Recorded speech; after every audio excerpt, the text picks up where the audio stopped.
Hey everybody, let's start the show in just 60 seconds. I need a drink.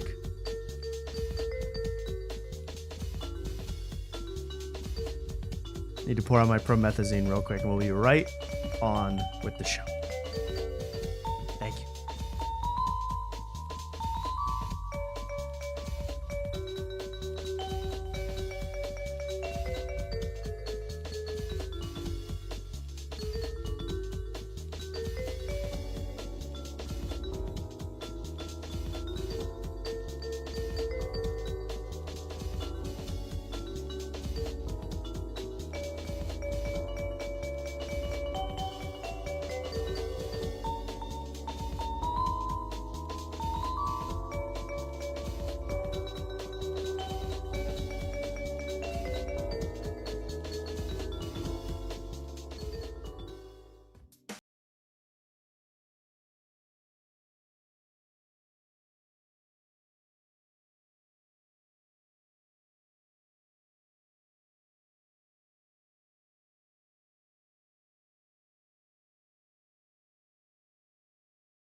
Okay, producer, hit it.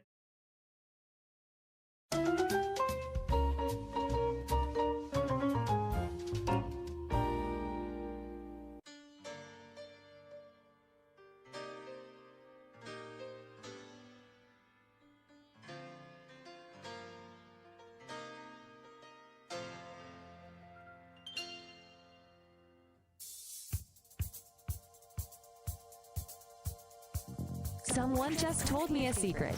You're watching After Tonight. Hello, everybody, and welcome to another episode of After Tonight. My name is Tommy. Spell it, don't spray it. And I'm so happy to be here with you tonight on a Wednesday night in the United States of America, 2026. You know, is it just me, or am I already getting goosebumps in preparation for the NFL's super duper extra special wild card weekend? That's going to be exciting. I'm already excited for that. I'll tell you this. Let me first introduce my co-host to this show. This man's very, very special to the After Night community. And I don't know, I bet you didn't know this, but he is the man who was part of the Delta Force operation that gently walked the First Lady of Venezuela onto a helicopter. It's Mark Wellborn, everybody. Mark. You're welcome, America. Thank you. Mark, just say how proud you are of that Venezuelan invasion. Yeah, we did it. Weeks of preparation, and it went off without a hitch. No fatalities from you guys? No boo-boos, I heard. No down choppers. No, I can't even write a book about it. That's how flawless it went. It was flawless. No, yeah, exactly. You didn't even dump anybody into the ocean. It was a perfect operation. And I gotta say, when I saw that lady being walked off that helicopter, the First Lady of Venezuela, I said, she is pure evil. She is a witch. And we probably will burn her at the stake because she's wandering around. I said, girl, stop with the drama and just go into prison in America. Stop with all the drama. She's looking like a drama queen out there on that island called New York City. You know, New York City is the greatest place in the world because they send Venezuelan super convict criminals to have to live in Brooklyn near the Red Scare podcast. That's how you know it's the best city in the world. Welcome everybody to After Night. I'll tell you, we have a big show in the works tonight. Coming onto the show a little later, just actually 20 minutes or so, hopefully. We have author Jeff Weiss, a podcaster as well. He's a writer, does a lot of things. And this guy, I'm so excited to talk to him about just the culture. I mean, he really is. I read his book. We'll talk all about it, but he's on another level. Mark, did you read the book? I listened to the book. I've channeled my inner Jeff. and I went audiobook. That's good for you. Did you feel like you got the gist of it, or you absorbed it even better than if you had read it? I think I liked it better because there was different voices and characters. It really painted a picture. Oh, I didn't even know. There were different people did character voices. Like there was a voice of Britney. Yeah. There was, books there was about one Britney woman Spears. there was one woman that did all the woman voices except like the his like boss, like the upper Yes. lady. I'm blanking on the Allison, I believe the name was. Yes. And then he just did like a mocking voice for that one. And then the Oliver guy had a Cockney accent, and that I loved any time he spoke. It really got me into it. Yeah. That all Mark needed, only other thing you needed was pictures, and it would have been a hell of a book for you. Pictures, silly voices, too, but pop-ups, various things like that. I had to read this book with my own damn eyes, and you don't know how hard that is as an American in 2026. I did it, and not to get, I don't have anything to talk about with Jeff died tonight, but I was thinking about that because I heard him say that he listens to 9 audiobooks a month or something like that. Yeah. And I'm like, Jeff, I thought it was like, it was what is it like 100? Is he I thought it was speed like 10 audiobook? a week. Yeah, it's like 10 books a week. Crazy that wasn't believable. It's 10 books a week. I'm like, Jeff Dye has a stylist who picks out all his clothes. He listens to all his books. Someone reads the books to him, and he has a Cybertruck that drives for him. What does this guy do? What does he actually do? I'm just saying. I want to live that life of luxury. I want to be in the celeb lifestyle. So we're going to talk to Jeff Weiss all about that. He has covered these people, and he's been a tabloid journalist. He's just followed Britney Spears. He's followed Justin Timberlake, followed Ben Affleck. I thought it was also fascinating, so I'm so excited to talk to him. And he's a very clever guy, smart guy in the book, very well written. We'll get to that when the time comes. I wanted to talk NFL for 2 seconds, and I know Luke, I'm not letting Luke in here until our guest comes in. Although now I realize that Luke's already waiting in the call-in line. So our guest, our honored guest, is going to join in through that line. Luke, don't turn him off. I don't know what you're going to say to him. Don't start talking about the birds with him. He doesn't care. So Luke, if you're listening, shut your mouth when he comes on. Thank you very much. But then we'll have Luke on a little bit later in the show. That'll be excellent. But I wanted to say about the NFL, is it just me or is the NFL getting soft? I think it's getting a little soft. There is only, and here's how I figured this out, Mark. There is only one active player in the entire league currently accused of choking their female chef. I mean, is this league getting soft or what? Only one. Stefan Diggs, ladies and gentlemen. Mm-hmm. Beating up, strangling, throwing onto the bed allegedly his private chef because she overcooked the dino nuggets. That's a fact. That's what I'm hearing. What could Stefan, I heard it was overpayment. All these guys, they make $20-30 million a year, not to mention, with endorsements and all that. And then they cheap out after they're abusing their staff, like Deshaun Watson. He got all those erotic massages. He kept asking them to put their hand on his junk, allegedly. And then, so you commit a class A felony, and then afterwards he goes, you know what? I'm not even going to tip. I think I'm going to actually do less than the full amount that they owed. I'm like, are you crazy? Why don't these guys pay to cover up their crimes? Isn't that how you're supposed to do it? Yeah, I had Stefan Diggs in my fantasy team this year, so I can't. And I picked him off of waivers if anybody cared. Nobody didn't make the does. playoffs, but yeah, whatever. He was.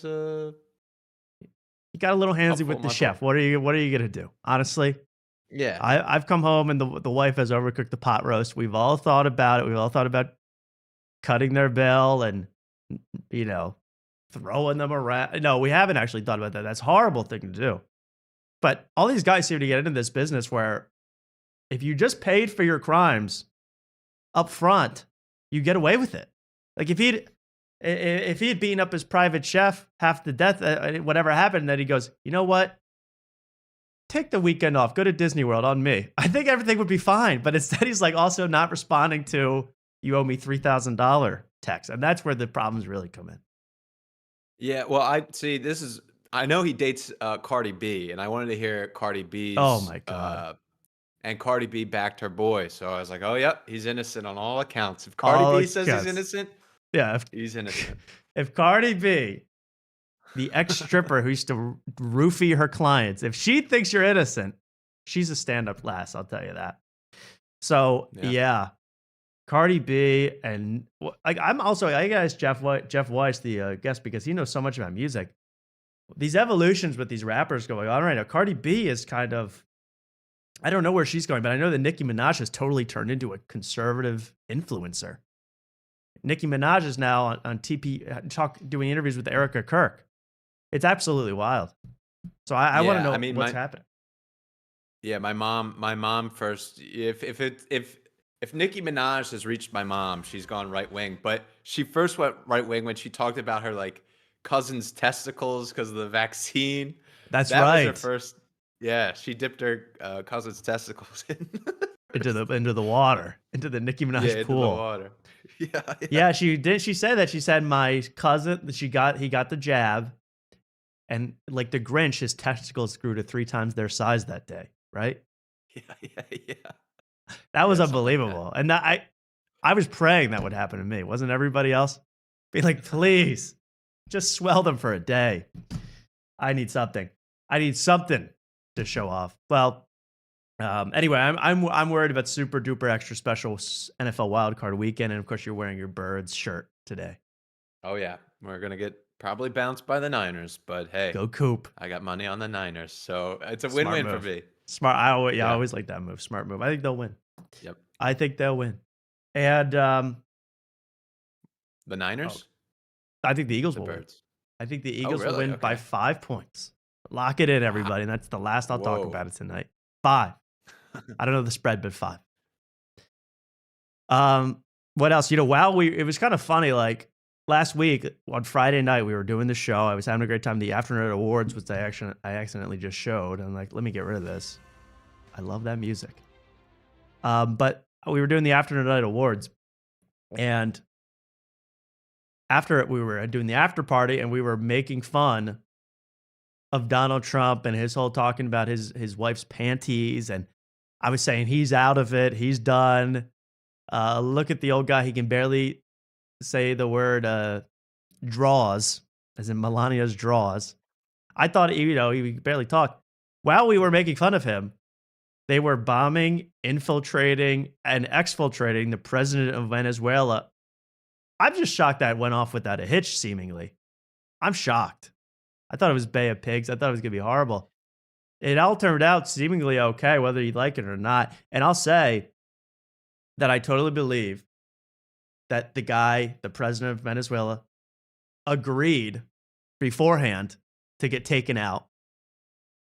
He said, I'll make a deal. Instead of just, blowing me up, you guys can take me in. You'll perp walk me. You'll put me in some, as long as you put me in some drip, me and my wife in some dripped out outfits, you can take me and bring me wherever you want. I think that's the deal he made, because it seems like they just honestly knocked on the front door and said, can Maduro come out and play? That's what it seemed like to me. It didn't seem like a smash and bang operation. I'm fascinated by it, though. I still really don't understand. Like I don't follow news that closely. I knew they were bombing boats with drugs, and then all of a sudden we have the president. It's like, how did we jump to there? Like I thought we were just killing guys on boats. I don't know. Not a big deal. That's you have a blow up a few guys on a boat. I mean, that's a couple come sailors. On. Are you gonna get mad at that? Really, guys? But the president getting kidnapped, whatever you want to call it. I honestly believe the reports that Donald Trump was upset that they're getting into fights. He's saying, "Hey, watch out, or I'm going to go after you guys." And then Nicholas, as I call him, would be dancing in public. He'd be doing Trump style dances, and I think that's what they said pissed Trump off to no end, that he was doing Trump little dances. And I 1000% believe that it was the Macarena that led to his capture. Whatever they do down there. Yeah. But yeah, and again, that wife, why would they capture the wife too? I feel like they're just hanging out in that prison with Luigi right now. I haven't even seen the picture of the wife. I only see the pictures of the president. Yeah, the president with the earmuffs on and the head. I mean, and everyone's Yeah. upset at that. I'm like, that looked like he got a lot of sleep on the plane. I mean, they put headphones on him. They put a mask on. I mean, Looks you could like- say yeah. I got captured and brought to Austin. Looks like he was going to the Atlanta sound bath. That's right. It looked like it was a sensory deprivation experience where they rubbed hot wax on his back. I mean, it didn't look that bad. I don't know. No. I don't know. But I wish them all the best. I don't know what that means, but everybody involved, the best. Well, I am excited for the show tonight. I'll tell you, there's so much to talk about and do. I'm realizing, I need some clippers of this show. I need people to clip this show up because I need to attract a much younger audience between the ages of 12 and 18 because I don't know how old, but not as old as they are now. No offense to all you fellas and ladies out there. But I'm going in my Discord, the After Night Discord, which I encourage everyone to join. I guess it's for 50 plus because the guys in there are playing Wordle every day now. Wordle, Mark. Have you seen this? I have seen this. I try not to participate, but I love a good competition. But that's the thing with Wordle. You don't really win. It's like, I did better than this guy. That's about it. Well, I feel like, first of all, it should be a blood sport. You should be bragging. You should be saying, wow, you sucked today. No, they don't even do that. They just go, I'm on a 52 streak. It's like, guys, that's not going to attract the Gen Zers out there. The Wordle in the chat. I'm looking at it every day. I want to join. Believe me, I want to join because it looks like a ton of fun. But I'm going, I don't have my AARP card. I can't quite get into this in the Discord. I don't even know how you figured out how to do that. Every day, Wordle pops up and it goes, Jason's on a long streak. He's doing great today. I go, I don't know you. I don't know this guy. No offense. Yeah. I started ignoring my mom's Wordle updates. So why am I listening to all these other people? That's crazy. Yeah. I see Zach Amico tweets every day his Wordle. So I mean, there's still people out there doing it. There's still people who are just confined to a chair. Still playing Wordle. Yes. Good for you guys for doing Wordle, and I don't want you to stop. It's engagement baiting. I love it, but keep on wordling out there. And I guess let's just accelerate this now to where it's eventually gonna go. B9. I mean, seriously, we're gonna have people play bingo at home. That's where this is gonna go. I'm telling you. G37. I mean, guys, seriously. Is anybody in that space? Live streaming bingo. Live streaming bingo. I don't know exactly. That's where we're gonna get to. We could be pioneers. Yeah, we could revolutionize this. This could be a senior living community stream. I mean, literally. So you people are great out there. Don't stop, but it's just funny to me. I'm going Wordle. Y'all should be playing Arc Raiders in the chat or something like that. Y'all should be playing at least Temple Run. I mean, at least make yourself look like you're 11. Compete in Temple Run. I don't know what they do. Put some TikTok cap cuts together, guys. We need to young it down is my point. So keep going with the Wordle, guys. Some of you are on some legendary streaks, and I'm very impressed. I'm watching, and I'm observing, okay? I got it up on, like, the giant screen behind me, like Pete Hegseth has, like, the Venezuela updates about the war. I'm just saying, who's on a streak today? Jeez, oh, man. Speaking of, did you see? I just saw this today, and maybe this will be our first thing we pull up. Speaking of Venezuela and all that, Oh, that's a little spoiler for later. Speaking of all that, did you see Tom Segura and his wife? Did you see this, Mark? No. Well, I may have saw something. They're stranded, right? They are Caribbean. Stranded. Nice. They are stranded they're stranded in the Caribbean because of this Venezuela thing. I guess they closed all the airspace, but this was now a week ago. I feel like they're milking this for vacation time because they closed all the airspace when they flew. When they flew the little the jet to pick up and gently drop off the Maduro twins. So now they closed all this airspace, and I guess it messed up all the airline travel for that whole region, you know, from basically Cuba on down, the Caribbean islands and all those places that us people cannot go. We don't have enough cash. But here are Tom and Christina P.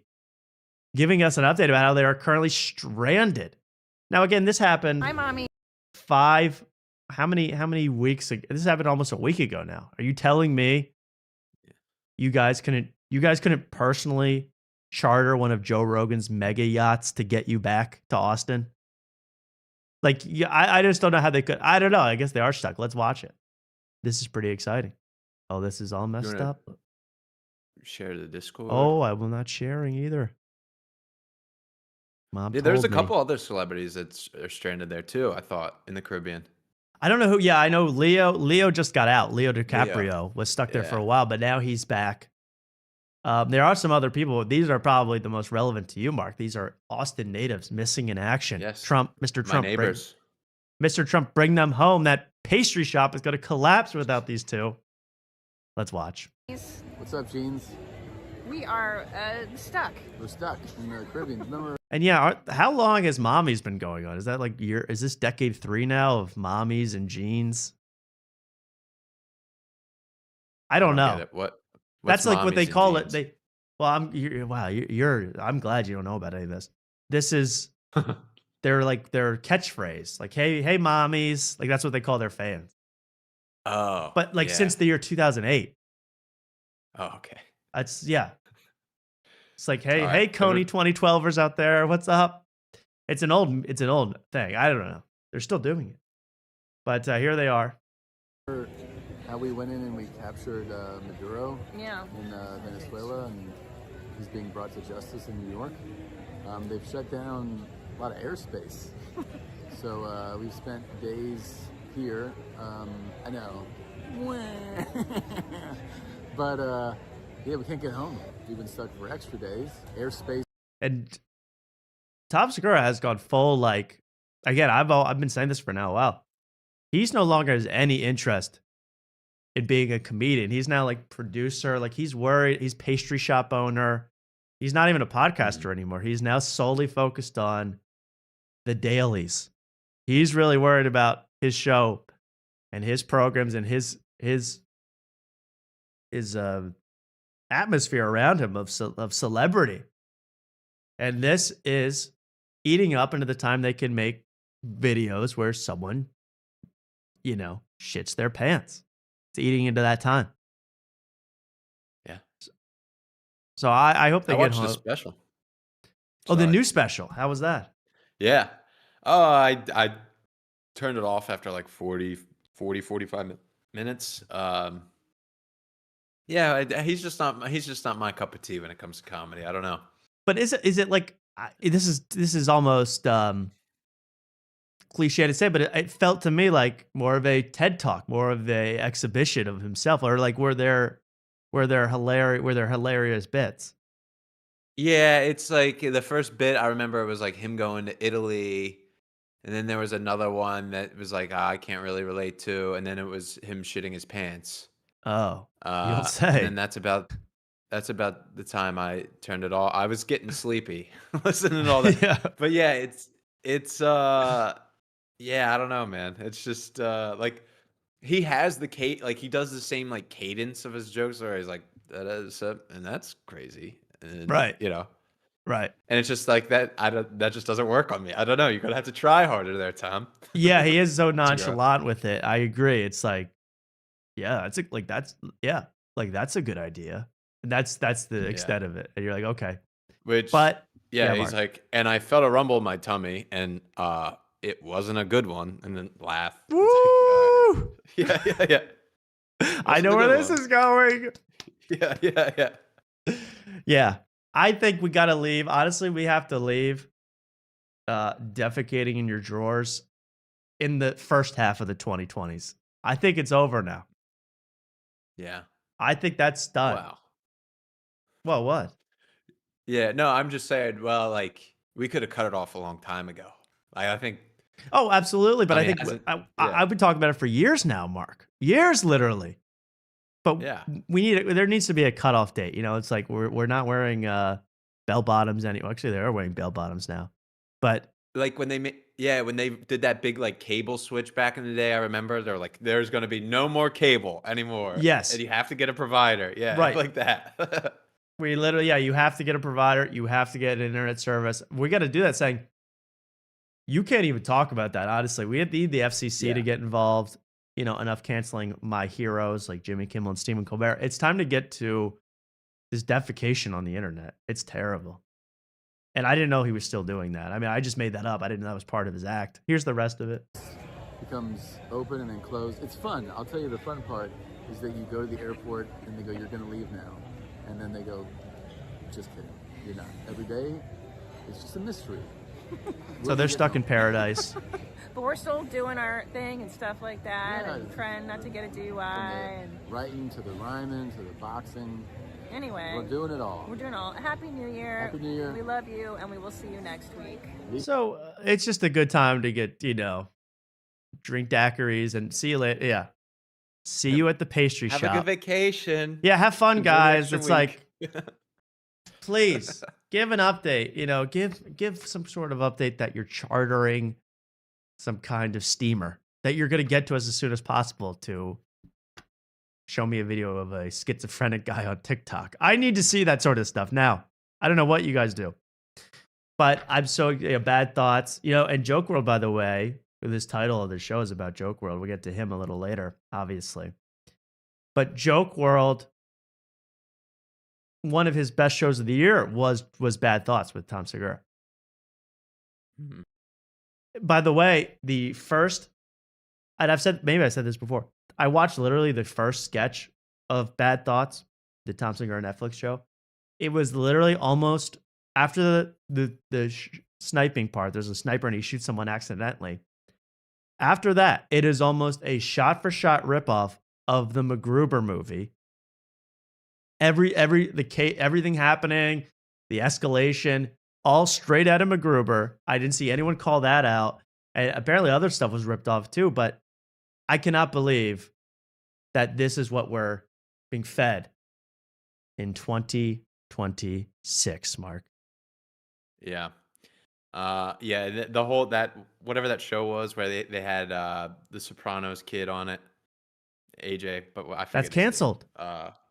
Right? Yeah, they canceled this podcast, but like his dead eyes, like when he does the podcast, and Tom's, like for some reason those two are like very similar in the same way. It's very strange to me, and I'm kind of glad it's going away because it creeped me out. The kid how always scared similar me. those two The guys kid were. scared me. Yeah. That kid scared. He's like 10 years older than me, but he scared me. Yeah. The kid scared me. And speaking of, we have our guest. So why don't we bring in our guest here? This will be fun. Let me get this going. Come on, baby. Okay, this is going to take a second to set up, so give me 1 second here. Honored guest. And turn on your camera if you can. But my first guest tonight has written for the New York and Los Angeles Times. He hosts a music interview show called The Truth Hurts, and he survived run-ins with Andy Dick himself. His new book is called Waiting for Britney Spears, and I'm excited to talk to him today. It's Jeff Weiss. Are you there, Jeff? And that was a perfect intro. Perfect intro, too. Perfect. I mean, you could not have written that any better. And now he's gone. Let's try to bring him back. Yeah, Jeff, you got to turn back on your camera when you get moved. I don't know why Discord does you like that. I'm trying, yeah. Having technical difficulties. No, it's not your fault. Take your time. I just gave the best intro of my entire life. Andy Dick is haunting me, so He's haunting you? Oh, okay. We're waiting for Jeff to come on here. Then we'll have talk to him. But I'll say that, well, I don't want to get ahead of myself. But I hope we get him on here, and we hope it looks good. After tonight, he's a writer, not an IT guy. Oh, he left again. Now we got to bring him back. He's a writer, not a technical whiz. Okay? But I don't blame him. I mean, you should have heard me when I come on. The whole connection was horrible. Let's see. Jeff, are you there? Jeff? I can hear you. But it keeps on. All Oh, right. I can hear you. All You're right, there good. Okay, this is good. Wait a sec. I love Yeah. this. Okay, here we go. Get me off the screen for life. No. I am. Hey, how's it going? Hey, Jeff. Yeah, you're talking to. I'm Tommy, and that's Mark below you. I don't know if it says that, but Strange delay. So I'm like, it's like a weird echoing reverb thing. okay. Can you hear me now? Yeah. Remember that? Remember that ad campaign? Okay, here we go. What the hell is going on? It does feel like 2005, just like your book. This is problems. Okay, I'm gonna do this. Stop this, and then we're gonna get you on. Here we go. Finally. Oh, now I'm not on the screen. I mean, you can't make this up. Oh my Lord. Guys, give me a break. Okay, I think we're good. I want to welcome on writer, author, podcaster, Jeff Weiss, ladies and gentlemen. Jeff, welcome to After Tonight. Hey, how's it going? Great to have you here. I'll say that this book, Waiting for Britney Spears, I really wanted to have you on because I thought this was a fantastic book. I wish we got you on for the Christmas season, but first of all, I recommend everyone go out and get this if you're interested in American culture at all. So congratulations on this is your first book, right? It is my first book, yeah. That's awesome. Well, it's all about your days kind of as a tabloid journalist and then the kind of aftermath of that and specifically following Britney Spears, as the title implies. How much of the book, was real? It says a true story, allegedly. I'm kind of interested, like how much of this was your real life and what was artistic license? Like 52% true, 100% spiritually honest. I don't know. It was nobody reads novels anymore. I mean, I know people review novels and they tell you that they sell novels. So I wanted to kind of combine my real experience kind of with the fictionalized element of the tabloids themselves, because I think that's the central conceit, right, of the tabloids. How much of this is true? How much of this is false? And like the irony is probably more than you'd think, but it's obviously not 100% true. And then I think we live in a post-reality world where, like, we can see the same thing, on your phone, and we'll have two completely different versions of reality. So I wanted kind of the book to channel that, and kind of starting in about the mid 2000s, kind of when I think we made this kind of wide divergence. Yeah, I saw, I don't know if it was in the book or an article, but you said that there's an interview with Britney Spears where she says, or a confessional with Britney Spears where she says, there's the, I don't know, there's the press's truth, there's my truth, and then there's the truth. I thought that was so interesting, right? That there's kind of this... She was quoting Robert Evans, but I don't think she knew that. But Right. I think we should all try to quote Robert Evans accidentally. But yeah, it was funny. It was like a diary entry, actually, and that was one of the more honest things, I think, of of Britney Spears. Is, they did all these interviews with her, and ironically the Zanga or whatever it was live journal entry was the most authentic, it felt like. But then there's always the question of, it's like a lot of people believe their own lies, so Yeah. who is really telling the truth, It's what, and it really kind of gets to, that era, which I was young for. I was a newborn. No, I was around for Britney, and it was one of those things where I kind of through osmosis knew everything that Britney was up to. I never listened to her music at the time, and just on the radio or whatever, but I kind of absorbed everything Britney, and remember so many of these things that are mentioned in the book. I mean, they're huge kind of big monolithic things that happened in the culture. And my question kind of is, do you think, will anyone be as big as Britney again? I mean, with what's going on, the new age, it's a totally different digital age, but do you think anyone will be as big as Britney again? Well, I like to say, like, if like Mr. Beast walked down the street, he's probably like the biggest star in the entire world, and I would guess like 45% of the population, he could walk right past me. Like, I don't know what Mr. Beast looks like. I know he exists, but like in my head, he is like Mr. Clean or something. He's like a bald guy with an earring, selling me frozen pizza. Or like Taylor Swift is, right? She's infinitely more popular than Britney, but like at the same time, she's almost like this like false version of American perfection, Yeah. whereas Britney was almost sold as that and kind of unraveled before our very eyes, and innately became way more American, I think, in that respect, right? You know, because it's like her decline and kind of getting into the conservatorship. She was like our own real life Laura Palmer, our own, you know, and I like to think of it as like Britney going into the Black Lodge for the conservatorship, and now she's out, Right. and it's like Twin Peaks: The Return, where It's Britney is frightening. basically Dougie, Kyle MacLachlan, you know, dancing. Right.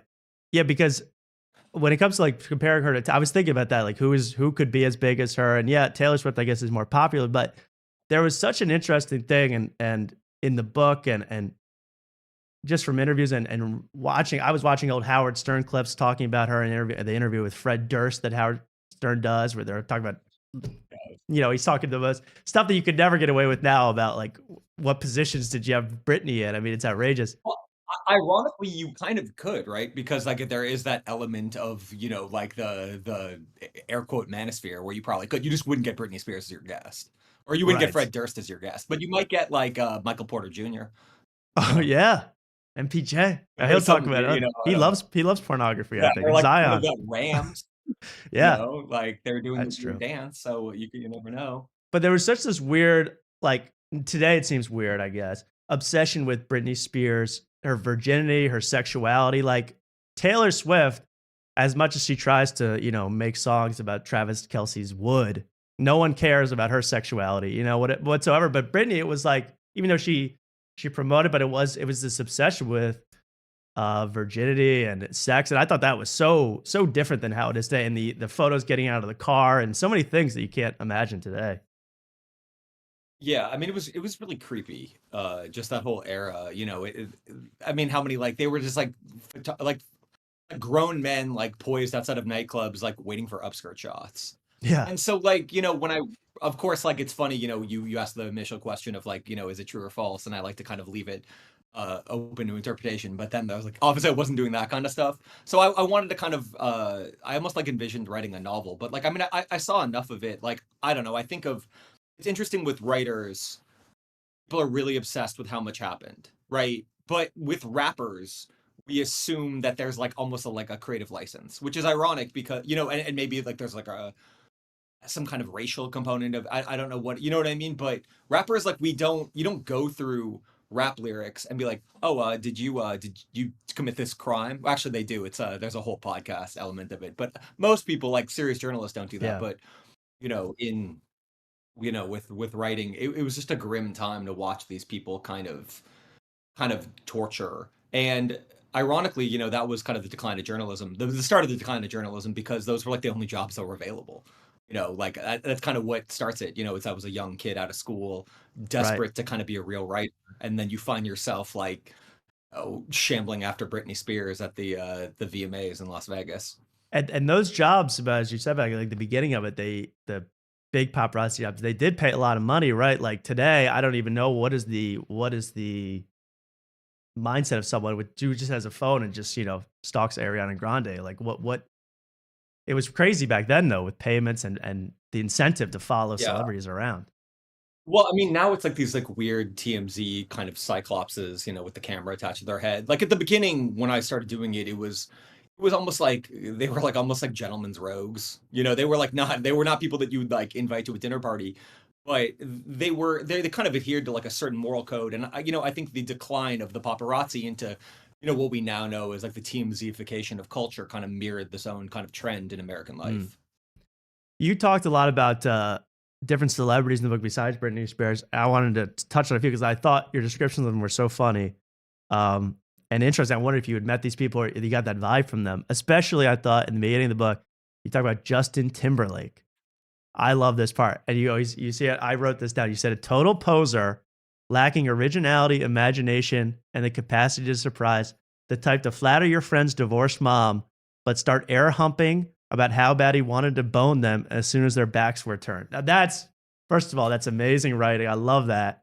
I mean, I even remember the part where there was something about he got with Britney Spears and he runs to his tour bus and goes, "Smell my finger." Is he that type of guy? Did you ever meet that him or is this just your vibe? Because I get the same vibe. I like to imagine like to imagine he's worse. No, I never, I didn't have any one-on-ones with Justin Timberlake. I did see him like, at these like VIP parties where he'd perform, but I wouldn't be like super up close with him. But I don't know. I always felt like Justin Timberlake was the sign of the apocalypse. Like it was mystifying to me that other people couldn't see it. And now I feel like the music Fidel Castro, because history absolved me from my hatred Oh, of yes. Justin Timberlake. But what people don't understand is that Justin Timberlake just became Drake. Like there was some kind of weird personality switch, and then the same thing happened, and now everyone's like, oh, like think about it, both like child TV stars on like Disney versus like Yeah. Degrassi or whatever, like the same kind of phony personality. They're both kind of like doing an act, like that. You've seen videos of Drake before and after,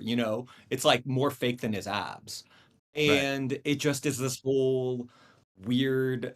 But Americans are really gullible, and that's kind of one of the other things about the Britney thing is this will they or won't they thing. Like Americans were like, this is like the year 2000. We were still like flying cars, and people were still like obsessed with like Britney Spears' virginity, and like she was kind of playing everybody. I mean, everyone, and really the labels and the marketing team were kind of playing everyone, because I think Yeah. Britney was sort of trapped by that kind of notion of what everything was, whereas like the labels were like, oh, you have to kind of conform to this like 1950s, kind of dollhouse ideal. Right. And there was something cool that you also, and I think it's so true today, which is that the celebrity as it's both, they're the ruler. You say the ruler and the servant, because the celebrity, of course, they have people getting, doing their hair and people getting coffee for them and doing all this, they rule a million people, but at the same time, they are like the head of a mega corporation of themselves. And it's like, it's like torture. It made me think like, why would someone,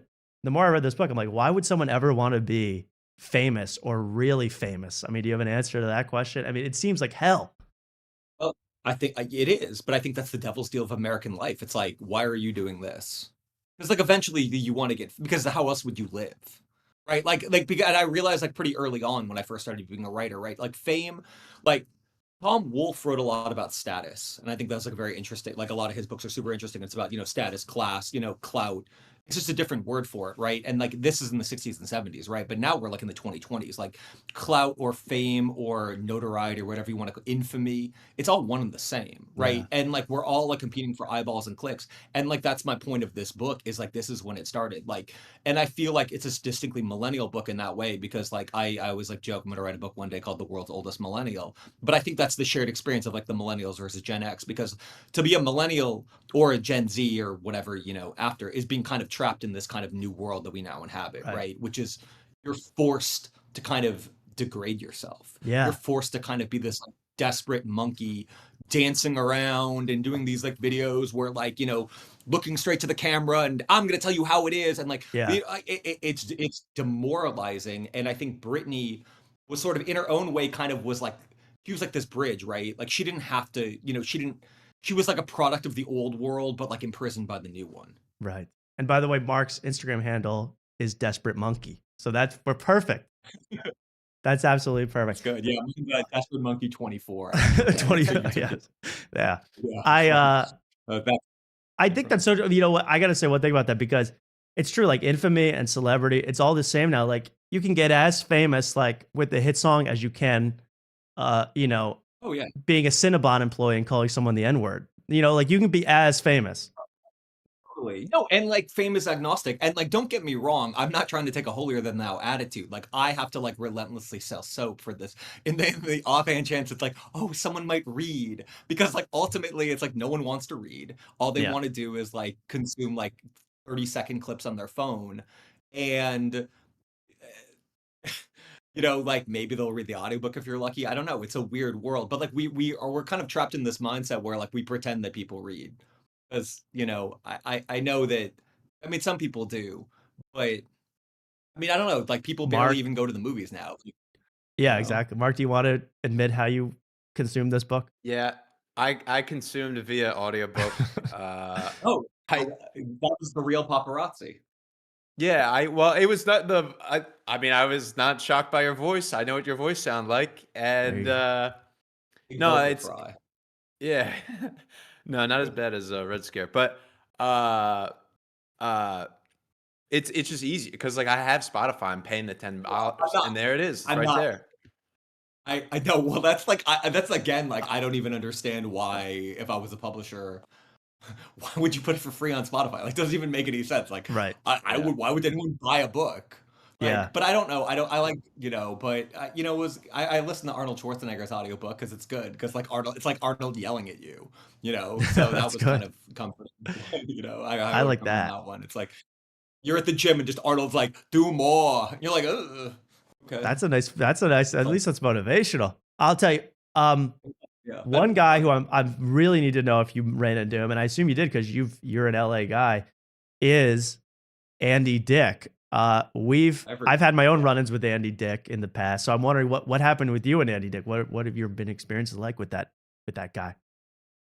The lawsuit won't let me talk about it, but Really? no, Oh, he was just everywhere. He was just a ubiquitous figure in like Andy Dick was the glue guy in Los Angeles life, but by glue I mean cocaine, and right. he was just like this omnipresent, like skulking vulture with a mop top that was just like luring people into corners and doing illicit things. And Yes. I never had a long conversation with him, but he was on a lot of red carpets, and that was a scene in there. It wasn't like a full-fledged scene, but it was a drop, and I'll never forget it. It was like I was at one of these horrible clubs.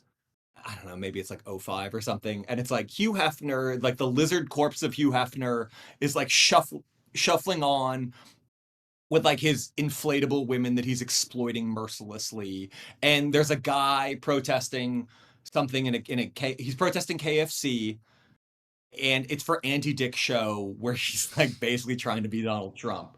What I think it was called Oh The yeah. Assistant or something Yeah. on That's right. MTV. And I was like, oh, it's all over. And yeah, 20 years later, I think the assessment was absolutely correct. Now the assistant is like that is like Citizen Kane compared to what comes out today. The assistant. I love Oh, it though. totally. Yeah, I'd give Um, it an Emmy and a Clio.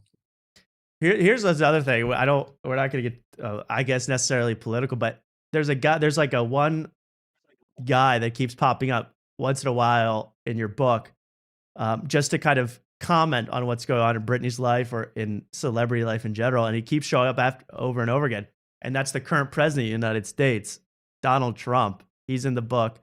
And I've heard you in another thing write about, but what was his relationship with the tabloids like back in the day? Because I think a lot of people don't know. And I found it so fascinating how it kind of led to what's happening today.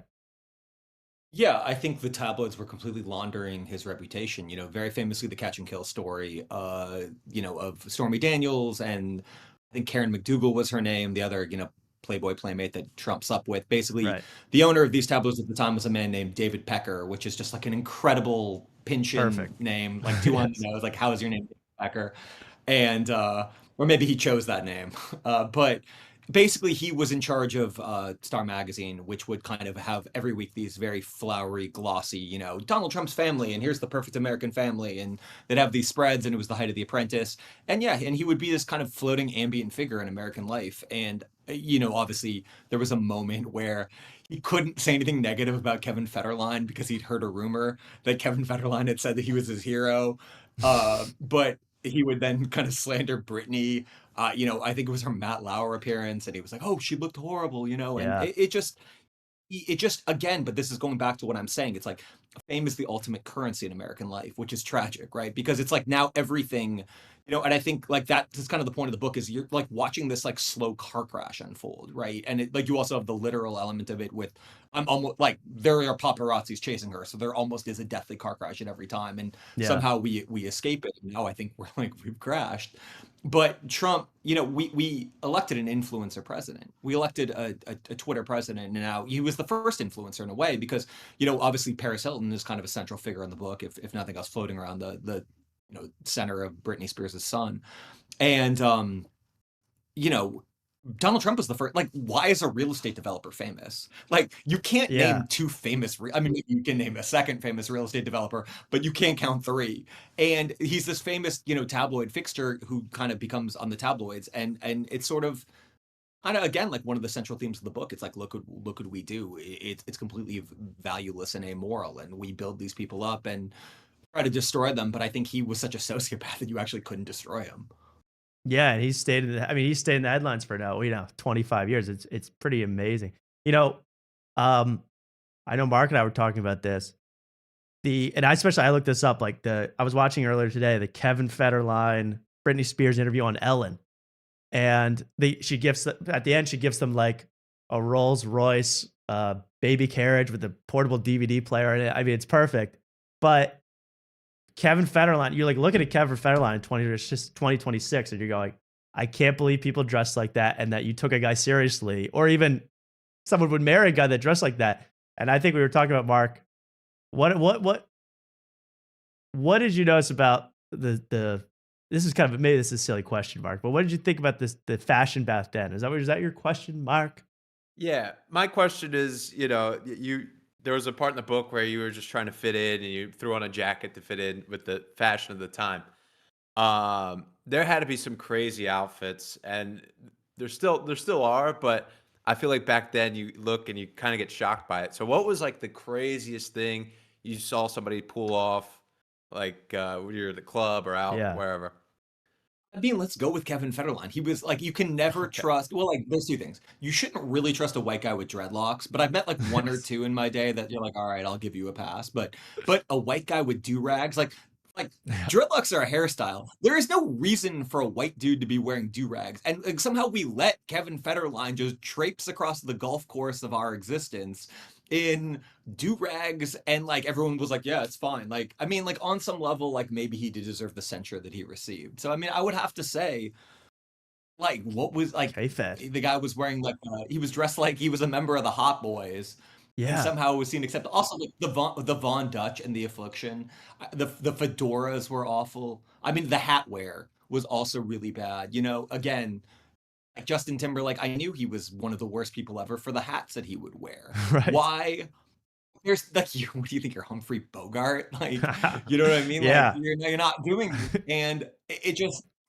Or I mean, Justin Timberlake again, like one of the worst fits ever, and everyone's like, "Oh, he's so cool," and you're like, "This guy is dressed like an investment banker going out to butter on a Thursday night. Like this is all deranged and insane."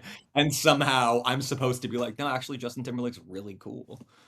Is So, butter a cool but I place? guess I when it didn't comes, get that reference, but I assume it's a cool it was place. a very New York thing. Yeah, it was Okay. a real Olsen staple in the 2000s. Yeah.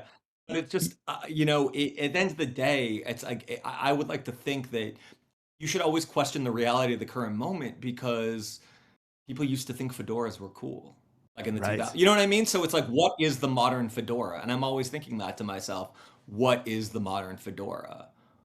And I think it's mostly like, I mean, where do you even begin? I've thought the modern fedora was Drake for 20 years, so it just, it keeps on. Well, that's the thing. Like they're going back to Y2K fashion nowadays, and it's just you're going like, I cannot believe that we're going to see K-Fed Part 2, but it's pretty incredible. You host. I'm sorry, but you host a podcast. You interview a lot of rappers and guys in the rap industry, right? It's The Truth Hurts. I've liked that. I watch it, but I saw you interviewed the Mr. 6'7" himself, Skrilla. Love Skrilla, yeah. What was that like? What was it? Rapper. Because I listen to Skrilla and I'm fascinated by the guy, but it seems impossible to get a read on him. What's up with Skrilla? Well, the thing that you have to understand about Skrilla is that he walks, talks, and gives the essence of Captain Jack Sparrow. So it's like interviewing like a rap pirate, But I think Skrilla he's like, almost like more with it, like ODB in a way, where like those guys, or like Young Thug or something, like he's with it, like he's smart. Really? And yeah, Skrilla's not stupid. And his brother is like a very like thoughtful, a kind of an intellectual guy. And there's like almost like yin and yang, where like Skrilla's like just the id, and the brother's kind of like more cerebral and kind of focused. He manages him. He's focused on business. Yeah, and Skrilla, I mean, Skrilla like he's like one of the last interesting people on earth. He practices Santeria. He was a high school athlete. He was selling crack out of the back of a limousine, which is just ingenious. And I think he's like, it's unfortunate that 6'7" became so memeified, even though I'm happy that he's like, I actually think it's a great meme. And it's actually, I think, one of the truly joyous things of modern life is to watch kids get really excited. But I do think he's right. Like his stuff is really deceptively thoughtful, right? Because he's like if you listen to a mixtape called Underworld, he's like mixing kind of like Yoruba and like African like polyrhythms and like samples, and Wow. he obviously is like practicing kind of like animistic religions. He's a cool guy. Like he gets it, and he's not he's not just one of these like drugged out. I mean, obviously, I'm sure he has his days, his good days and his bad days, but yeah, there's a lot more to Skrilla, I think, than people understand. What is the secret? Then I gotta ask, what is the secret to getting Skrilla? Because I've tried. I feel like the most out of touch white boomer of all time. I'm going. I like rap. I like the hip hop, but I can't. I can't. I'm like I like this the doot and all that, but then I go everything else. I can't. I don't want to say I can't understand because that's like the most out of touch thing to say about rap, but I don't get it at all. So what's the secret to unlocking Skrilla? Because I want to like Skrilla. I want to be part of it. Well, it's like a direct, to me, it's a direct like lineage of like Lil Wayne, Young Thug, Skrilla. Okay. Like that's I like love they're building, I think, Wheezy. off each other. And were you into Young Thug? Yes, of course. The barter. So I mean, I just like it. Like it's like Skrilla is like, spinning out of the gravitational force of Earth. Okay. I'll And give it a listen. like I think I love like in 6-7 where he'll like it feels like he forgets the beat is there, but then like time stops and then but like he catches it before Yeah, like the it's drums kick in. interesting. And then like or it's like playful. I think like really good art should have like a playful or streak of levity, and he's doing like weird baby shark noises and stuff. I don't know, it makes sense why the kids like him because he is so animated. And I don't know, like he's definitely he's mixing kind of like drill music, which I'm not like usually the biggest fan of, but I think he's doing it in a really creative and colorful way. Now, Also, maybe you just need to take some of those rhinoceros tranquilizers. I think so. I didn't even conked out. Now I won't even ask. You might need some, Yeah, exactly. I don't know what. I'm not even gonna ask what Yeah. what Mark needs because he calls it crap. He doesn't call it rap. I've heard him talk about it. Oh, come on, Tom. I No, can't I'm even kidding. name my. Yeah, He's a big rapper. Kid Cudi finally dropped out of my #1 on Spotify this year, so that's big news. I'm glad you're Wow. not as depressed as Progress. you once were. Yeah, I'm Jesus. moving up. You're a lonely stoner. I didn't know that. No more. No more. Yeah, and I just saw Skrilla was like New Year's Eve. He's posting pictures of the animals he's sacrificing. He's the real deal. Whatever you want to think about that. Yeah, It's it's crazy. not an act. Yeah, I mean, yeah, it like hey, you know what? At least he's got some ideas in his head. It's more than I can say about a lot of us. Yeah, you Myself get half that. the time. You're fine. You're right with that. I got a list of. We won't keep it too much longer, but I've got a list here. First of all, I want to know what rap besides Skrilla. What should we get into? What rap? We're a rap podcast, so what rap should we get into here on this show? What's a new I love guy? a A rapper from new. LA. I'm an evangelist for a rapper out of LA called Bandit DeMac. He's from actually a small desert town like 2 hours out of LA. Okay. And I think he's doing really cool things in terms of like storytelling. It's like he has a song called A Tragic Tale that I think is a really amazing song. He has a song called Vominos, which is like was one of our top songs of last year. And I don't know, I like a rapper that not only can tell a story, I think rap and really all art should have like random non sequiturs, like that don't make Yeah. any sense except to the artist. I love that. And he'll have a line on Vominos. So he's like, I don't know why, but girls in Ontario they cook best. And you're like, what? That is such Yeah. a random observation. Ontario, it's like the fourth biggest airport in Southern Right. California, and it's kind of like a nothing town. And but apparently the girls are all gourmands there. Oh, I love So that. yeah, Bandit to Mac. visit. I would Okay. definitely check out. Have you? I was going to give you a list. I pulled up a list here of some of the 2025 XXL Freshmen of the Year. I wanted your opinion on these guys. Sometimes we talk about them on the Yeah, show, let's- so I'm so curious Yeah. what you have to say. Let me see if I can get this up properly. I might not have heard of all of them, honestly. Like they're, it's funny. No. I feel like I listen to a lot of stuff, and then you're just like, who the fuck are these people? That's exactly what I knew. I knew Jello Ball, and that was about it. But Oh yeah, what do you think of? What did you say? Is it called Jello? How do you say this guy's name? I think yeah, Jello. Yeah, I actually think Tweaker is a good song. I don't think he's like reinventing the wheel. And so like I love Baton Rouge rap. I spent a lot of time covering it in Baton Rouge, and I was at Little Boosie's murder trial like a million years ago. So I got really deep into that, and it sounds Hmm. like a Baton Rouge rap song from like 2008. Uh which is like that's like the problem is I feel we're kind of in like a, not to be redundant, a million people have noticed it, but we're kind of in a ghost future of where it's just nothing really evolves and it's just like constant recycling of each other. And Jello is making it just a 2008 Baton Rouge song, but Yeah. I like 2008 Baton Rouge music, so I Oh like yeah. Tweaker. I like that. I did like that one. Okay, first up, I don't know how I'm gonna show this to you, but I'll share my screen, see if you can see it. It's the rapper Ian. Do you know Ian?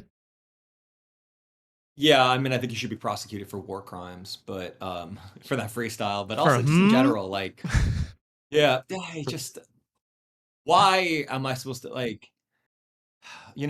it's cliche. There's always, like there's always the running joke that like white guys that like rap hate white guys that are rapping more than anyone, but it's probably true in some respects with me. I'm like, but I almost just think I'm like, why is this guy popular? It's clear that he's only popular because he's just like this suburban, looks like kind of like a guy like an SAC like, rap boy. Yeah. Well, Just yeah, he's like a because Clemson frat boy. And in fact, but I had to do this.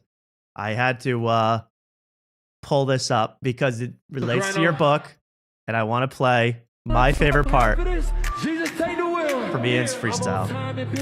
Just have you review it. It's my favorite part, by the way. Mark, you remember this part? Oh yeah, love it.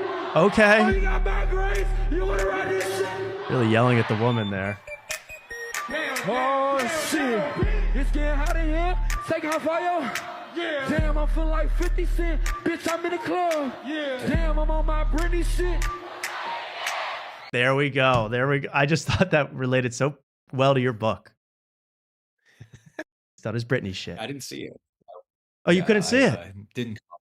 No, I couldn't see it. Well, he's on. He says, "I'm on my Britney shit." There it is. Oops, I hit again. All right, now I think I know. Oh, here we go. Oh, yeah, yeah. I remember seeing that freestyle. Yeah, Ian. I mean, the only good thing I can say about him is he's probably better than Little Dicky. So Right. there's something. Little Dicky, like, it's amazing. He's not in The Hague. So, but. Yeah, he are, survived that at 2026. least. But the fact that, yeah, you're right. The fact that Lil Dicky was a phenomenon for even a month was insane. I was mean, funny. he's like, no, he was not funny. He was Little not Dicky doesn't funny. understand. Oh, here's the thing about Little Dicky. He doesn't understand like that he's a white supremacist and his entire project is white supremacy. And it's just like the whole thing is like, hey, it's funny because I'm a white guy doing it. Or it'll be like, oh, see, I'm really sacrificing a lot because I could have taken a job at McKinsey. And you're like, that's not the struggle. Yeah. He was a pen anyways. grad with like a 4.0, and he's like, but now I'm having Chris Brown say the N-word for me. Pretty Yeah, that special. was just, I think that's the worst song ever made because it Yes. was just like Little Dicky had to create like a Rube Goldberg contraption of a song to figure out how we could say the N-word. Like it's Oh, like, it's amazing. why do you want to say it? Yes. Why do you want to say it so bad? Because you're, He wants to be, and that, yeah. Well, I don't want to talk about the song where he talks about saving the planet or whatever with Kevin Hart. I'm getting sick. Okay, next up, Eam Triplin. Yeah, like I know he exists. I've never seriously listened to that. Like I feel like it's the kind of song where you're like, oh, he's the 17th guy on the Rap Caviar playlist, and like no one has ever been like, you really need to listen to Eam Triplin. So I'm Okay, not I like gonna this. listen. Okay, we did Jello. What about? I don't know this guy either, but I thought maybe you would. Baby Chief, Do It. Okay, yeah. Baby Chief Do It is like 16 years old from Chicago. He is not bad. Like he's talented and actually he makes some of his beats. Which he's like 16. So it's like I'm forced to, it's like and that's fine. Like there's always been like 16-year-old rappers. I don't think they're necessarily like bad off rip. It's just he's interesting to me because he's like emblematic of like this like you know, like obviously the phrase like a new type of guy. We like have new types of human beings now. And like I think Yeah. Baby Chief Do It was born like literally after I stopped reporting on the tabloids, you know, Right. like and so he's young. And you know, they asked him about AI. And he was like, yeah, like I use AI for some of my stuff. I mean, it's not amazing, but yeah, I've used it. And you're just like, oh, that's really scary because now we're just producing people that That's the like the future. whole point of rap to me when I was young, but and music in general was like, you know, I always think of like, what is the definition of good art? And I think to my definition is pretty simple. It's you can read one page, you can look at a painting across the room from like in a museum, like you're 100 feet away. You can listen to a song for like 4 to 8 bars, and you know exactly who it is, right? And AI is the opposite of that, right? Like, so it's like no AI, like not to. Yeah. I like Kendrick Lamar. I'm not like one of these like weird like I've coded all of his life, and I think it's the secret to existence of the Kabbalah or something. But I like Kendrick. You can't AI Kendrick, but you can AI a lot of these rappers. And like the Yeah. fact that Baby Chief Do It thinks it's okay, I thought was emblematic of a deeper kind of psychological disturbance It's all coming. in And music. according to Joe Rogan, you can AI 50 Cent perfectly. Have you seen this? He said what, like his lyrics? Oh, he played Joe Rogan on every podcast he does. He goes, "Hey, Graham Hancock. Hey, JD Vance, you gotta hear the blues version of In the Club." Like an AI rendition. That is cool. So I was, I was actually at hanging out with Ralphie the Plug. I don't know if you know him. He's like a great rapper. Oh. He's friends with Drake. He was brothers with Draco the Ruler, who like was to me one of the great generational talents of like hip hop in this century, basically. And he was a friend of mine. And they were sampling the AI Draco song. Where it's like blues, it's like a 1950s soul version of this Draco song called Flute Flamming.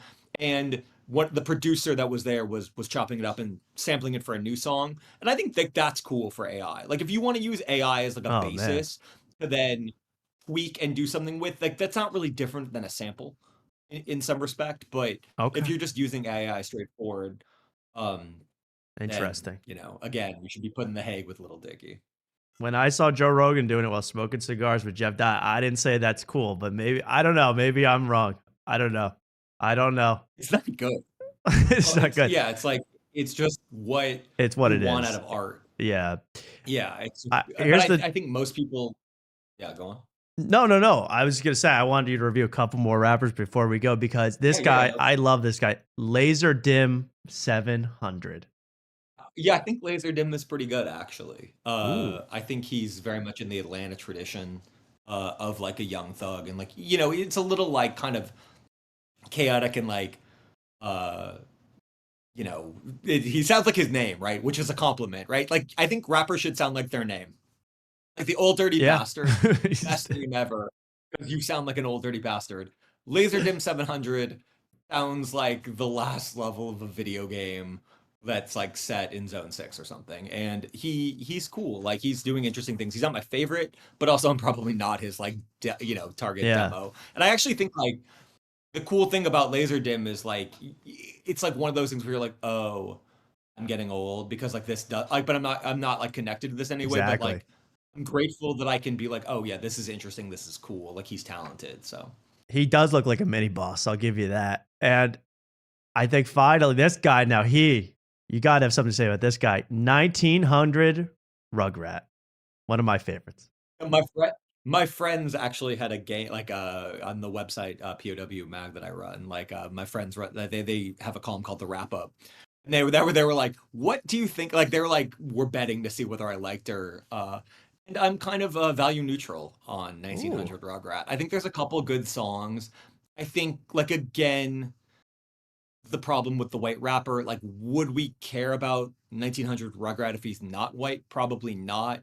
It's like not to use that quote from the vice presidential debate. I knew Riff Raff. I knew 1900 Rugrat are no Riff Raff. Yeah, that's for sure. But not bad. Like, I respect him. I think he's promising. I mean, and also like what's fucked up about rap now and really all like music in general is like you're listening to their like demos, you know? Like Yeah. I was reading I'm writing a book right now with a rapper that I would but anyway, I can't because I think they uh I don't think they want me to. But I was reading Chef Raekwon's autobiography, and kind of to see how they all work. And only built for Cuban links. I'm sure you've heard it. It's like obviously like the classic of all classics. Yes. And it's like he's talking about the creation of it, and that was over like 6 to 7 months. Like him and Ghostface were in Bermuda, and then they were writing in Miami, and then they went to New York to record it with the RZA. Yeah. But then like Raekwon forgot all the melodies worked. And it's just like there was so much time and care and thought put into all of these different components of it. Like the narrative, obviously like sourcing all the beats and the samples and the skits. And it's just we don't have that anymore, right? Now Because guys people just are go in their like closet, right? You guys just go in their closet, Yeah, record one, and- but then it's not mixed, and it gets released. And I think there's a thing about rap that, look, there's like a whole class of people that they always want to be like, well, rap, there's always going to be boosters, right? And there's always going to be haters, right? There's always going to be people getting older and they're like, rap sucks when I was and then there's yeah. always going to be the people that like whose lives depend on it, where like they have to be excited about new rap because like you have to post Right, on you're your working on website or whatever it is. But I think in terms of rap at its purest form should be in groups and it should be collaborative. And I think maybe more than other like music in a way. And I think like we've lost that. It's a very much a reflection of our society in general, where we're like such a narcissistic, I go alone society. And I think like something like Wu-Tang, right? Or like Raekwon or Ghostface collabing and all these things. And I think that's how you produce like the greatest art. Right. And I think now we don't have that for these younger artists where they have a bunch of yes men friends whose like lives depend on like them making it so they can, and they don't have Yeah. There's no great like if you look at the history of rap, right, most of it is these independent labels, whether it's like people don't think about Cash Money or they don't think about Loud Records or they don't think about Death Row or even TDE but these are independent labels that happen to have major distribution. Yes. Right? It's basically like the old Hollywood model in a way where it's like one guy chomping a cigar who's not Joe Rogan and being like, I don't know, I just like this. Yeah. And Picking that it is up. ultimately what that we should gravitate towards, and we just have kind of lost that, I think, as a society in general, and like it doesn't really Yeah. make economic sense. Well, that's settled. And then I'm you can- starting an independent label, and Mark and I are Yeah. collabing. Right, Mark? Cool. If you have Hell the yeah. drug money one with me, like we can do it, but you need drug money. That's the secret. Like all the great labels were mostly started with drug money. I got Benadryl money over the counter. Does that count? Well, that's a start. A start. Yeah. Well, I want to thank you, Jeff, for coming on. And I learned a lot. I honestly will say I thought this book was excellent especially a first attempt. I really enjoyed this book, and so interesting, gave me so many nostalgia, but also made me worry. So I want to say congratulations on the book. A great compliment. And Put that on my tombstone. yeah, Like, please. made me I'm worry. very worried. But I want to thank you. And I want to say everyone should follow you and watch the Truth Hurts pod, because there's some really good rap interviews if I you're into appreciate that sort of stuff. Anything else you want to promote, Jeff? I want to let you do that. I normally don't. Let Yeah, I have, my website's POW Mag. It's passionweiss.com. We're about to relaunch pretty soon, which there'll be more announcements coming. And the podcast and, just Passion Weiss on all social media. So thanks for having Great. me. Thank you, Jeff. Okay. We'll talk to you Thank later. you. Have a good one. See ya. Bye-bye. There was Jeff Weiss, ladies and gentlemen, from the book Waiting for Britney Spears. Mark, long time coming. Thank you to Jeff for coming onto the show. Do you feel like you know more about rappers now or less? Well, I didn't know this whole thing would go on the rap thing. I would have studied up more on the Baby Chief what's will that do called? it. No, No, I know Baby Chief will do it. He shows up in my algorithm every once in a while. He's just he always he catches my eye because he reminds me of little Bow Wow. Baby Chief. Yeah, he's so little. Baby I Chief. like kids. I like guys that are so little. No, Yeah. But I do like these rappers that are 12 to 14. Most of all. Yes, that was Jeff Weiss from Waiting for Britney Spears. I'm waiting till I hope he's not watching anymore, because that chat was very rude to him. I was looking at it. You guys really did not like Jeff Weiss, although I liked him. And this book, honestly, I'm not kidding. I really enjoyed this book, and I thought it was well written. And so, be kind to our guests. And are you going to be kind to this next guy? Or are you going to call him a white supremacist too? It's Luke. Luke, are you there? Yes, I'm here. I just stopped reading my Raekwon the Chef autobiography to answer this call. Okay. Everyone's piling Don't be on an now. asshole. Why you got to pile on? A nice man who came on out of the goodness of his heart. I was upset you guys didn't defend Justin Timberlake. Justin Timberlake rules. And you Justin guys just sat Timberlake there is and- the worst. Oh my! You don't like Justin Timberlake? No, I hate Justin Timberlake. And remember when he put out that stripped out album in like 2018? Stripped down acoustic. He is such a phony. That Jeff Weiss is right about that. But I mean, but come on, like, but Skrilla's better than Justin Timberlake. Skrilla? I mean, come on. See, that was blasphemous. I kind of agree with Luke. I mean, Justin Timberlake did have some bangers in the early thousands. I mean, I haven't followed. I think Tom's just jealous that he's like best friends with Jimmy Fallon. That's really what it boils down to. Well, yeah, I would like to do musical parodies with JT, of course, but at the same time, JT, man, yeah, you like him because of Timbaland. You like him because of Pharrell. You don't like him because of his attitude. Attitude sucks. And Skrilla has a A+ attitude at all times. I'm not saying I like Skrilla. No I ain't chickens' saying I heads. like. I'm not saying Skrilla's number one in my book. But I'm saying, I mean, Jeff didn't even seem to mind the fact that he's cutting open doves on Instagram Live. I think that's horrible. Meanwhile, Justin Timberlake is sacrificing whole families allegedly. So let's take that into account. You should have had me and Hypno do this interview. This guy loves you black guys. people. He loves black people. Well, and you don't, Well, I'm just saying, I don't make it my whole personality. and like you this don't. guy does. I know you like Miss Listen. Booty. How black is she? That's a deep cut. That's a deep cut. But anyway, enough. I don't got to do an Deeper than audit them of that. cheeks. I don't have to do a whole audit of that. I think that's what I mean. I don't get why anyone would like Skrilla. I don't get it. So I wanted to know. I thought it was interesting. And we all hate Little Dicky. I mean, he had his No, moment. I hate Little Dicky too. That's I true. hate Little Dicky too. I agree with him on that. So yeah, we all do hate Little Dicky. Well, Little Dicky was good. That first mixtape, I thought he had some promise, and then it became worse and worse and worse. It's like, my penis has a narration. My penis is singing. Really? You think shitting your pants is bad, but that's good? Please. No. I mean, when you first heard it, it was okay. I'm not saying he's the greatest. He sucked. You know, okay. I mean, yeah. And you like Dave on FX? I watched the first season because I And? wanted to watch Andrew Santino. It was literally a white supremacist ripoff of Atlanta. Let's be honest. Yeah, it was.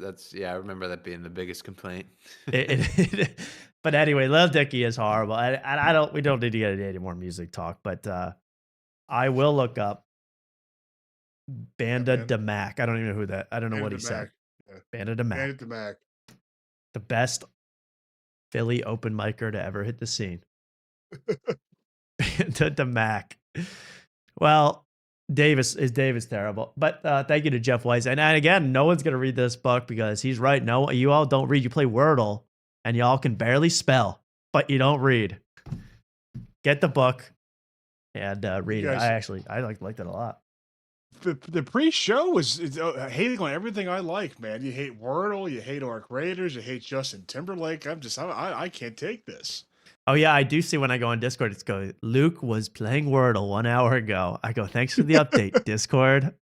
That's what I need to know. I wonder how many chances. You should post in the Discord like all the other boomers. Well, I actually made my friends do a Discord in our gaming chat, so I've been playing. Too that good one. for you guys. You could promote that in the chat if you want. If the other people want to play Wordle. I can't believe that. Well, that was the interview with Jeff Weiss. Thank you for listening, and thank him for coming on. I really did appreciate that very much. First ever. I've never talked to an author, I don't think ever. So it was exciting. Yeah, I feel educated. I feel like I learned it now. I feel like I know. I feel like I could go toe to toe with Rakai on one of his streams. I feel like this is your trial interview to get Clayton Lacey on the show. Yeah, I want to know.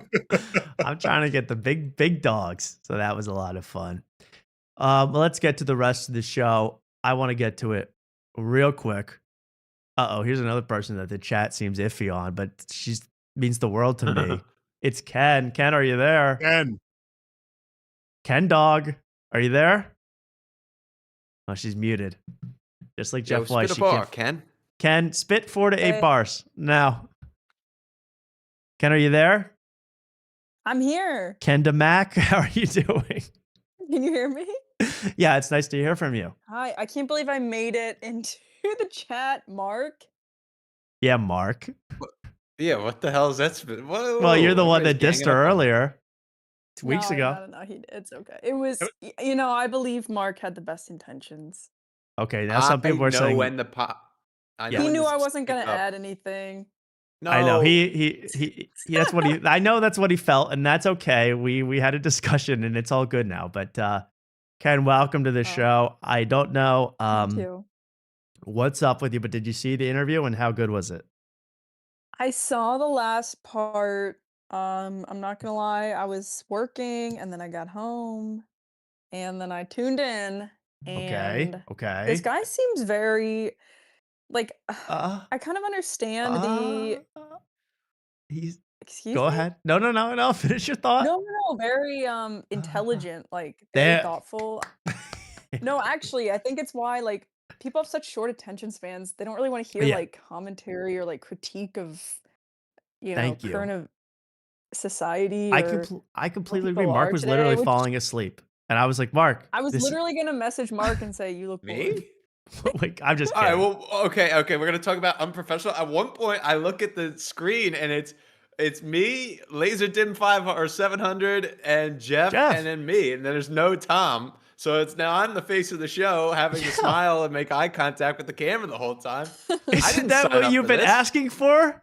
Yeah, I want to. Okay. I don't know. No, for some of it, Tommy, you were like, it was just you for like a minute.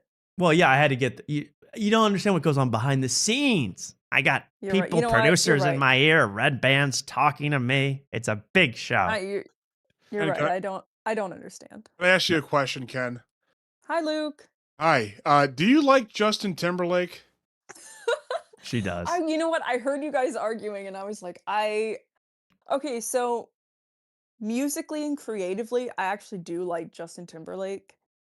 I mean, Okay. I That's obviously fine. grew up listening to him. I think he's very talented and musically, but I don't know, as a person, I don't really know that much about him. And obviously, I'm gonna take Britney's side. And That's true. They did feud a lot, and Yes. Well, this wasn't about taking Britney's side. He said musically. No. Yes. So free that's all I Britney. care. I'm with Britney. yeah.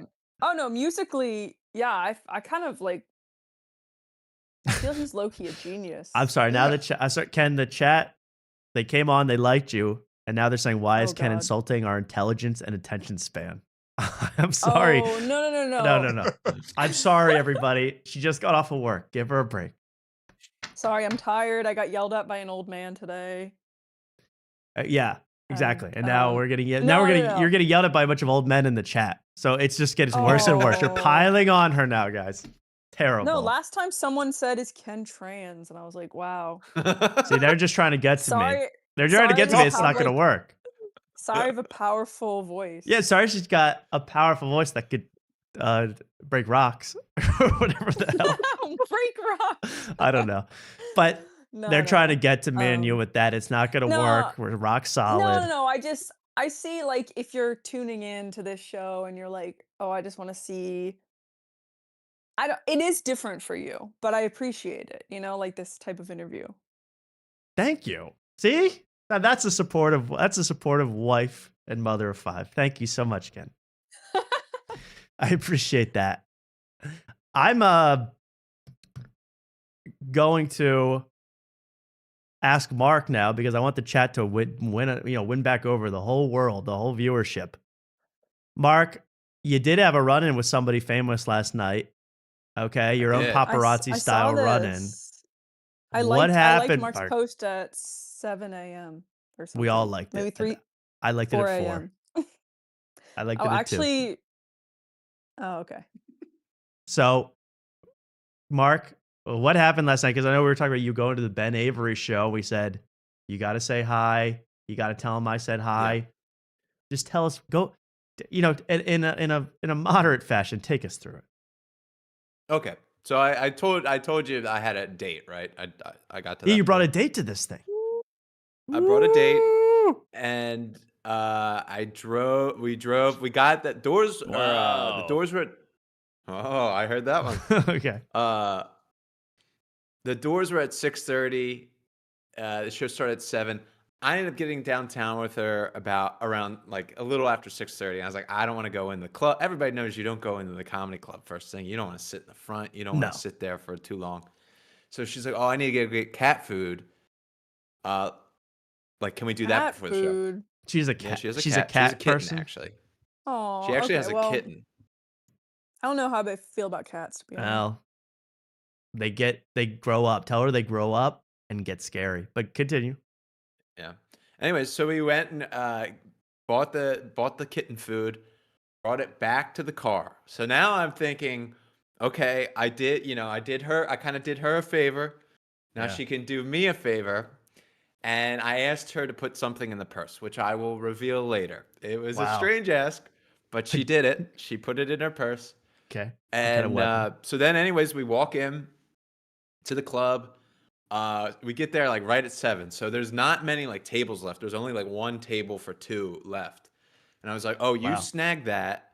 Because now I'm in Mac mode. I got to call the shots here. I'm like, oh, you snag that table. I'll get us drinks. And we'll have a good night. This is Mac. So she gets the table. I get in line for the drinks. And as I'm waiting there, I'm like, okay, this plan's waiting out. All of a sudden, Ben Avery comes up to me. Wow. Wasn't expecting that. He's much taller than I expected. He was like at Yeah, he's least a a tall couple guy. inches. Yeah, he's a tall guy. And he's asking me, he's like, oh, is Tommy coming? I'm like, oh, no. He doesn't Oh. live here. Yeah. So he brought me up. Uh, I'm very honored. Yeah, he brought you up and he's like, oh, you didn't have to pay. And I was like, oh no, like I want to support whatever. And then he offered me a spot. He's like, do you want to That's do incredible. I know, do you want to do any time? And I was like, no. Because I was Good move. I couldn't do it stand up in front of the date. That's a death sentence. That's a death sentence. And you would have taken time away from Connor McNutt. Yeah. Well, there's more to the story. Anyways, he this is before the show, and he asked me, he's like, oh, are you gonna yell Red Bar's watching? And I'm like, no, I'm not gonna do that. Like, I don't know who he thinks I am, but Right. I'm yeah. You're a respectable guy. Yeah, but anyways, I was kind of like at one point we were just like staring at each other because I didn't know what to say because I was still on date mode. I wasn't on networking mode. And Wait, you have different modes? Date mode. oh, I have Date different modes. mode. Yeah, How- I'm like, go ahead. What is date mark like versus networking mark? Well, see, like I have like I guess a one-track mind. Like I'm thinking date. It's like I need to get these drinks. I need to bring them back to the table. We need like I'm not even thinking about Ben Avery at this point. You know what I mean? Wow, And then okay, you zoned in. I'm zoned in on this date. For him to approach me, I was like, oh shit! Now I have to like cross wires mid. Like I'm already Really? trying to talk. You know, and there was like Isn't that- there was a what? Isn't that kind of a flex though? Like the headliner or whatever is coming in and saying, "Hey, Mark, like Yeah, I'm offering you could spot. swing that into date mode and be like, hey, guess who just came up to me? Mark, you gotta Yeah. adapt. You gotta adapt." Yeah, you gotta- That's not. sounds the like you A got in a that. one. That's not in your bag, the adaption. Because it What sounds is like you Is got. it be aggressive. It's Is action. aggress- No, it's Oh. action, and I was taking Oh. action by going to the Getting bar. drinks. Yeah, getting Right. drinks. Okay. You know So what? anyway, Hey, I'm sorry. If I'm on a Continue date, that's what I think about most. Drinks. the date.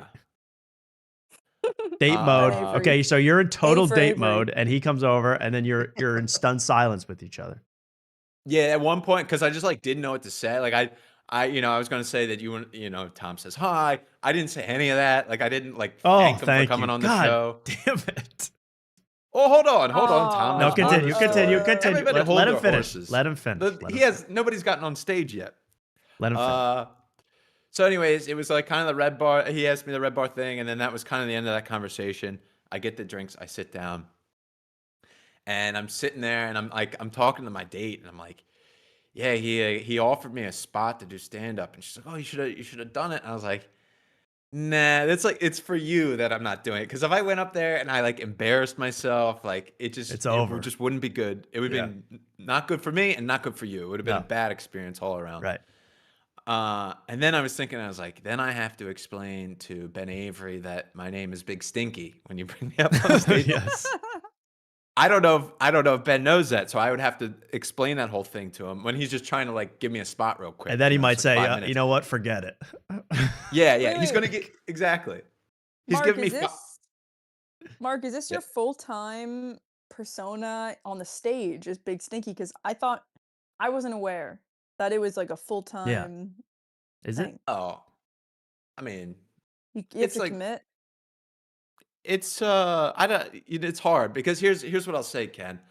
I realized it's like I had to explain that to Ben Avery, and then as I'm explaining it to the girl I'm on the date with, I was like, oh, I have to, because my whole thing was like, oh, I told her about the show this time. This is my new tactic. I was gonna be You straightforward gotta with her. get out ahead of it. Yeah. I told her about the show, and I was like, you know what? In that same essence, I need to tell her about Big Stinky.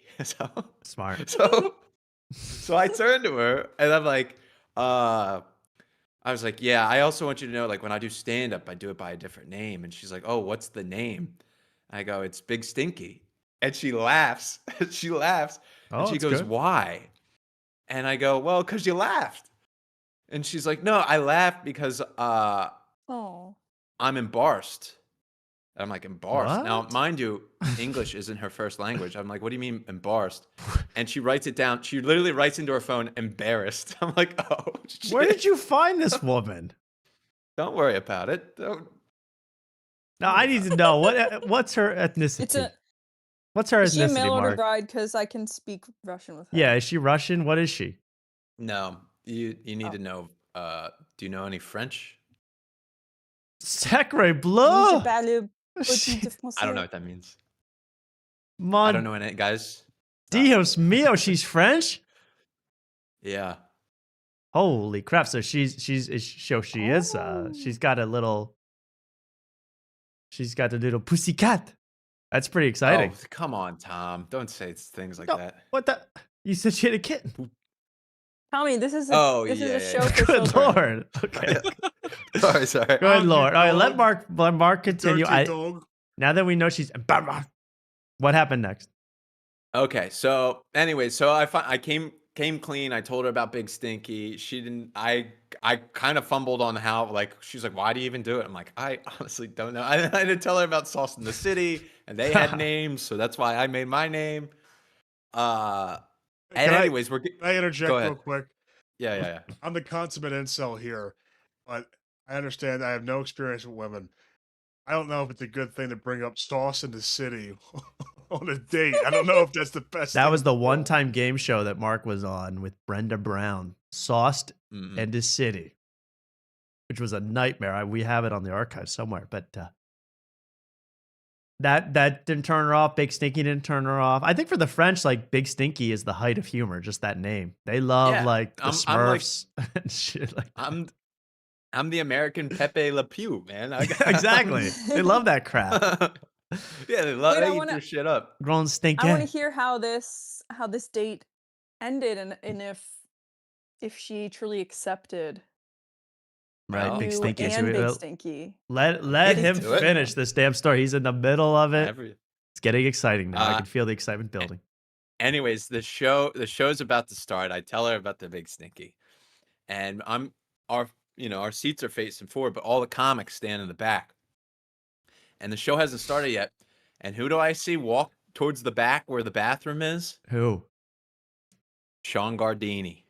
Oh, Our dog. Wow. oh Yeah, my yeah. God! What a name, Guard Sean Dog Gardini. himself. And he spurned you so he- many times. This guy. Now I have a theory, Tom. What happened the last time you saw Gardini in person? What happened? I'll tell exactly what happened. I was with you out at the Creek in the Cave patio. We were sitting there. It was basically deserted. And in comes Kill Tony's own Jack Shaw, nervous Jewish boy number 2.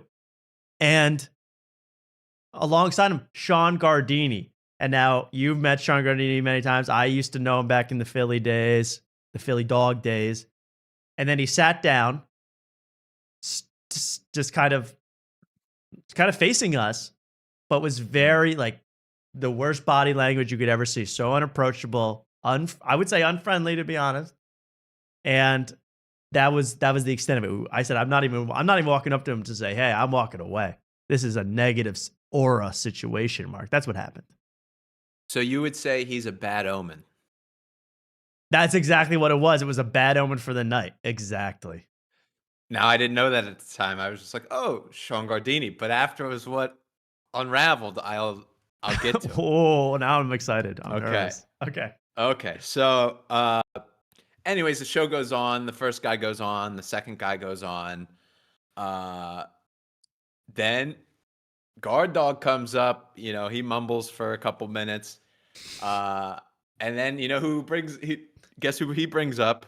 I'm going to hit the Another wow button. Philly legend. Who? 9-6. No. Nate Marshall. Luke Brady? Kincaid. Lemaire Lee. Tim Butterly, guys. Wow. Tim Butterly. Wow. Yo. I was like, yo, Butt- dude. This is butt a freaking dog, stacked bro. lineup. Yo. Stacked. Hey, yo. He does time. This is a Philly Then another show. Yeah, then another person does time. And then it's Connor McNutt.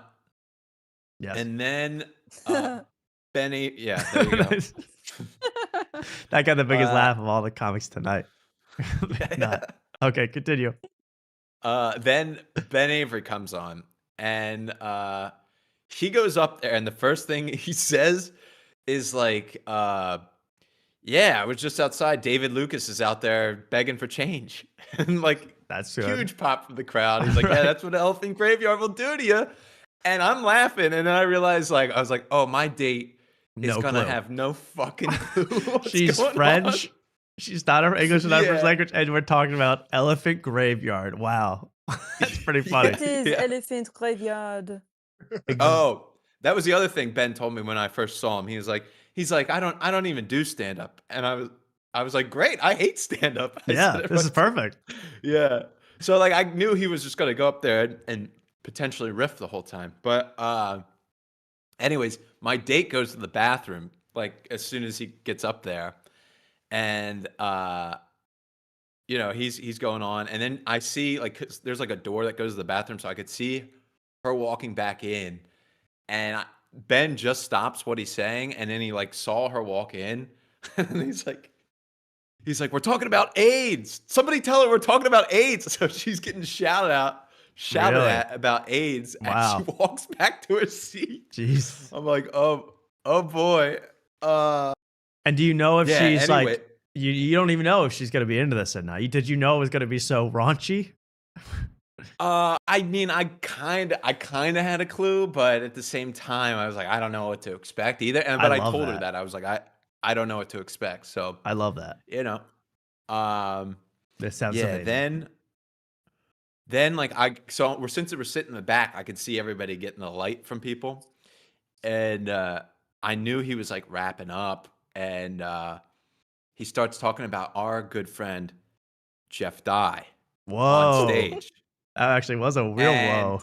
Wow. And then this was where I was like kind of glad. I was like, I'm glad I have a date because it's his show. He knows who I am, and he's bringing up Jeff Dye. Like, I would have heckled him. Like, if it was just me, I would have Right. stood up and said, "Get Jeff Dye's name out your fucking mouth." Yeah. And I would, you Yeah. know. And he would have known I'm like half joking around, and he's the last guy, and I would have got kicked out. Who cares? Like, you know. Yeah. I don't I even think I wish. would have got kicked out. I think he would have like took it in stride. But I was like, oh, thank God she's here because like I would have actually said something Yeah, absolutely. about Jeff Dye. Yeah. So And again, I'm like, she has no idea what's going on. yeah, was she confused the whole time? I mean, did she have any idea what's going on? She's Yeah, not I even think she. I English. mean, she was. Not even American. Yeah, I mean, she was laughing at like the other like stand up, but yeah, I think she did tell me that like Ben was her like least favorite. I think. Oh, I just think she didn't get a lot of It didn't- a lot of the references. and it didn't translate. But Obviously. he yelled at her about AIDS while she's walking out of the Yes. bathroom. That might have. Yeah, that was thrown her also off. part of it. If you're not part of that Yeah. world. Yeah. Okay, so that happened. Anyways, he's wrapping up his set and he's like, "Yeah, I got I'm going over to the creek to do a spot at the creek." And I was like, "Oh, Bardini's doing Primus Noctis or whatever the hell is Optimum. Oh shit! Sorry, everybody. Sorry, I just screwed up the whole screen. Wait a second, Mark. Your story was getting hot. Okay. Yeah. 1 second. Getting hot. Don't start because I want to hear our guard dog. Yeah. This is why I need at least 3 producers here. Okay, Mark, please continue. Okay. So now I'm like, oh, now guard dog is going to screw this up for me because now he has to go run over there and do a spot at Creek in the Cave. And I have to pee really bad, and I held it in because I wasn't going to go to the bathroom in the middle of Ben's set. Yes. So the show ends. He's like, "Yeah, I'm going to the creek. You know, you can come over there, hang out, whatever, and then we'll go get pizza and wings." And he's saying that to like everybody in the crowd. He's saying, Right. That's a great. Oh, nice guy. Yeah. And so like as soon as he gets off, I run to the bathroom because I know there's going to be a big line. Of course, I didn't make it in time. Stood in a line, go to the bathroom, come out. The showroom's like empty. It's like I'm like, oh, they're starting the next show, and I'm like, Yes. oh my god, I missed Ben. And so I'm like, I guess I'm just gonna. And then I go back to the date. I'm like, I guess we'll close out and go get food or something because I knew like she hadn't eaten, I hadn't eaten. And wouldn't you know it, when I go to close out, Ben walks back in, and I'm like, hey. So are you in And date mode or networking mode at this point? Now I'm in networking mode. Okay, The good. bladder's empty. Okay, good. Yeah. So It's like she wasn't even there. well, I wouldn't say that. Oh, okay. Like she was a piece but- of trash. No. Don't put Well- words in Mark's mouth. This is how Yeah, he got in no. trouble. Hey, Yeah, yo. yeah, Okay, please. continue, Mark, please. Anyways, Ben comes back in. We start talking. You know, then I say, "Oh, Tom says hi." Then I'm networking. Network Tom mode. says hi. Network Mark. Thank you for coming on the show. We greatly appreciate it.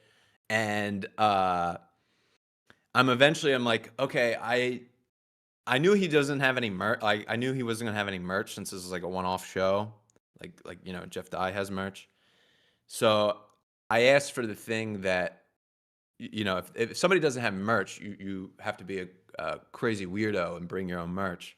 So that's what I asked to put That was in the in my purse. date's pocketbook. And Let so me I got see. him to sign the picture of me and Jeff. Wow, that's beautiful. Wow. That is gorgeous. He Yeah. must have loved iconic. that. That's funny. And then I was like, oh, and I was like, hey, can I also get a picture? And I told him, I was like, yeah, I'm gonna caption it. We don't accept the Joke World results or whatever. And you know, he was nice enough to take a picture. And then he got his check from the booker, and he ran and did his other spot. And then he was like, oh, are you gonna come hang out in the creek? And then I was like, well, you know, Guard me and dog's her there. are out. Huh? Yeah. Guard well, I dog's We're was on there. a date. I was like, yeah, we'll see. Like, I don't know. You know, played it cool. I kind of blamed it on her. I was like, it's up to her. You know, whatever she wants Yeah, to do. I got a dumb French men with me. She's like, what? I don't understand. Yeah. Hold on one The second. creek. Yeah. Uh-oh. Something's going on. Sorry. Okay. Now I had to plug my laptop in before it died. So that's what you have in this picture. You're holding the Jeff Dye signed little photo. I was That like, is- what's in his hand? That's what I was wondering all night. Yeah, and I'm like wiggling out so the Sharpie dries. So if I put it back in her purse, it doesn't Wow. smudge. You think of it all, Yeah. man. You're amazing. Okay. Oh yeah. I come prepared for these. Yeah. So Did anybody else there Wait, have a hold date? on. Did anybody else there have a date? Or a wife or a maybe the guy in kidnap front victim? of me. Okay. There wasn't a lot of women. No, there was a lot of guys. Yeah, that's what I figured. I was Yeah. curious. I was curious what the ratio was. Okay. Yeah, it's not a huge room, but also, I was there when the guy who runs the venue gave him the check. He was like, "Oh yeah, anytime, man." So hopefully he'll do another show in the future sometime. Okay, so Uh, I need to get to the meat of the story, the heart of the story. What happened afterwards? I assume you didn't go to the creek. Wait, Yeah. Mark has a framed picture. What's going on? Well, that's Well, yeah, Jeff Dye. I gotta put my Jeff Oh, Dye yeah, thing back yeah. in. But so then, how yeah. did this date end? I mean, was she turned on by the whole the headliner thing? I mean, I think that's how it works. I mean, I don't know if she was turned on by it because Ben was her least favorite. Now, if I was talking to Connor McNutt, things would have been a little different. Right. But yeah. No, so we were both hungry, so we went and just got like food immediately after, and like it took a while, and I like it was late. I wasn't gonna. We got donuts. I wasn't gonna say, hey, let's go to Creek in the Cave. I don't want to bring her back to Creek in the Cave. That's horrible. This is one of our first dates together. I'm not doing that. And it's nice. We go, we walk, we go get the donuts from a different place. We walk down 6th Street. We're jumping in piss puddles together. It's very cute. Aw. We're holding hands. It's a beautiful night. Aw. I drive her back to my house where she parked her car. Ooh. We say goodnight. Let's cut to the chase. Did you do the nasty? I mean, let's get on with it. No, Tom, come on. Oh, sorry. Thought that was a valid question. No, come on. I'm a romantic. I need a couple more dates before that for it to happen. Did you at least kiss the broad? Oh yeah. We kissed. Woo! All over? Oh! Woo! Come on, Luke. Give it. Woo! Yeah. Just the mouth? Yeah. Yeah, we kissed on the Hey. mouth. Tommy, What? pipe down. I'm allowed to ask any question I want. I want to know everything. Did you taste French? Anyways, Tom.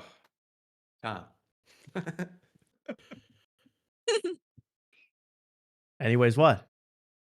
Anyways, it was a beautiful night. Okay. She goes home. Aw. It's adorable. She texts me, thanks for a great night. I had fun at the show. Mm. I like hanging out with you. And I say a nice text back, and it's just sweet. It's beautiful. It was such a great night, a fun night. And I was like, you know what? She took all those pictures of me at Ben Avery. Let me go on Instagram and let me post one that recap what a great night. I post one, and I go, oh, Ben Avery posted a story. And it's like, oh, it's him with a fan. It's a guy at his show that, posted him doing stand-up. It's another guy at the show posting stand-up. And then I click on the last one, and it's him in fucking Joke World. I go, what the fuck? Yeah. I was so I know. fucking pissed off. I couldn't sleep. Like, I couldn't sleep. I was so Right. fucking angry that I missed that. Let's see if I could. Yeah, you did. JokeWRLD was there or at Creek in the Cave, I guess, right? Joke World was at Creek in the Cave because there's a stupid ass Gardini show because he thinks Shane, Right. 3-time Shane's gonna show up. comedian of the year, is going to Right. show up. Right. That is Damn, Mark's infuriating. I That's fucking- infuriating, Mark. So God. you lost sleep over this.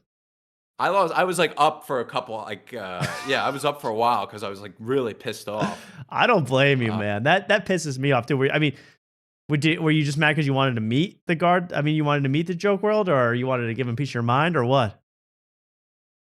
A couple things. I mean, we just put out an award show, like kind of. Yeah. I don't want to say mocking him, but maybe he caught a whiff of it. So Maybe. maybe he knows. Maybe he's out of it. I don't know, but there was a lot of possibilities, and I missed all of them. Wow. And yeah. And apparently Ben Avery was on Matt and Shane today. So you could have replaced Lemaire. You could have been in the background giggling. Yeah, Who well, knows what would that's have the happened? thing is, that's the thing. I was like happy. I brought a date because I was like, okay, maybe if I hung out, like maybe if I didn't have a date, I would have went up on stage and maybe bombed and then didn't look good. Or Right. maybe if I was by myself, I would have overstayed my welcome. I didn't want to with the date, I got in, I got out. I didn't say anything embarrassing. The most embarrassing thing was asking for a picture and him to sign. That's the most embarrassing thing. But yeah. And so I'm happy. I'm happy for that. And like if I went to the creek, would I have hung around too long?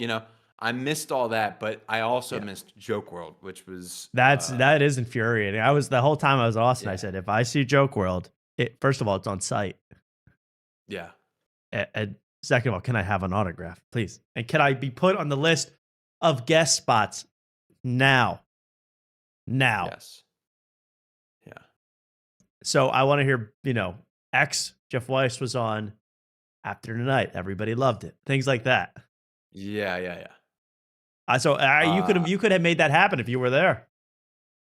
I could have, but the other thing, I try to look at glass half full. I could have made an ass out of myself somehow. Again, been uncool in some way. So I think you're But at good. the I think you came off cool. You had a date. The date saw you. The date was successful. The networking Sounds was like successful. you balanced both well. You have a work-life my balance. Yeah, opinion. I balanced Sorry. work and life. Work and life balance. That's beautiful. Stinky and Mark balance. Yeah. Work life balance. Exactly. Work distinct balance, man. That's good. And Yeah. I would just say that I think it's a blessing because Joke World, he would have like big manned you. He's the biggest kiss ass in Austin from what I hear. He would have only been worried about Guard Dog and Butterly. Yeah, well, the thing is like I could have definitely got Ben to introduce me to Joke World. Right. You know what I mean? Definitely. So I kind of missed that. Now I have to come up to him as a fan, which I am, I guess. Which I am. technically. You are. I get. And I'll ask him about Jeff Dye and why. But if why you had a he's- photo with Joke World, the world would have ended for me. I would have. I know. I could have died happy. Yeah. Yeah, what was it? Oh, but no, I like to look at things glass half full. And after I finally fell asleep, had some rest, woke up the next day, rejuvenated, and took a deep breath. I looked at my picture with Ben. I looked at Ben's picture with Joke World again. Yes. And I realized Mm. that I think Joke World is taller than me and would actually, I wouldn't say tower over me, but I'd be looking up. He would I have to mog get in a you. Mark Maron position. My chin's gonna have to be Yeah. up. He would mog But you I address- completely. You'd be worried Yeah, about that. so now I know. Because I had a literally side by side picture pretty much that I can compare the same night. Right, you're using Ben Avery for scale to compare you and scale, Joke exactly. World. Yeah, so now I can size him up. He's going to be a little bit taller, and it's Yeah. not going to intimidate me. Because now you know. Now I know. Yeah. So Okay, I am a believer so that it was not a everything complete happens for a failure. reason. It Absolutely. was not a complete failure. But if I hadn't if I didn't know that Joke World was there, it would have been a perfect night. But leave it up to the bad omen of Char Gardini with Premium Noctis or whatever Right. to ruin my night. Isn't that crazy that Joke World is 6'6", 6'7", 6'8", and instead of playing for the Dallas Mavericks, he's covering Tom Segura? I mean, get in the court, bro. Get on the Right. court. Get those shots up, bro. Yeah, start to hit some free throws at least. I don't know what he's doing. Is Luke still there? Luke's dead. Still here. Oh, Hi, Luke. You can. Well, guys, I don't thank you. Ken. I don't really What, Like, Tommy? No, I'm glad you checked. That was a wellness check on Luke. Thank you for checking. It was. on that. I He could be This gone was at any before moment. We're I, always uh, worried. I was about to call the police, and then I decided No, not he's to, just but keeping quiet. he's just Ken, observing, and I love that because I do the same thing. well, Ken, thank you for calling in tonight. You're very welcome. I wanted to say hi. And, Thank you for saying hi. Always a enjoyed the blessing to hear your interview. voice. Thank you. Blessing. You're very welcome. Thank you. Enjoyed the interview. I liked hearing about Mark's date. I hope Crazy to hear good. more details at some point. Oh yeah, is there a to be second date, Mark? honest. Well, Or third. this would be our third, the next one. But the other, Oh, now I'm thinking, now, because I asked for a third, but now I don't want to love bomb. I know that's a term. I don't want to do that either, you know? I don't think. Yeah, I certainly don't love bomb, but also don't love withhold. That's true. So You you gotta gotta be, you know what? it's balance. Life is short. You gotta be honest about your feelings. Yeah, go for it. Love genocide her. Oh. That's what it takes. I Yo. I just came up with that term. Write that down. No. Love. I would say, yeah, love, do it all. I want more stories. I want more juicy gossip, as does Ken. She won't admit it, but she does. And that's great. So thank you, Ken, for calling in. Oh, you're welcome. Good night. I will talk to you guys later, and I gotta work tomorrow. Tomorrow was supposed to be my day off, but It's hell. It's literally hell. life is hell. It's literally. But love you But guys. chin up. Talk to Watch you a soon. replay of the Jeff Weiss interview. You'll love it tomorrow at work. I was And, gonna watch you'll Jeff live. Dye interviews, honestly. Die Hard. Always a good one. Die Hard new but not episode clip. dropping out. Someone's wearing an outfit or something on the new one. Okay. Good night, Ken. We'll see you later. Alright, bye guys. Bye-bye. Good night, Ken. See ya. Well, there we go. There was Ken for Mark's date. Mark's date with Ben Avery / French girl. Well, that's nice to hear, Mark. I'm glad the relationship stuff is going well. Did you tell her about it after tonight? Yeah, I sent her the thing. I don't know if I think she just watched the Clayton Lisey, whatever his name is, that video, and that's about it. And Right. her assessment of the show was like, oh, I thought it was just going to be like guy humor, but I watched the whole thing and I laughed a few times. And I was like, oh, that's a There good we go. start. That's a good The best start. review from a woman ever that we've ever gotten. I know. Yeah. That's incredible. Well, good. I'm glad to hear that. I'm glad we're now crossing oceans with our fan base. She's French. Is she French? Is she French from France? Is she French from some wacky other country that they took over? She's French from France. Ooh la la, Luke. Genuine. Hey, that's the place of love. That Love's in is the the air. city of love. Paris. Well, that's wonderful. Good for you. I understand why you're hesitant to talk about it anymore on this show, but so we'll move on. Because I've ruined at least 3 of Mark's relationships before. We're going for the quad kill. It's about to end it all. So there we go. There's the whole story. And yeah, a missed opportunity to meet JokeWRLD. But everything happens for a reason, Mark. I do believe that as well. We will. After tonight, we'll win. Yes. In the All end. right, let's get to some real things. Even if I have to die to make it happen, we'll win. Let's get to some real news, Luke. What do you say? I'm down for it. All right. Get the hell off my screen, everybody. And let's move on. I didn't even save that picture of Ben with JokeWRLD. It made me sick to my stomach, to be honest. I didn't even save it. I was disappointed. I would love to actually move on, but as per my contractual obligations, I unfortunately do have to play an ad at this moment. There's actual polar bears out here. You gotta be kidding me. Good thing my axe ain't just for chopping wood. It's bear approved, baby. All right, back to the base. Make a little trade. Look at the cash roll in. Upgrade time. Boom. Check out that Howie power. Mandel advertising one of these awful. Howie Mandel. I saw this on Instagram. Now I get it 3 times a day. He's doing one of these things where you shoot the red guys. He's playing one of those games. But instead of this, look at this. You kill polar bears with an axe. Man, surviving in this frozen wasteland, easy. The coolest choice of 300 million players. What? And that I don't believe for 1 second, Howie. Is Howie Mandel a cupcake? Is that the...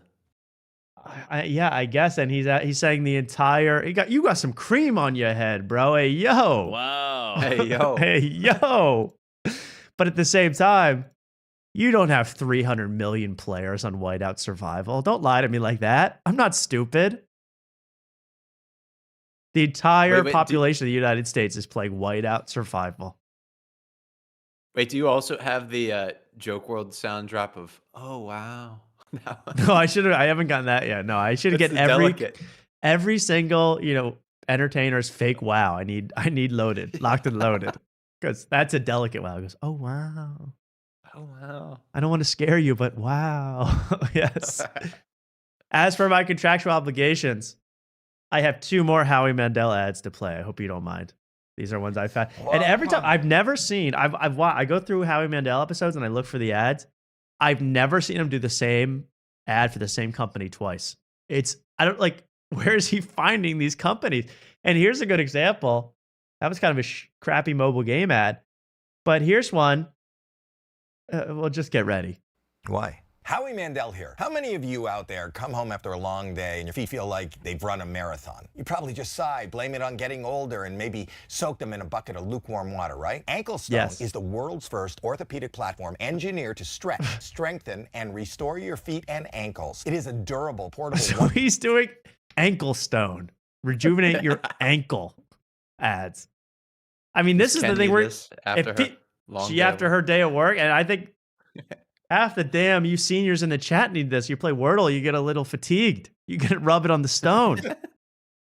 I mean, I'm like, where does he find these companies? Where do they find him? And how is it only once? I've only seen this ad once for Ankle Stone. Piece platform that's been scientifically engineered with precise angles and contours. It's designed to fit your foot like a glove, allowing for multi-plane independent movement. Right now, you can get 10%. Look at that Omni movement. To fit your foot like a glove, allowing for multi-plane. Good Lord. My goodness. Is that Howie's foot? Do we know? Does he use this product? You guys could use on the sick ghouls, Luke.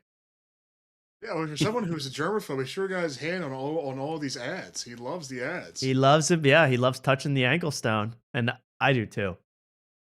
Honestly, you got the ankle stone. You're leaving it on the ground. You wake up in the middle of the night. You're kicking that thing. You're breaking your toe. You're breaking your big toe on that thing. That's a lawsuit waiting to happen there, Howie. You think that's sturdy, or you think that's foam? No, it's ankle stone, Mark, not ankle foam. Stone, right. Ankle stone. Independent movement. Right now, you can get 10% off with code Howie10 at Ankle Stone. All right, well, that's all. I have more Howie ads, but we'll delay them until we need to take another ad break. I don't get the side ones. I don't get this thing at all, honestly. I don't understand it at all. I mean, it's just kind of... It should also measure your foot or do something else. It's like it does literally nothing. It's like one of those cat things where half of it's like string around and then like the box at the top. It's like that, but for your feet. For old people. It's like for old people to play with. Like, hey, yeah, Grandpa can't move much anymore, but he can climb all day on the ankle stone. That's a good idea. All right. Well, Howie will come back later. Don't worry about it. Here's some drama. I actually want to get to a little bit of drama that I saw, and this is not your typical stuff we talk about in the show because it's about S&L, as Don Jr. would call it. S&L. SNL. Do you guys remember the comedian, the SNL guy on SNL, Chris Redd? You guys remember this guy? I just saw this today. You saw this? Yeah, this is new. Chris Redd. And he was in Popstar. He's in a bunch of movies too. He's kind of disappeared. But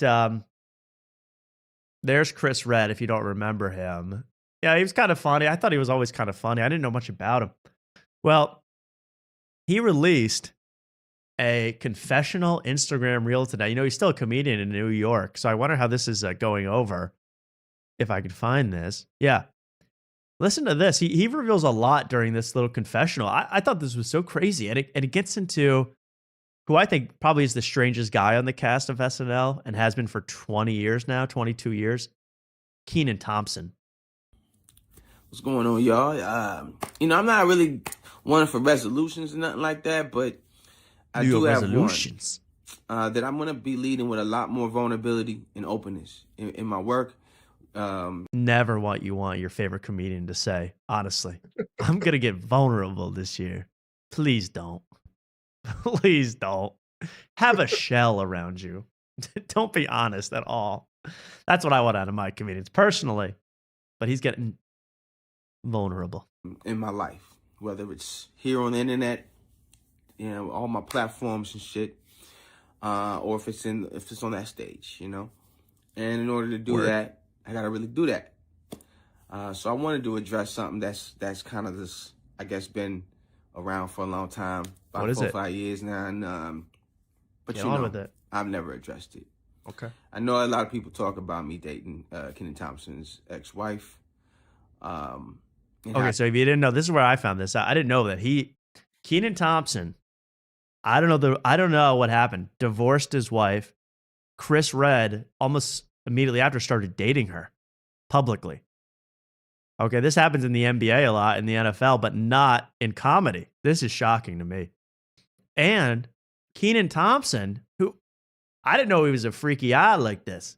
He started immediately dating a 19-year-old. Ooh. He has literally been on SNL longer than she's been alive, and he's dating her. This was as like a year and a half ago. I don't know if he's still dating her, but he was dating a 19-year-old girl, you know. So I don't know what's going on with that. It's not illegal. You know, don't bring Vitaly in on this. It's legal, but it's strange as hell. And Chris Redd immediately dating her is so weird. He just keeps going on about it, like, and I almost find this like a threat. You know, he's confessing, but he's really saying in a lot of words, hey, I'm just going to be vulnerable and honest about everything that went on. Almost saying there's got to be scandals involving Kenan in this whole thing that we don't know about. When did he start dating the 19-year-old? All of that stuff. So it's going to be interesting to see. And then he reveals something else that's pretty wild. How that came to be, you know. And I'm going to just tell it to you straight, man. It wasn't no plan. I saw everything that everybody said. Every single thing that everybody said, I saw it, you know. And bottom line is, I'm not the type of person to scheme on a person. I'm not the type of person to even date somebody that like one of my homies has dated. You know, this is a very unique, nuanced thing that happened. You literally did. You know, we were all cool. You know, there was not. I was never. And he was dating her. I think while they were on the show together, and while Kenan Thompson like put him in a movie behind his back, apparently. I think this is wild. I don't know if this qualifies as what Mark's mom would call black antics, but it's close.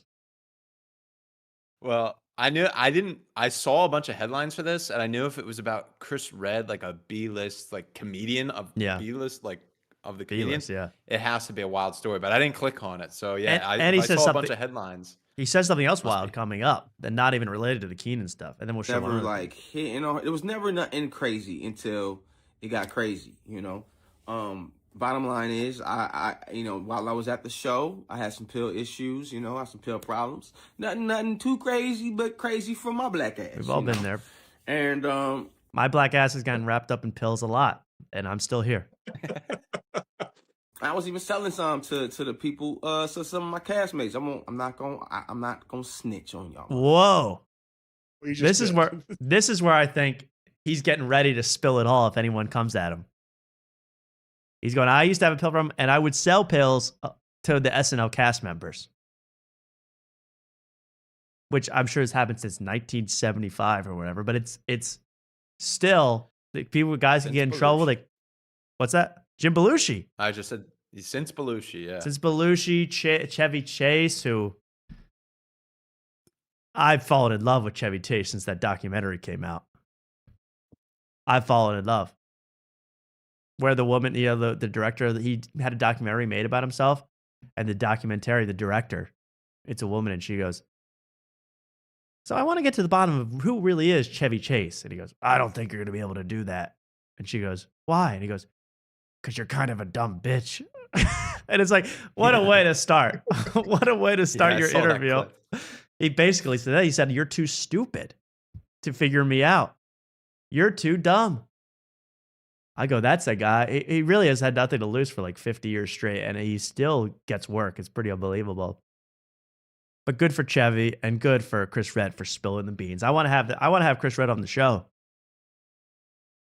to discuss Skrilla. Fuckers, man. But it was really funny to me that like I would be around on this shit, and people would talk shit about it and talk shit about me, and I would hear them because some of that Adderall shit got you fucking super hearing and shit, but wouldn't like help me. I would have panic attacks, wouldn't like be concerned about me and nothing, just would talk shit. And it was So he's saying, hey, the whole cast was making fun of me, making fun of my pill problems. A lot of people could end up looking bad out of this. A lot of people could end up looking bad out of this. Joke. I'll give a thumbs up to this comment. Someone says JokeWRLD star. That's good. That's some good. That's some good. I don't know what would you call that part of speech?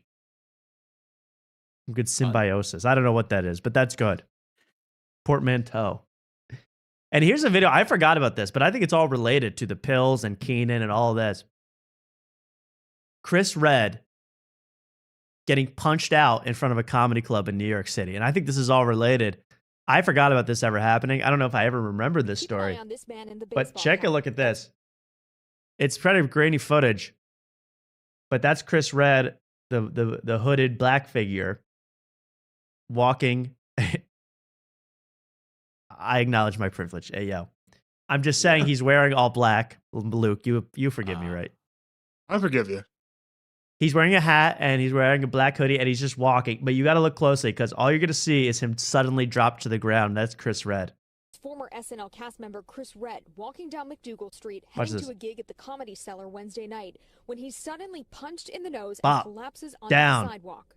He had his nose cracked, not broken, but split, and a lot of blood was coming out. Fabrizio Cavalacci owns. So this is like soon after he got kicked out, after he left SNL. I think this was a hit. I mean, made by with a name like Fabrizio Cavalacci, you have to order hits on people. With that name.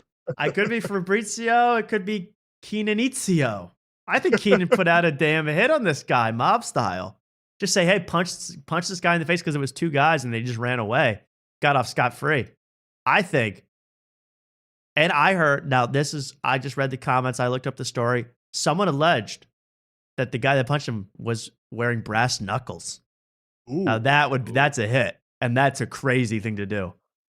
And I think it's over dating the ex-wife. I really do. So Chris Redd about to blow. Just get ready because in 2 weeks you're going to say, wow, After Tonight reminded me of this. And it blew up. Kenan, Thompson in trouble. Anything could happen. Lauren is heavily involved. Yes, I believe that. Was this show have like did you have an interview with Kenan? Show an interview with Kenan Thompson? He was like very like mafioso kind of like I think on We Might Be Drunk, he's like very like it is what it is. Like he's very like closed off and like you think he's this fun, bubbly guy from SNL, but he's really like doesn't want to reveal anything, doesn't want to talk. Very strange. Right. Yeah. He's weird. So he got his nose split in 2022. Yes. Just so the timeline. Okay. Yes. So he got kicked off, or he left, kicked off, whatever, SNL in the same year. So it all happened around the same time. And he started dating this girl around the news articles of him dating were in 2022 as well. So it's coming together. And I think there's mob hits in SNL. I think Beck Bennett is heavily involved. Mikey Day, probably the ringleader if I had to guess. He's a wild boy. Bowen Yang probably does their hair. No, I'm just kidding. I don't know. There we go. I think that's gonna blow up to be some big drama soon. I'm excited. I'm excited for that. Well, we got a lot more to go. How about this story? I don't really have like an exclusive, but People Magazine saying, and this is official, Will Smith being sued. Did you see this? By a violinist of all people. Why? Okay. I can't wait to watch The Traitors. Peacock.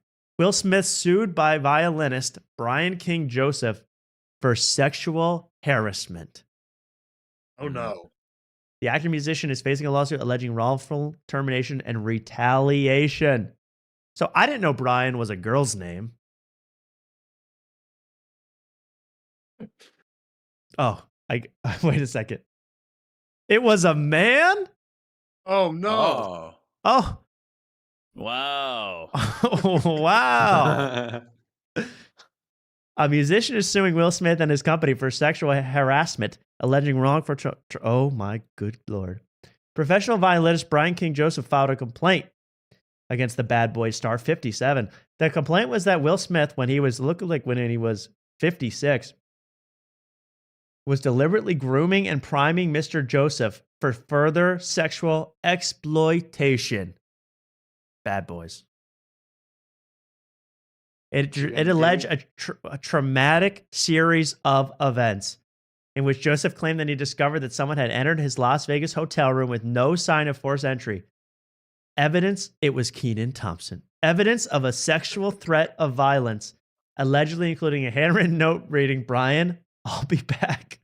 Just us." I mean, imagine the Fresh Prince sending you that note. That's the scariest thing. Imagine the Fresh Prince leaves that note for you with a drawn heart and signed Stone F, as well as wipes, a beer bottle, a red backpack, a bottle of HIV meds with another individual's name. Oh, good Lord. An earring on a man? Oh. And hospital discharge paperwork belonging to a person unbeknownst to the guy. What the hell? I didn't read this far into it. So this guy comes back to his freaking hotel room after playing the cello for Will Smith for some reason. Why is a violinist involved in Will Smith's operation? And yeah, probably the themes to Fresh Prince probably sounds good on violin. But all that being said, he comes back to his hotel room. There's a note saying, "Hey, just us." Signed, and maybe Jazzy Jeff will show up. And then a heart, a drawn heart, wipes. So it sounds like they had sex in his hotel room before he even was there. That's what it sounds like to me. They left all their stuff there, whoever was having sex. Because they left a hospital discharge paperwork. This is the scariest thing I've ever heard. Oh, there he is. Brian King Joseph. Wow. Shredding. Absolutely shredding at The Easter electric Seals. violin. The electric violin. So obviously with the electric violin, he thought homie was down to play like that. He was not. He feared that an unknown individual would soon return to his room to engage in sexual acts with him. I'd be scared of that too. And no amount of deadbolts, put in the little whatever, the little credit card in between so they can't open. None of that is going to stop, the star of I Am Legend. What was that movie where he was a superhero though? Hannibal. I was gonna say I Am Legend. But what was the one where he was the superhero? Hancock. None of that's going to stop Hancock. Well, and that gives a whole other meaning to Hancock. Hey, yo. Hey, yo. I am legend and I'm coming into your hotel room. That's scary. That's a frightening idea. Now, is this violinist an outed gay man? I don't know. These days, you never know with the electric violin. Yeah. Everybody that I know that played the electric violin was macho as hell, but I have no idea. It caused him severe emotional distress, this whole incident, economic loss, reputational harm, and other damages, including PTSD and other mental illness. Yo, you got mental illness, bro? Wait, what you mean? You got mental health? So he was in America's Got Talent. Oh, wait, I didn't even know this. The new complaint files a $3 million lawsuit against the Oscar winner's wife, Jada Pinkett Smith, claiming she verbally threatened him. The husband and wife duo are really mad and say it's a lot of crap, an entertainment source told People. So this seems like just America's favorite family. They're just doing great work out there, And I know Jaden is well matured well too. So this is a good family. This is all coming together. Get them on a financial audit with Caleb Hammer. They need to work through that. Oh yeah, they need to get on the red table with Caleb Hammer, and he can speak to them fatly about the problems they have. That Caleb Hammer. Let me say something about Caleb Hammer, who is now, he's the financial auditor. Do you guys know this guy? I think everybody knows him now. He's become huge. Yeah. I mean, we were talking about him 2 years ago. Yeah, his ads show like he's trying to audition people and This is like my dream. I've always wanted to be about America. Yeah. On Instagram. He is this gigantic. This now is he's like got my dream. I've always wanted to be about He's America. got 2.81 million followers on YouTube, millions at other places. And he does is he humiliates poor people. You know, it's fun for 2-3 episodes in a row, I think. And then you get to the point where you're going, let me guess, this person does Arby's too much. You know? It gets boring. It got boring to me. And then I found out that this guy, Caleb Hammer, is not just the weirdo he appears to be. He is. We had the video. Actually, we released a video. I don't know. I think I took it down of him allegedly soliciting men to to do sexual acts with other men. But he was just the middleman somehow. But he was like, that's the famous line where he goes, and you know, if you play with yourself, he'll pay you more. And if you eat your butt, if he eats your butt, he'll pay you more. Like, that's a good financial audit right there. So then it turns out he's doing this all the time with all sorts of people, men and women. He is a sexual deviant, allegedly. And well, a real weirdo, by the way. And anybody that would take financial advice from this guy or, you know, anything besides, hey, cut down on DoorDash. That's about the extent of his knowledge. He does ads. He literally does ads for cash advance loan companies, you know, the most predatory things that take care of that, you know, prey on the most desperate people on planet Earth to steal their money and then put them into usury for years. He promotes that. I don't want to get in my high horse too much about this guy, but he is a real weirdo. And his downfall, if it has to take 5 to 10 years, will be so glorious. So glorious, Mark. It'll be unbelievable. Yeah, yeah. I mean, he kind of already fell. Now he's coming back, I guess. He didn't really ever fall from that. And in fact, there's new videos coming out every week being like, you know, I'm not even kidding. This was one of the allegations. When he left, he had a roommate, you know, after college. When he left the apartment, he smeared feces all over the wall before he left. That's not made up. Someone really said that. And he left a dog that they were supposed to hear of in a cage for days. I mean, this is a sick guy. And only a sick guy like this could, with no shame, do this show. I just want you to know that. You know, Dave Ramsey seems to have some, I don't even like that guy, but he seems to have some scruples. This guy will do anything to humiliate anybody and make himself bigger. And he'll stop at nothing. So until he gets like really in trouble, he's just going to keep growing because he is a certified psycho, in my opinion. Yeah, I'm surprised it hasn't happened yet because, like, I feel like, you know, he's kind of like doing the right-wing grip thing on Twitter.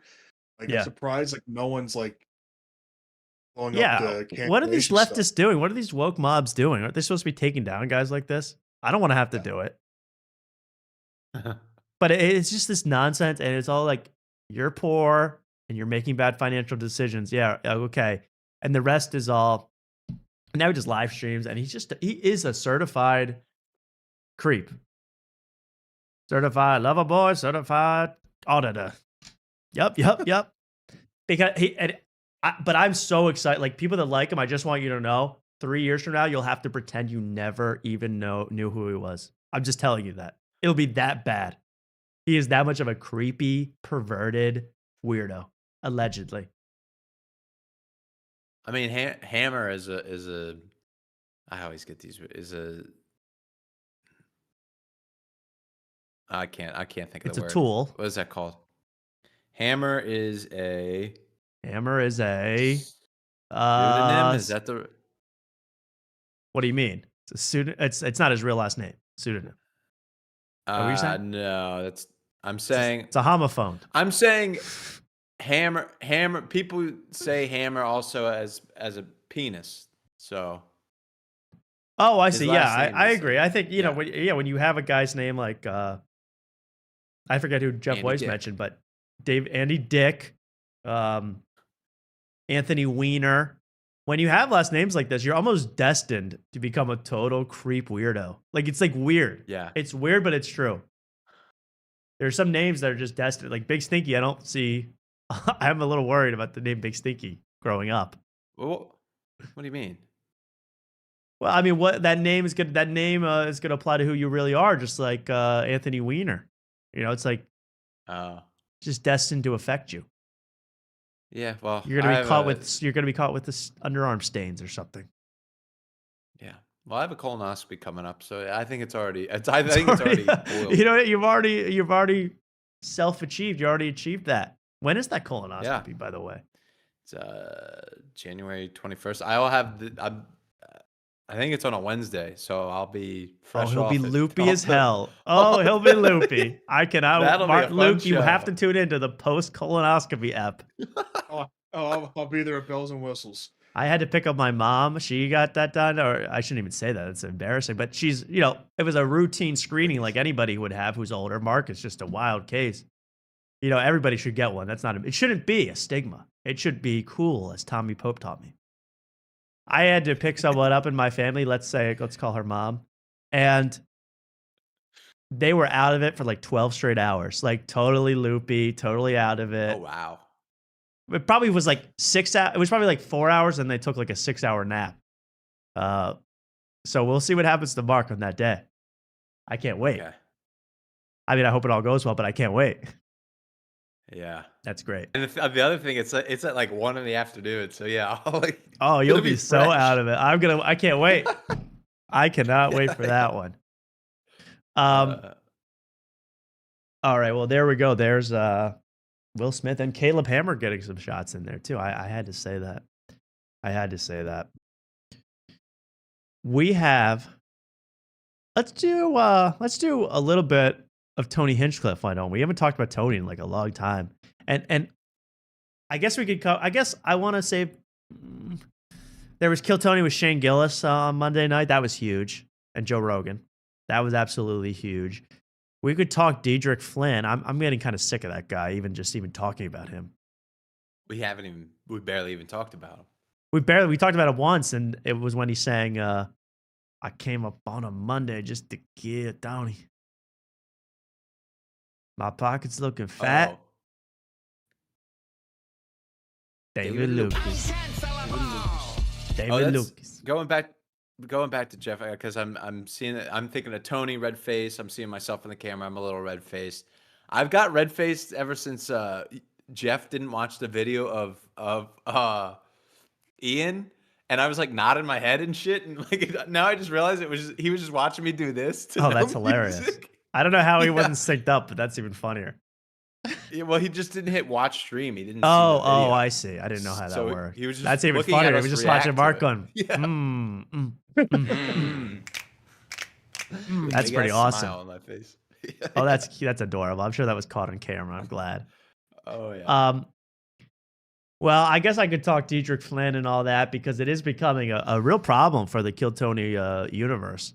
This Diedrich Flynn character. In fact, a lot of people calling him on. I'm not going to steal this from Reddit, Mark. Maybe you made this up independent of Reddit, but you called. What did you call this guy Diedrich Flynn? Who I will show quickly. He's Black Uncle Laser. I said it on this show. I thought before the first time. Oh, did you? Talked. Okay.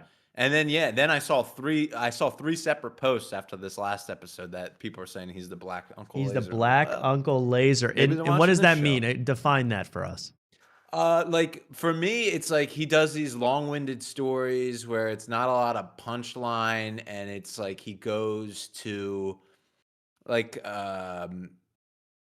it's eventually into like some type of stereotype, like just like a stale topic that's been done a million times. And it You know what I mean? rambles on, and it's on Kill Tony where it's supposed to be beep, beep, beep, beep, beep. It's supposed to be quick, right?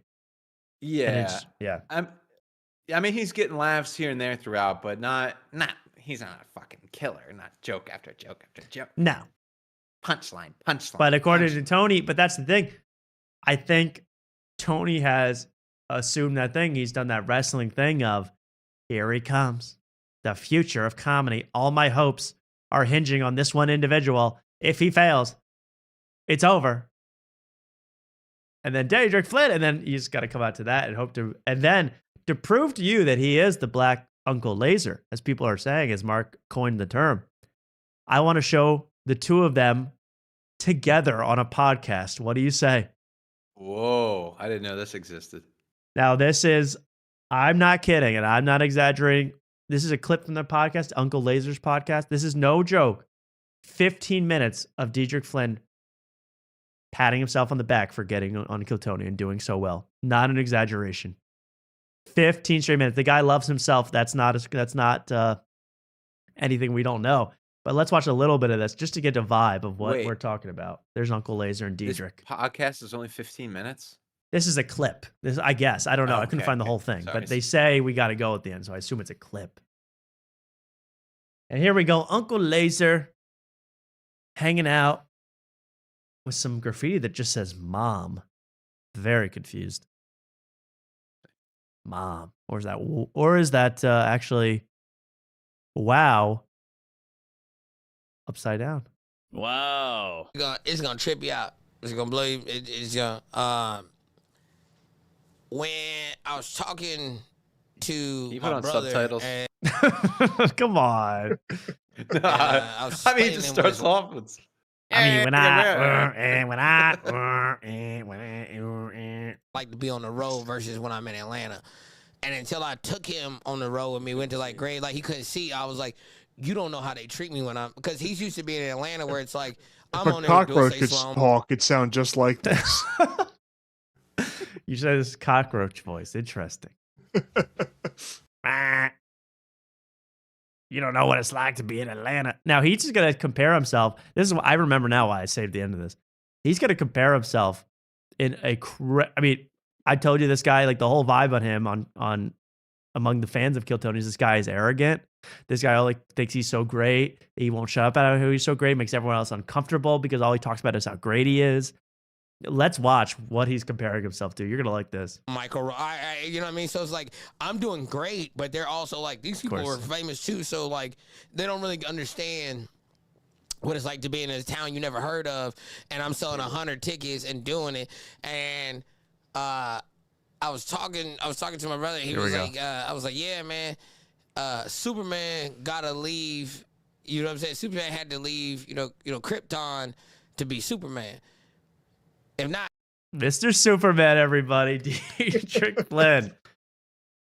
Oh my God.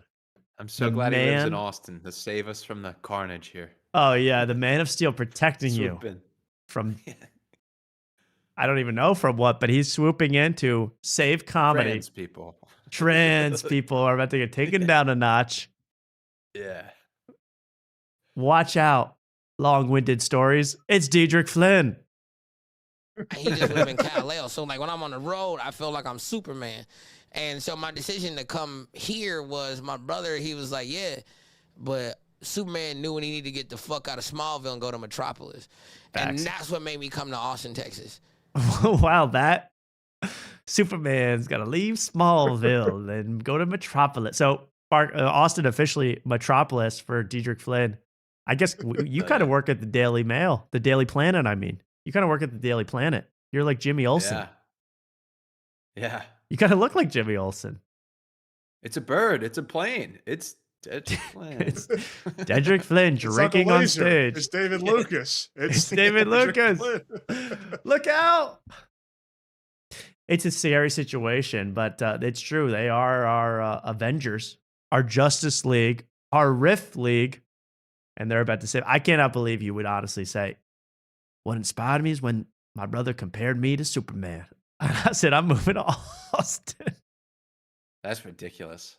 Isn't that crazy? I was just like, and David, I mean, and he's so on, like, Uncle Laser can't even get a word in. I've experienced that myself in some interviews. Like dashing my baby. He said, yeah, you can do that on the road, but you doing it out of Smallville. Your ass need to go to Metropolis, get on Kill Tony. And I was like, that was it. That was it, man. If you would have gave me 1,000 wishes. Oh, he's double fisting too. Alcohol. He's drinking. I know this. Oh God, it's a mess. It's a mess. I almost felt bad because he started almost tearing up at how successful he is now and how much it means to him. But then he got into I'm Superman, Tony's Batman. It was like a little too much. For 1,000 bets, 1,000 wagers, I never would have thought that this black dude would have quoted fucking Metropolis, Kryptonite, and Superman. I didn't know. Black people nerds too. Like we won't talk about part 2. Oh my God, what a I'm Uncle Laser. I don't think black people can read. I didn't know they read the comics. I know you can see the pictures, but you can read the actual words in the strip. I thought they just do the quips like pow and bam. I don't really read the actual They knew the text. onomatopoeias, but they didn't know the words. You're teaching me something new every day. I guess then I'm kind of like the Green Lantern. Sure. Tony. Dedrick Flynn, aka Daddy Fat Stacks on the Instagram, TikTok. Listen how this is crazy to me. Goddamn fucking winter Christmas album dropping December 26th. Just before people start yelling. Who the fuck can listen to this? Goddamn, these Let's do an impression part very quickly. You can be Uncle Laser. You do a good Uncle Laser.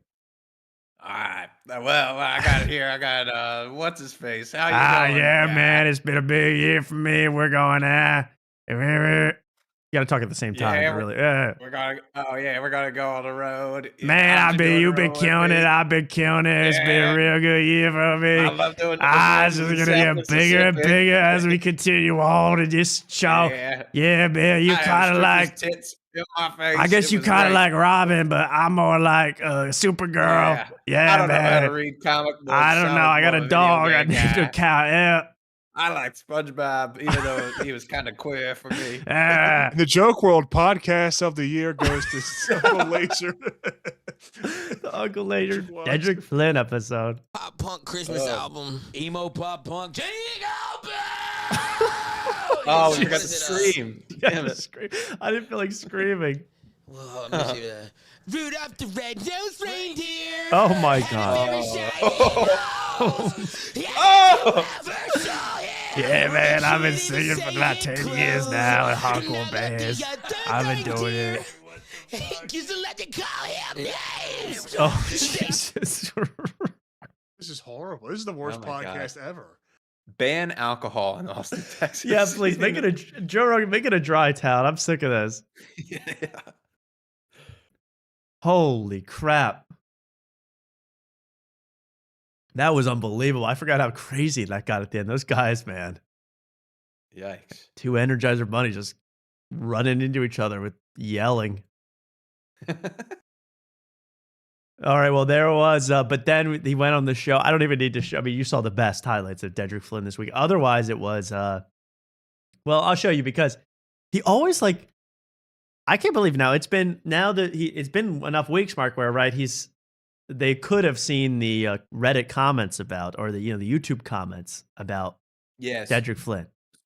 So this one that aired this week would have been a week removed from the one that aired where he did the "My Pocket's Fat" David Lucas, and he sang that song that no one liked. Right, where the crowd started to turn against him after that one.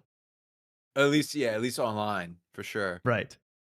Okay, so let's get to this then. Let's get to some of this because the whole thing goes on for like again he's taking advantage.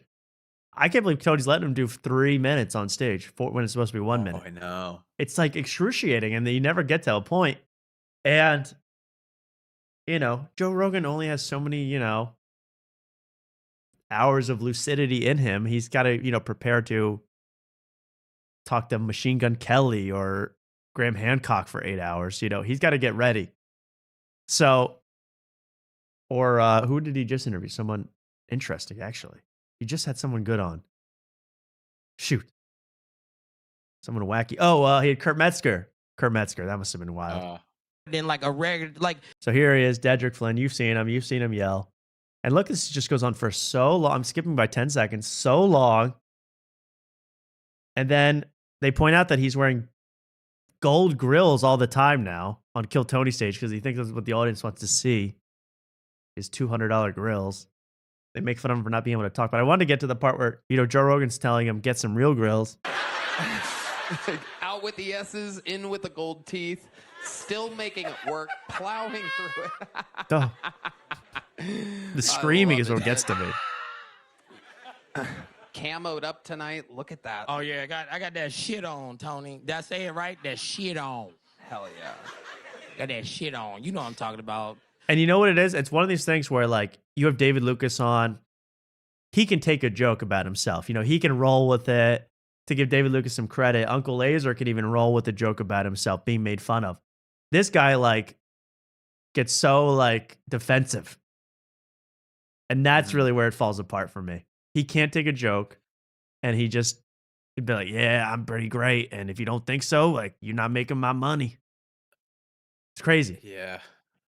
He does too much yelling, too much like way too laughing, too Way much too pointing at the crowd. Like it's just it's like, dude, just say something funny. Yeah, it's a total it's not that difficult. Overstimulating. Let me find if I can get to that. Well, I'll play more of this.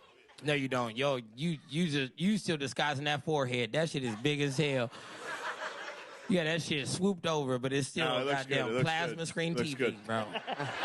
It's a good look. Don't let anyone talk to you. Take your hat off, Shane. Fuck you, dude. Here we go. Shane going after him a little bit. Don't. Look, David Lucas was good at it. We already had one, David. Don't do that. Hey, my pocket's fat enough, but not me. You know what I mean? There we go. He couldn't go 30 seconds. My pocket's fat. I like that he's bragging about money to Shane Gillis. That's pretty funny. Like one and Joe Rogan. And All Joe three of Rogan. them have And Kill Tony. And Red Band. Red Band. All four. Could buy and sell every Wendy's in the Austin area. And what are you up to? I mean, seriously, it's so like that's what I mean. You're with some of the, at least let's not count Red Band. He's humble like that. But the other three are some of the highest wealth individuals in entertainment in Austin. There's not many bigger. So to be like, hey man, I'm doing well, but, and then he even does the thing. I want to see where he goes. He even says, hey, Joe Rogan, you should pay me. Lucas, yeah. David Lucas is also wearing a grill right now. It's a green egg. Okay. Is that right? Green egg? It wasn't the reference that threw it off. It was tenderism.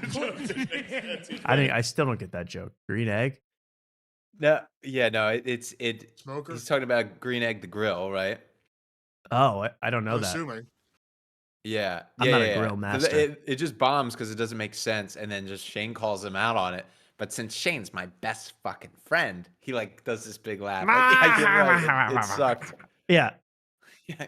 If it was like a bucket pool, like you don't know what the fuck you're talking about. Right. How many roasts have you been on? You've been so you've written for nothing, right? And I've been writing for 45 years. Of course. So then I don't know what to do. What? I was just saying it was cringe in the very beginning of the show where he intros Shane and Joe, and he's like, my best fucking friends in the whole world. Oh, I missed that. How long have you known Shane? Probably not that long. I remember when he claimed that he was on a podcast, I think on Two Bears, where he said, I brought Shane to the world's attention. He claimed that when Shane was first on Kill Tony after he got fired from SNL. I mean, he's pretty outrageous with that. I don't know what's really going on in Austin. I'm not settled in, but I know that Diedrich is going to run into some trouble soon, man. Yeah. It was a fun trip. Especially the ride back in. Yeah, that was so much fun. Yeah, it was a blast. It was actually a... Yes. And he's taking him on tour. You know, I'm hearing mixed things. I don't know what's going on, really. I don't know what's happening in that world, but I'm a little nervous for Tony because it's hard for him to give up on a guy that he sold the world to. It's hard. I'm nervous. But Kill Tony, man, Tony Hinchcliffe, man, he's ready for a Tom Segura-like pivot to being a head of industry, to being a robber baron, to being just at the top of his game, because he was on this podcast around New Year's. Did you see this with a bunch of, 100 millionaires and billionaires? Did you see this? For a living. I got product manager at Google. I got one big thing out of this, but yeah. This was what is this called? The All In podcast, and it's just with three rich, don't take offense to this, whiteys, and they have some other guy that Chamath guy is normally on, but he's not on. So this is just three rich guys. I'll show you the very beginning of this. This is it. This is who's Tony's hanging out with now. The richest of the rich. This is pretty unbelievable. Honestly, I think this is like the most fun Christmas party we've his had. candy cane. Ever. His candy cane tie. And probably the most fun event we've ever had is because of Tony here. Yeah, That's right. I made it a show. Coolest fucking guy in a suit here. Right. Bunch Everybody of nerds, here but is over 20 years older than me. I'm so fucking cool. I'm so cool. And he's here, and this is in San Francisco, by the way. He's hanging out with tech moguls in San Francisco now. I never would have thunk it. Please welcome the one, the only Tony Hinchcliffe. Listen to that intro. Was that Joke World? Oh, he's doing the ears. He's doing the ears. Whoa, on he all went in. back. He's doing the ears even at the tech mogul stage. I didn't even notice this. Wow. And look at that guy having a full O on the right. Tony looks like an antagonist on Parks and Rec right now. He does look like, Jam. Like Jam, Congressman Jam, whatever his name was. Yeah, he does. He looks like Councilman Jam. He'd really, he'd be giving Nick Swartzen a hard time. Not Nick Swartzen, Nick Offerman a hard time Nick right Offerman. now. Yes. You can't build a fucking park here. I'm going to a comedy club. If you knew anything about zoning regulations, you would know. I mean, he could turn it up, but the big ass belt buckle, the ear move, he's in host mode. He's in Kill Tony mode. This is what Tony wants out of this stuff. This is Absolutely. perfect for him. Tony, any chance we could play Kill Tony tonight? You guys want to play Kill Tony here? So you guys prepared for this? You know how it works? I love this. This is crazy. We know how it works. I don't know if we're prepared. Owen Yang. I wasn't expecting to have to do Well, this yeah, tonight, again. but I think I just found a new golden ticket winner. So they have these three white, out of touch, dorks do roast jokes that other people, the ChatGPT wrote, and they go, "Well, David over there, sure, he thinks he's wealthy, but it's all in bonds." They go, "Oh my God." Oh.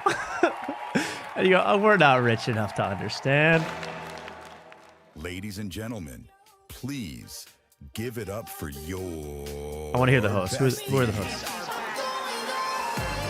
It's like, you guys are billionaires. You guys are like managing hundreds of millions of dollars capital, and people feel this need to then be on stage and be called besties by the announcer. It's like, isn't the money enough? Do you have to then make a fool out of yourself to be cool? I hate that they called it in the chat notices too. They called it, "Do you want to play Kill Tony?" Which is that seems very weird. They called that what? They called it what? They go, "Do you want to play Kill Tony right now?" And it's a Kill game. Tony. You notice that they said play. Yeah. We're actually working with Mattel on a full board game coming out this fall. Fuck off the liberal woke media of Hasbro is not touching this game. I call the Dedrick Flynn piece. I call the wheelchair piece. Oh, that's 8 extra steps. David. Wait, who is it? David Zack? No way. David Lucas. David Lucas. David Sack. Merry Christmas. Wow, I gotta. Oh. Oh, no, do your sack joke. No, I didn't have one. I was just thinking. I thought we were going to get Sack. What do you call David Lucas's stomach? David Freeberg. So you got two Davids on the show. Already a big mistake. And no David Lucas. Hey, look at this crowd. I mean, was this like the Ben Avery show right here? This must have been the crowd. Rich techies. And Asian women. I gotta hear this intro. I'm obsessed with him. Who? Wait, what? Who? Jason Calacanis. Jason Calacanis. It's like the Nickelodeon Kids Choice Awards days right now. Oh yeah. And they I wish they could slide, seriously.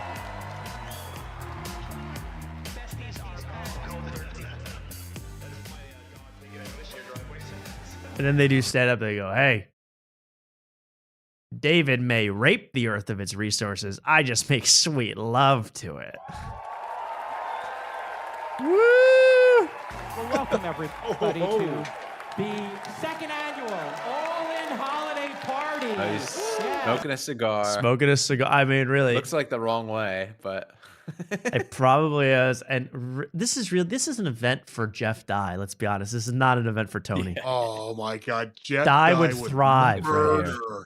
He would kill. Murder on this. He would destroy. He would destroy. Oh, I did get a message after the award show. I did get a message from Jeff Dye's manager. Do you want to take a look? Oh my God, yes. I was like, wow. I was wondering if Jeff Dye was going to reach out at all about the whole, he won all those awards that are comedy awards now on YouTube. I thought he was going to get in touch and, the video just froze, but here it is. Just a quick message from Jeff Dye's manager. You guys probably know him, but he's the one, he's kind of the intermediary I communicate with. So let's see what he has to say about the awards. Oh, go ahead. My girlfriend broke up with me. Oh.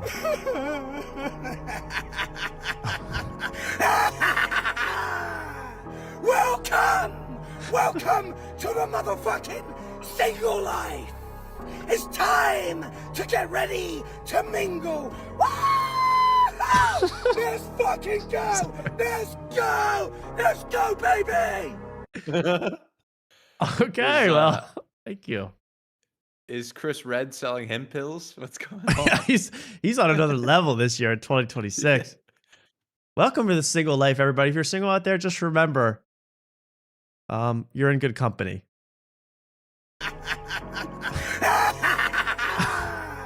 Luke does this in his car every day.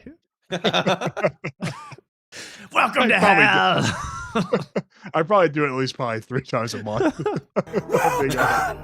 Welcome to the motherfucking single life. It's time to get ready to mingle. Yes. That's what they did at my Catholic mix and mingle. That's right. Let's get ready. Meet the Lord. This is me at St. Augustine's Ice Cream Social. That's right. Well, anyway, I'm just Jeff Dye's manager there to let you know that the single life ain't so bad. All right. I had to play that today. I'm sorry. All right, enough of this. David Calcanis, Jason Calcana, the 3 Davids, 3 wise men here. And then, Kill Tony does do a roast. It goes about as you expect. It kills, absolutely. But then they I don't want to see them do their own Kill Tony. It was horrible. But let's get to when they give their awards. They do their own award show at the end of this. Nice. And I want to show some of that because their opinions are on fleek. But then they get to, so they do like biggest business loser things, things you imagine rich people talk about. That's what they actually do. Who's the best CEO in your opinion? Oh, I don't know. I think is it NVIDIA? Oh, no, it's Netflix. Oh, I don't know. I mean, can you imagine? And they're all wealthy, so we know they're better than us technically. But let's talk about who Tony thinks is the biggest business loser of the year. And he's going to reveal, big reveal here, big reveal. Thinking their, streaming show is the best thing. They've got a problem. Who's the biggest loser in comedy? The biggest loser in comedy right now. And, I love here's the thing is that entertainment. Right. Well, anyone who doubted me. The biggest loser really are these giant movie studios, which still are virtue signaling and afraid to take any chances whatsoever. The last movie with any edge at all in a theater, I think, was The Hangover, which I think was okay. Tony, the last movie. When did The Hangover come out? Wait, like these are guys that are stuck in another time. 09. 09. These are guys stuck in like a totally, like they're stuck back in 14, 15. That Hangover was the last film with any edge in the what was the edge in The Hangover? They said a gay slur one time in the movie at the beginning. They hit a baby's head with a car door. Oh yeah, right. And Mike Tyson was there with a wacky tiger. Like, what makes that like that? That to me, that mindset is so boomer to be like, they don't make comedies anymore. And the last one they did, I mean, I don't have to say like, it's true that they don't make studio comedies, but the movies that come out are insane these days. They're outrageous even for me. You guys see the gerbil scene? And if I had legs, I'd kick you. I was losing my mind. But I mean, Poor Things was not. I mean, the things they do in these movies are so much more outrageous than anything that happened in The Hangover. It's crazy to me. What's a good example? Poor Things, insane stuff. Stuff happens in that movie you think would be outlawed, and that's not even a good example. But I'm saying there's so many things that this mindset that movies, they're just woke nonsense these days. You got to get updated, man. Yeah, Eddington was supposed to be nuts. Like, these movies, they actually do, they say it all, they do everything, but people are still in this mindset of, they don't make them like Will Ferrell did in 2005 anymore. Well, yeah, that's true, but we're doing bigger things. We're doing movies about We Might Be Drunk. So let's get to the rest of this, because he keeps going about movies. This 2006, 2005, and it made $1 billion. That franchise. Yeah, exactly. Are they coming to you? 4 years off on the year, half a decade off on the year, and it made $1 billion. That franchise. That's all these guys cares about. $1 billion. You asking you to do one? I would think that would be a very natural play, but there's no studio who would do you it. doing So a movie, maybe Tony? like A24 or one of the smaller ones. We are working on something. And Oh, really? Yeah, and it's going to be. Whoa. It's going to You be heard it here first. definitely the answer to that. And it. What's wrong with that guy? This guy? Well, both guys, but What about the guy on the left? What's wrong with him? does he have like a very severe speech impediment? I think he has something. Why do they have like their trophies like a morphed Pepe the Frog? You see that? Yeah, what is that? It's like a weird ass like morphed Looks like Pepe the Frog. Looks like the cartoon head from the Finding Nemo, like the turtle head. Oh yeah, it kind of does. Or yeah. and it does. I see what you mean. Like the Kids' Choice Awards is kind of like a blimp with eyes, like the Nickelodeon blimp. So interesting. Thought they had brown liquor though. It's going to be. You heard it here first. Definitely the answer to that, and it's all happening. To what? To woke? Okay, so when this movie comes out in 2029, a celebration of Kill Tony. I mean, what else could it be, really? Let's be honest. What else could the movie be? If you were to guess, 9 guesses about what the movie would be, for me, all 9 would be, it's a movie about a show that started in the belly room and just made it big. It's like, yeah, it's gonna be Kill Tony. It's gonna be about Kill Tony and have everybody that's in Kill Tony in the movie, because he saw, David Spade and Theo Von made that movie, that comedy, and they poached Cam Patterson and William Montgomery, I think, to be in the movie. And Tony's saying, I should be getting a piece of that. It's my time now to make a film. That's why he's doing it. To exploit the worker once again. I thought he saw the success of Lady Ballers and wanted to jump in on that. I Right. thought that was the movie. Oh, this could be a Blaze exclusive. This could be right next to, Who Really Killed Jesus, the documentary on Fox Nation or whatever. But I just think that mindset is so outdated. And yeah, when this movie comes out in 4 years, it's going to be challenging woke. That is going to be Lady Ballers. This is crazy.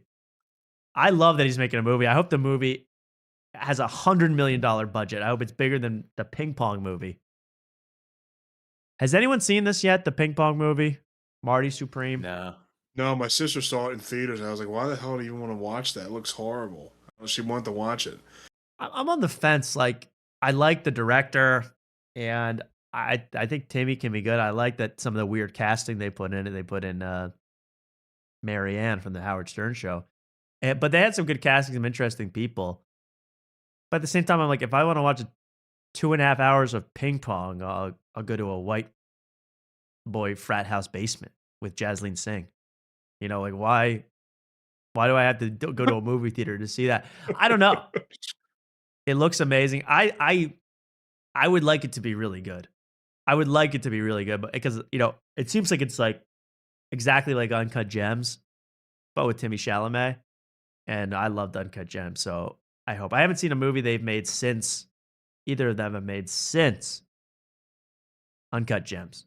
Good Time was great, but Uncut Gems was kind of just Good Time Part 2. New character. So I'm afraid this is the exact same, but I don't know.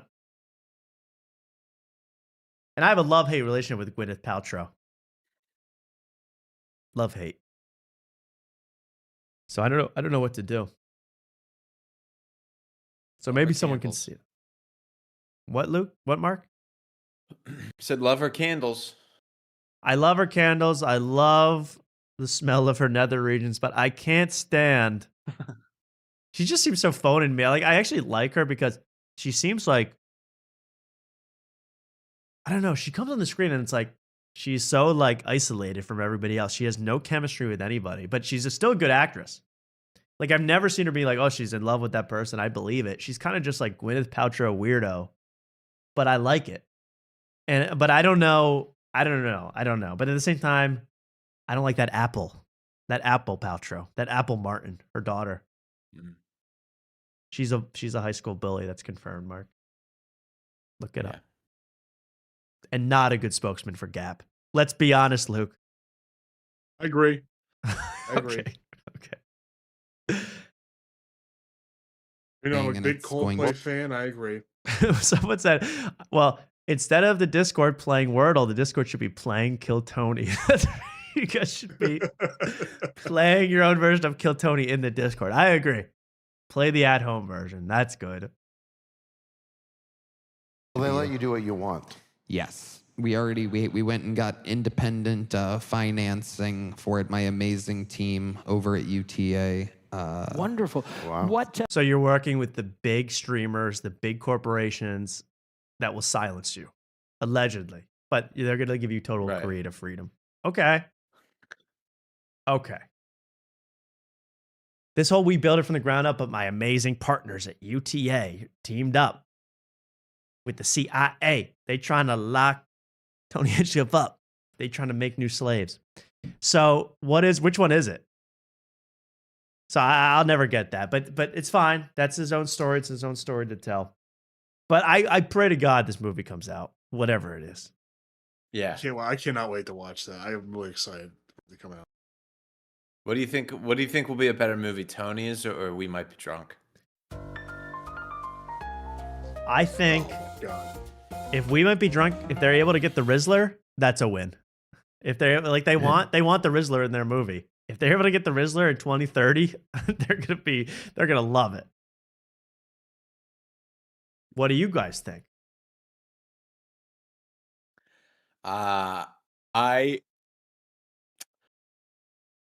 Well, it depends because I honestly think We Might Be Drunk may be the better movie, but I think Tony's will be more enjoyable because it'll be worse. You know what I mean? That's exactly what I was going to. I think the exact Yes. same.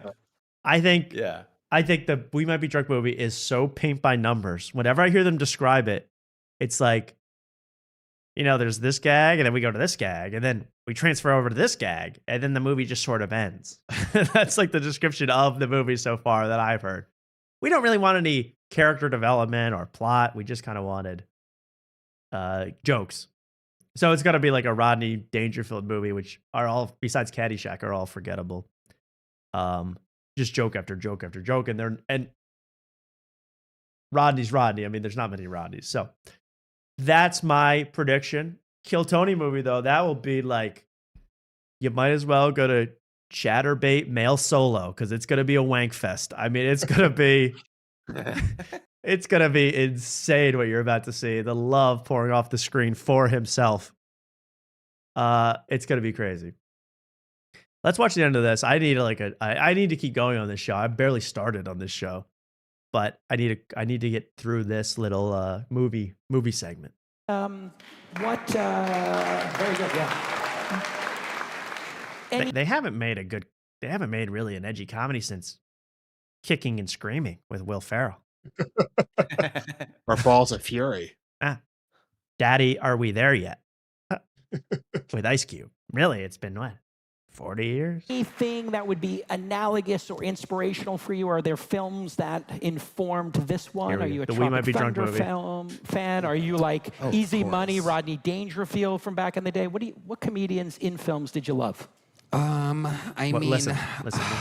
Without a doubt, and it's an odd pick because it's not the one everybody thinks that I'm gonna say, but Kingpin. What's wrong? Before he reveals it, Mark, what? Just his like, wow. I hate when he does. Oh, does and that, like but it then I matters do the- so much. Yeah, it's like, wow. Oh If you my really, God. If you I had really to have to put an answer to it. putting me on the spot here, but oh jeez. Yeah. I know so many greats. Listen to his answer, and this is the most. I mean, kiss ass, kiss ass. Sorry, Tony. Kiss ass. An odd pick because it's not the one everybody thinks that I'm gonna say, but Kingpin with Woody Harrelson and Bill Murray. Yes. I'm not saying Kingpin's bad, but he's been trying to get Woody Harrelson on the show for months and months and months. I think this is all a sick, twisted game. You know who was great in that movie? The stand-in for Woody Harrelson. Juice. Whatever the hell that guy's name was. Slimer. What the hell was that guy's name? Jedi. Jedi, yeah. You know who was great in that movie? Jedi. All right, well, there's the movie talk. And then we get to the other. You want to see Tony do his own little award show? It's pretty fun. Yeah. I forget this next award, but he's going to give them all out. Okay. Political winner for you? You don't Political give a winner shit. of the year. What do you think? A political winner for me, I mean, I really. Here I go. I'm just a big fan of this president. People can say that I kiss ass and that. The president of the United States, Donald Trump. Badass. Wow. Was he Joke World with these picks? What the fuck? I don't know. I'd have to say the leader of the free world thing himself. is, again, I'm gonna say it, and I'm gonna say it. Love this president. There's JD, who's a certified badass. But then you've got Cash Patel, but you've also got Pam Bondi. I'd have to say, the You big can't man forget himself. about Tucker. You can't forget about Tucker. Tucker. I'm sorry, Tony, but do you have any shame that the fact that Donald Trump, the second he had the opportunity, threw you completely under the bus? At a second of potential controversy, at the Puerto Rican comment, said, "I don't know the guy. Do it, Luke. You do it best." This guy, I don't know him. He's a lunatic. He's talking about Puerto Rico. I don't know this guy. I never met this guy in my life. I have no idea who he is. The best one, he goes, "Don't want to know him." Don't want to know him, folks. Don't know him. Don't want to know him. So he don't want to know you, and you're still kissing ass.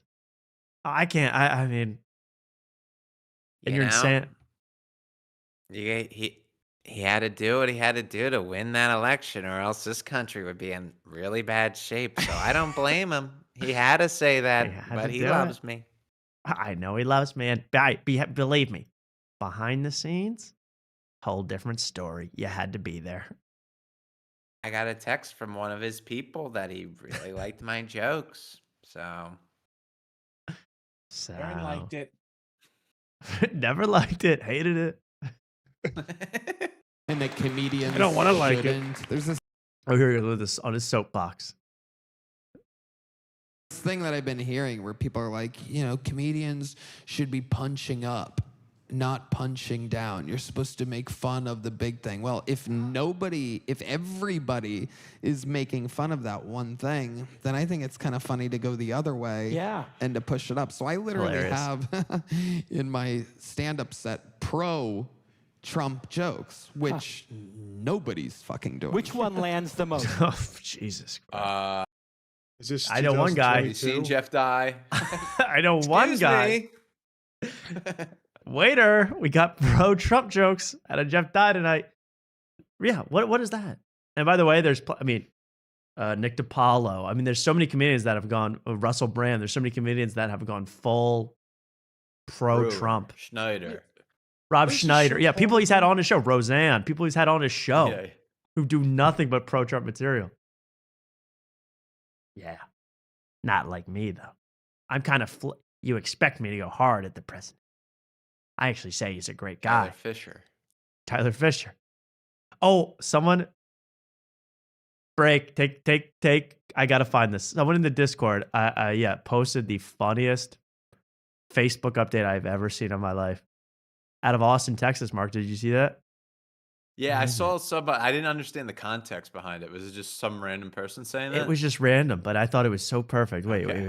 This is so funny. Yeah. Where is it? Oh, here it is. I got to show this on the screen. So this someone said this. Someone saw this on some Facebook thing. Oh God, I'm in Austin, Texas. It reads. Let me get this up on the big screen because you're not going to believe it. I'm in Austin, Texas. And I was riding my bike near the river trail where a lot of people run and bike. I seen Tyler Fisher walking his dog, and he was staring at a girl bent over, stretching. Okay, that made me die laughing. I passed to see if it was him, and it was. He is 5'4". He was still staring, and I couldn't believe how in character it was. LOL. Spotted on the trails, Mark. I wish we'd seen him when we went on our hike. Oh, I know. Leering at women. You know, when we went on our hike, there's big graffiti of like spray painted, like a giant pair of breasts spray painted onto like a concrete pillar. Mhm. He probably just stands in front of that like 3 hours a day. He's going, Yeah. Probably stands there till sundown, and oh shit. and and then he goes, "Wait, you're not liberal, are you? I'm out. Gotta go home." He's 5'4". He's leering at women on Austin trails. It all reads true to me. I don't know. That's an allegation, but I believe it. All right. Anyway, let's finish up. Tony has a sick burn at the end of this. Trump jokes, which nobody's fucking doing. Which one lands the most? I make fun of his autograph. I say he has the most obnoxiously cool autograph in the world. It looks like Lizzo's heart rate. And he actually does. Oh my God. Badass. Oh, that was a pretty great Trump joke. Yeah. Pro-Trump. It's that his... You're going to suck off Trump, but you're going to knock down black queens like Lizzo? Yeah. And by the way, Tony, maybe update the thing. Lizzo is as thin as ever. Okay. She is losing weight by the ton, and she is looking incredible. She was posting New Year's Day pics, fit pics. She looks great. So you're doing Lizzo jokes from 2011. Oh my God. 2014. The cool autograph in the world. And that's his dig on Trump. Man, say what you want. Guys it's annoying how cool his autograph was. I hope to reach those heights one day. Autograph. Bro. Looks like Lizzo's heart rate. And he actually does. My biggest political No, what? If you go back to the last frame, loser, and he actually does. you get a better look at that this guy award. Yeah, it's a sock puppet. Oh, the it's a award. sock puppet. Yeah, I see it. It On looks the like a left side of the sock screen. puppet with googly eyes on top. That's what it looks like. I don't know what it is. I mean, it's probably some Baphomet devil nonsense from these rich people. I don't know. I'm conspiracy now. All right, now we go to a couple more awards, and then I got to get the hell to the bathroom. Let's watch this, or else I'm going to S my D's. It's Tony's biggest loser of the... I don't know how to translate that one. Yeah. This French? is the biggest political loser? Yeah. Mine's Gavin Newsom. Ooh, his biggest political loser of the year. What? And that's a shame because I loved his band. Yeah. Look how this is the biggest political loser? Yeah. Mine's Gavin Newsom. Yes. He's in California, by the way. I mean, the hair is great. Yeah. Great hair. That's enough for you liberals to be impressed Absolutely. by. Absolutely. Oh, he's got hair. Fucking amazing. Let's go with breakthrough of the year. Freeberg, what's your breakthrough of the year? Okay, we haven't talked about it on the show. This definitely deserves a science corner, but... Oh, my God. The lisp. Okay. One more clip. I forget what this is, but this is good.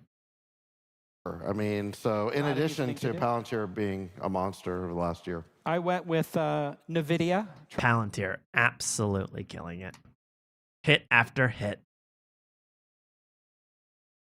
Swallowing up America in one big gulp. Palantir.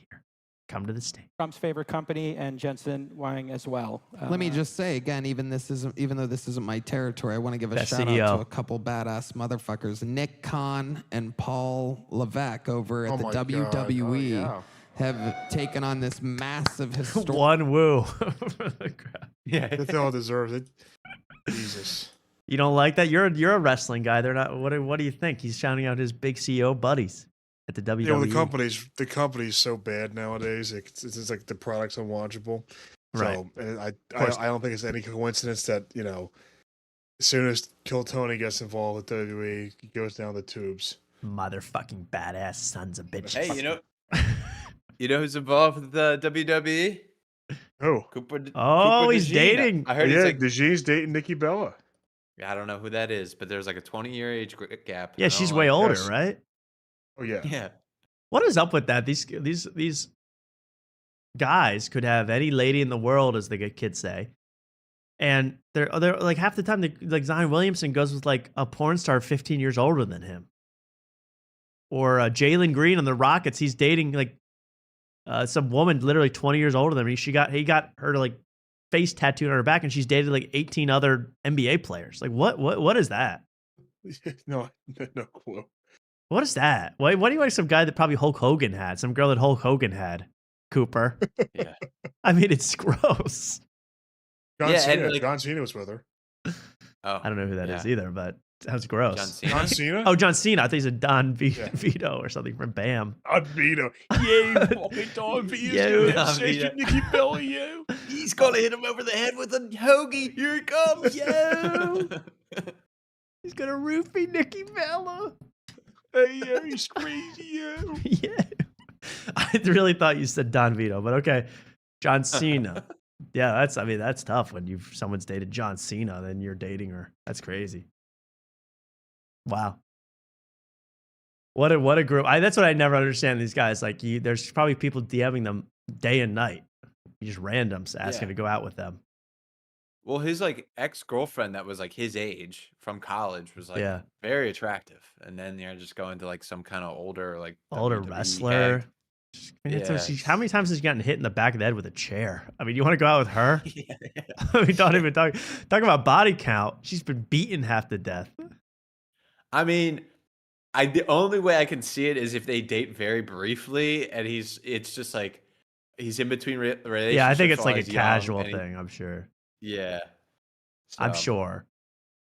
But at the same time, I had another point to make. Excellent point I was going to make. But it's absolutely, it's just so weird to me, these guys. Oh, you know what really disturbed me? When we found out that this is inside Philly comedy, Luke, you might remember this story, that some female comedian in Philly, she was doing like a bar show. Yeah, Luke, you told me this story, right? At the Flyers? Yeah, she was doing. Yeah, Shayna Horton was doing me and Dumbo were booked on that show, and it got canceled. But the girl tried to at the last minute. She tried to sell a bunch of tickets to the Philadelphia Flyers. But They the showed show up. was already canceled. But weren't they going to show up? They were going to come over this like woman who was not. No offense, I don't remember her name. You don't have to say it, but was not like a stunner, and she was doing like bar show comedy.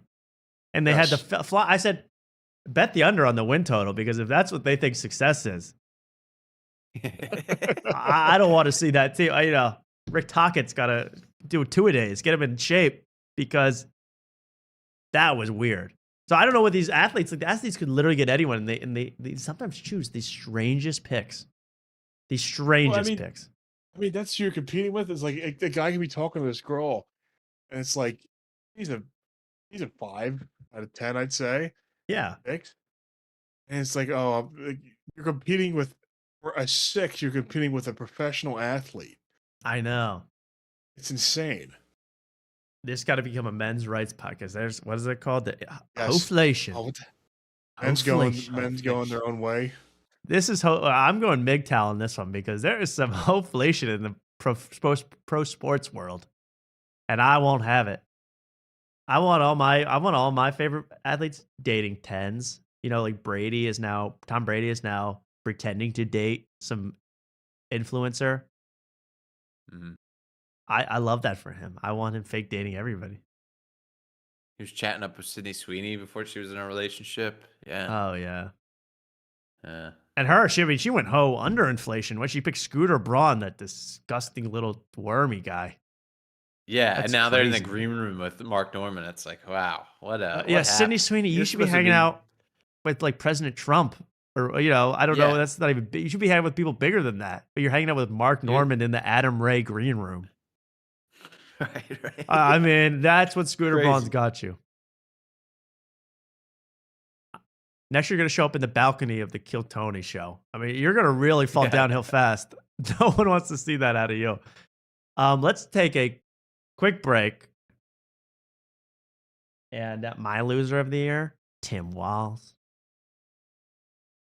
And we'll be right back on after a 30 to 1 minute break, 30-second to 1 minute break. I need to collect my thoughts as we keep going on this show. We're over 3 hours in. It's been a hell of a ride. You guys locked in, Mark and Luke? Yeah, I'm Actually, I'm gonna head off because I have to be up early tomorrow.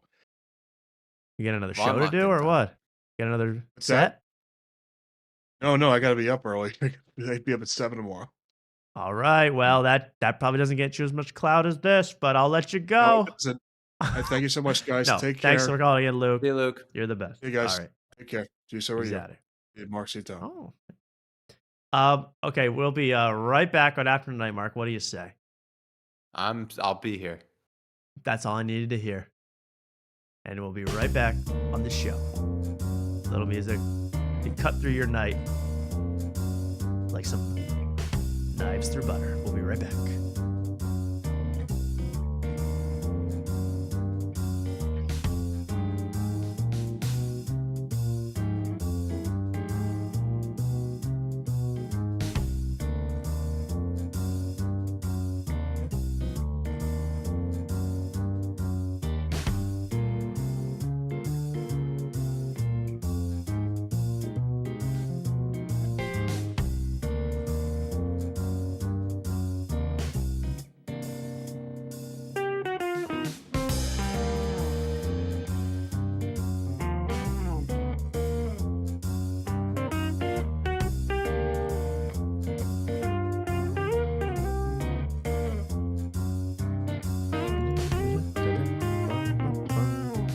They say every hour after sitting, you should stand up and stretch. So, Mark, you might want to do that while you have the chance because it's been 3 hours. He's standing, ladies and gentlemen, as we come back on After Tonight. What it must look like to stand up next to Mark. You're seeing it live. That's what it would look like.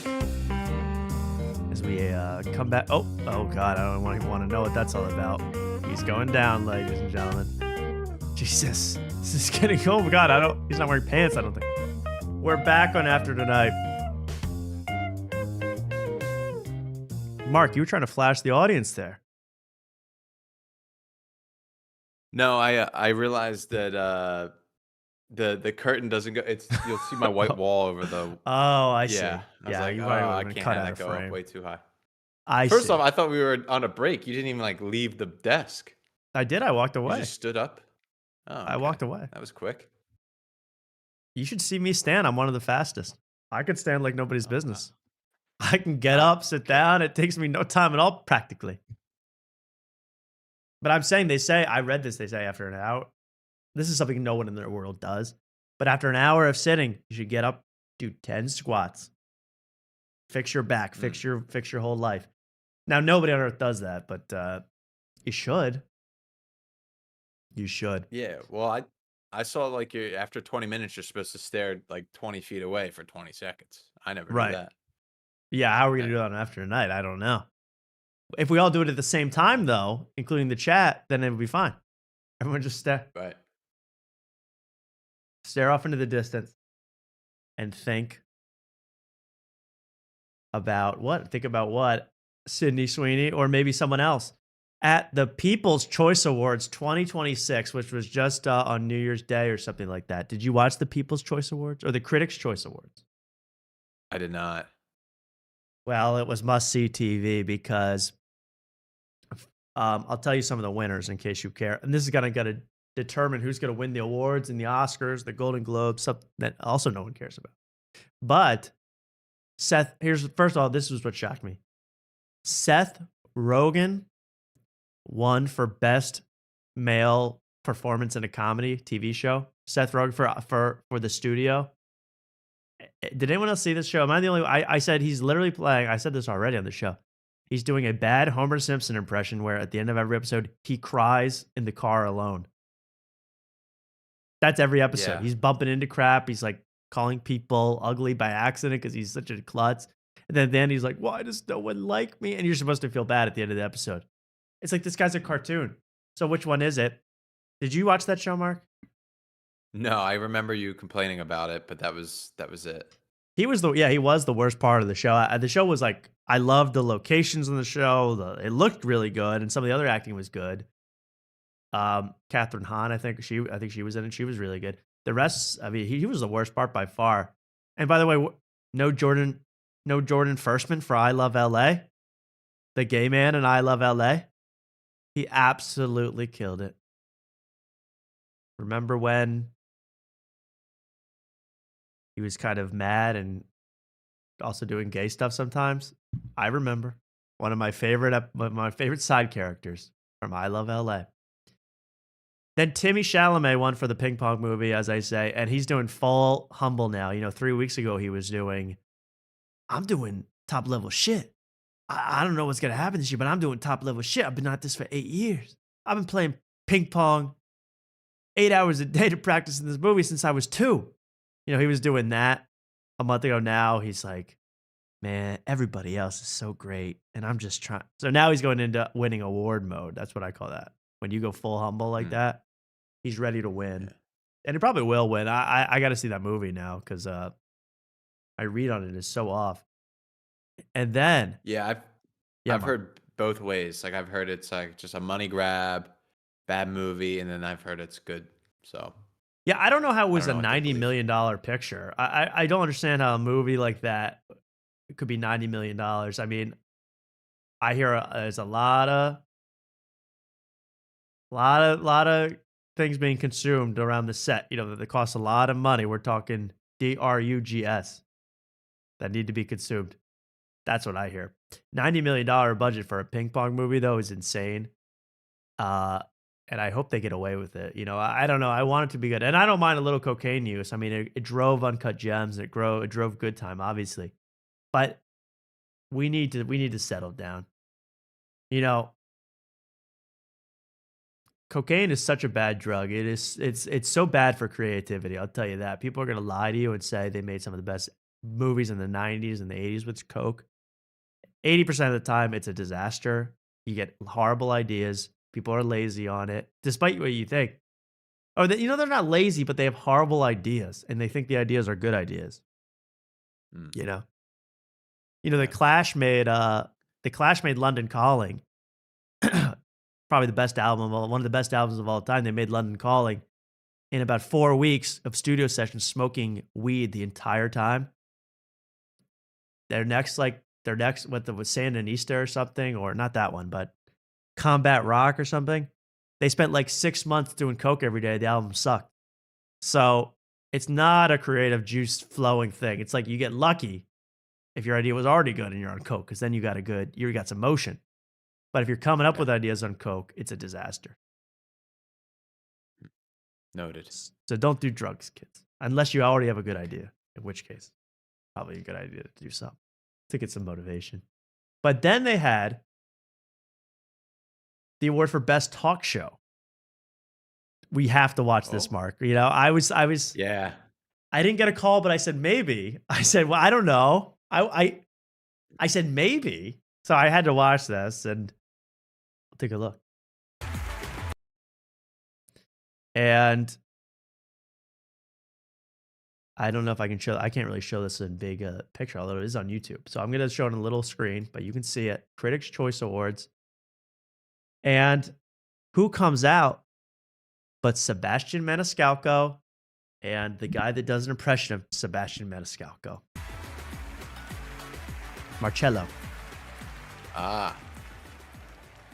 Hello, everyone. This is very exciting, right? The fashion on the red carpet was on another level tonight. A lot of fashion tonight. This is called a bit. A lot of fashion, a lot of filler. Matter of fact, we just got word backstage. Los Angeles Guy looks like is Bob Kelly. It does look like Black Bob Kelly. That's David Allen Greer looking like the Black Bob a Kelly. lot of filler. Matter of fact, Yeah, You know what, dude? You know what, dude? I was There's great. Oscar from It's Oscar from The Office. from the paper. I mean, from The Office. Oh, He's yeah. also in the paper. That is Black Bob Kelly. And congratulations to Bob Kelly for allegedly saving a child from drowning this week. I have my doubts. Hero.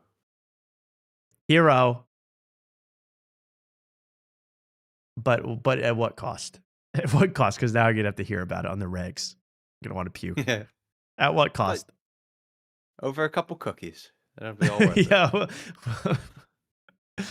You know what? You think Joe List would give him the whole crumble box because he saved the child's life? No, he's gonna hoard it, hog it. I know it. Yeah. You think he's gonna stop eating a cookie to hear that story of a child's life being saved? I don't think so.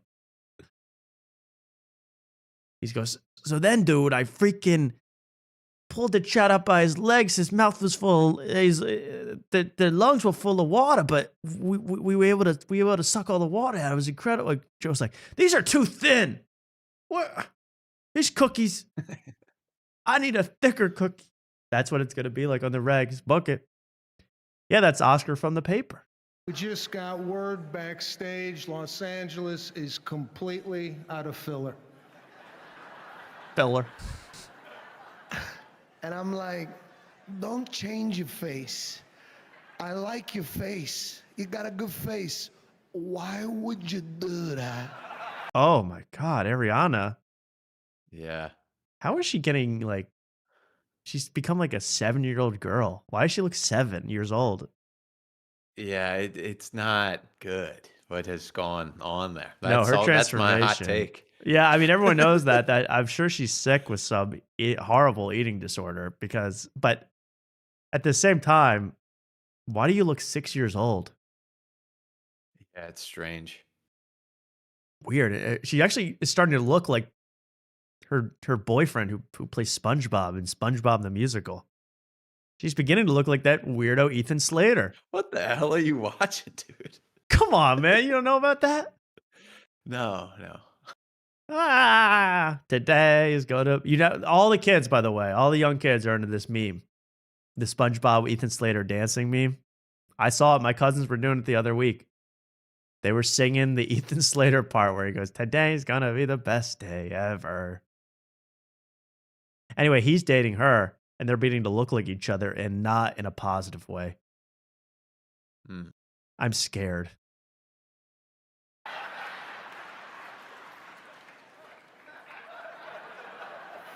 So these bits are, oh my God. This is where I said, what the hell's going on in Hollywood?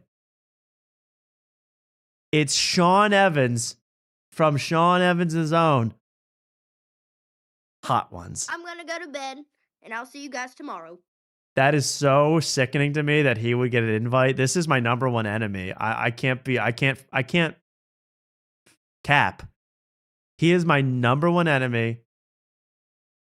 He is just absolute. I'm like, how did he get a freaking invite? Is she famous? Is the girl he's with famous? I hope so. That's Candace Owens, right? That could be Candace Owens about to expose Erica Kirk on national television.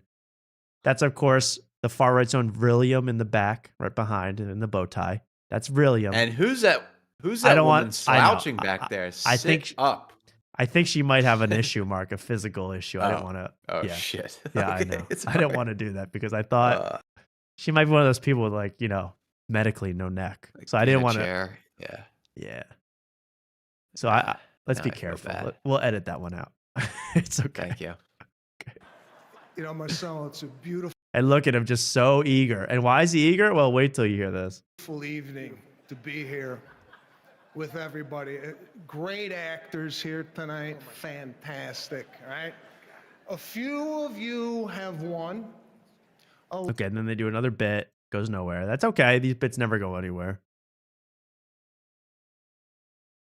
Quick, name any people in this frame, Mark.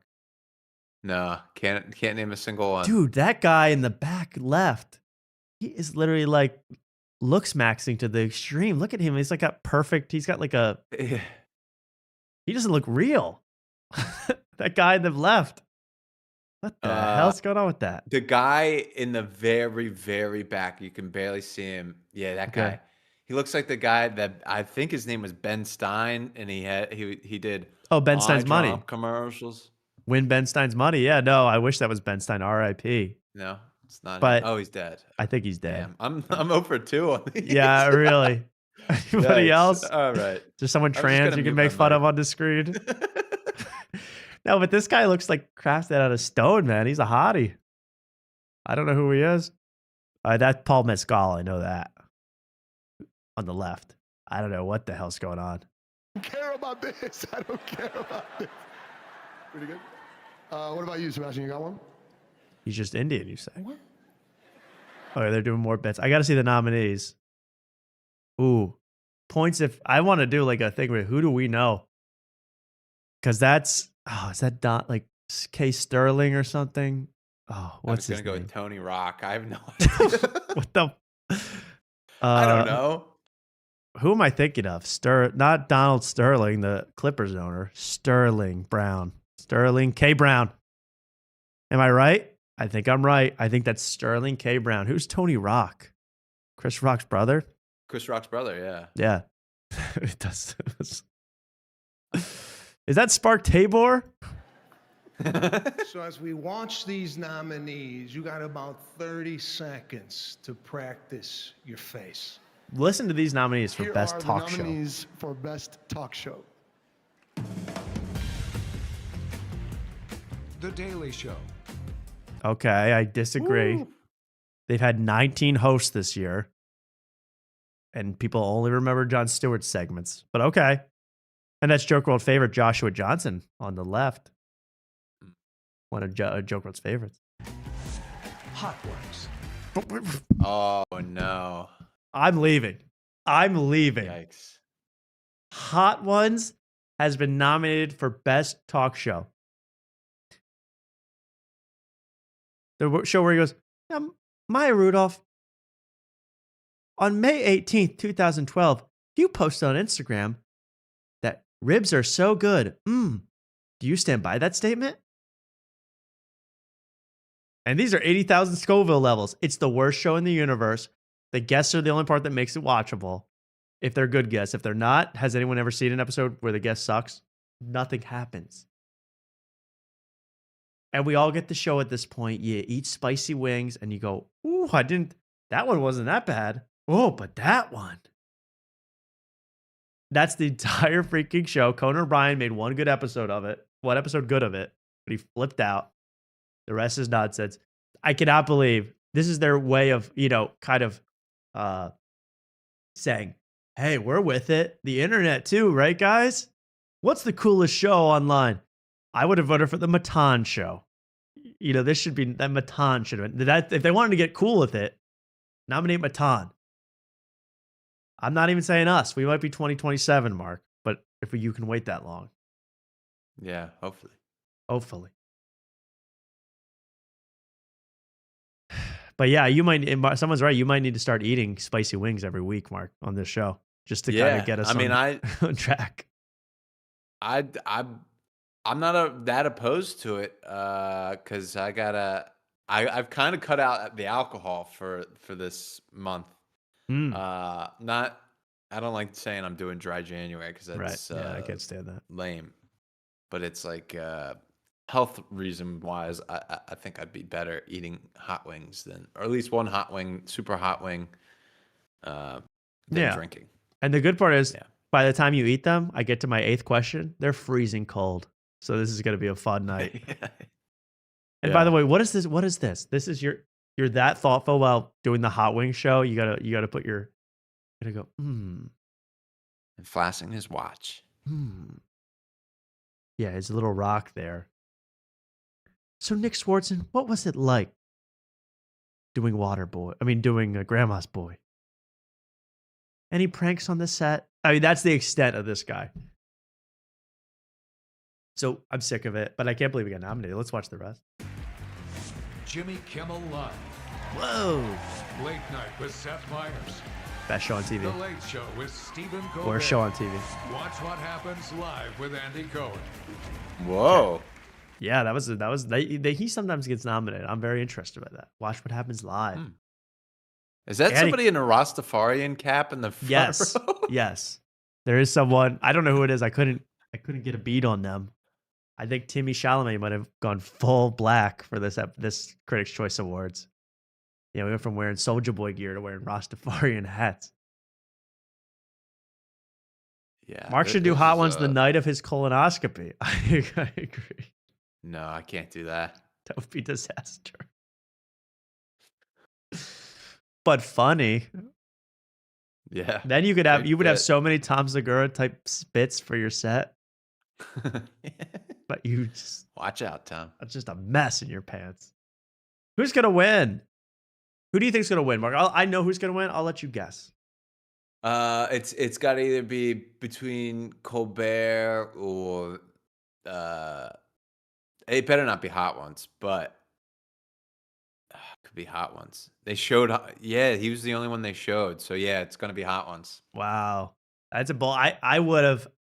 I don't even think I could have shown this if Hot Ones would have won. It would have been so disgusting to me. So it's unfortunately a kind of a sympathy award to Jimmy Kimmel for getting canceled for 2 days. Gotcha. By the Sinclair Broadcasting Network. Sorry to spoil it. Also, doesn't matter. No, I forgot Kimmel was even listed. Yeah. The Critics' Choice is, you're not going to believe this. You're not going to believe this. Jimmy Kimmel Live. There's Jimmy. Wait, Fallon wasn't? I know, isn't that disgusting? Fallon wasn't nominated, but Seth Meyers was in the same network. How must that make Jimmy feel? And he's literally crafted the perfect joke about Zohar Mamdani. He's told it 45 times on his show, and they don't give him the credit he deserves. Told the exact same joke 50 times. That's Seth Green.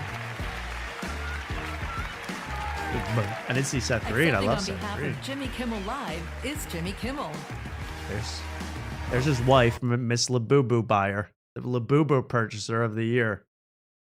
His wife's also the showrunner of Jimmy Kimmel Live. Now, Adam Carolla says the wife is what's causing all this Trump stuff. The wife is the one who's saying we got to go after Trump. What's crazy about this, Mark? This is a great award show. Crazy. It's this whole shot, and I don't recognize a single. This is supposed to be famous people. I think that's grandfather Ethan Hawke on the left. Is it? Oh, really? Yes. Yes, it is. I spotted Ethan Hawke right away. Okay. Laura, did you know my mom, I told this already in the show. My mom, my sweet mom, she, for a short time, dated Ethan Hawke. True. Yeah, I remember. Yeah.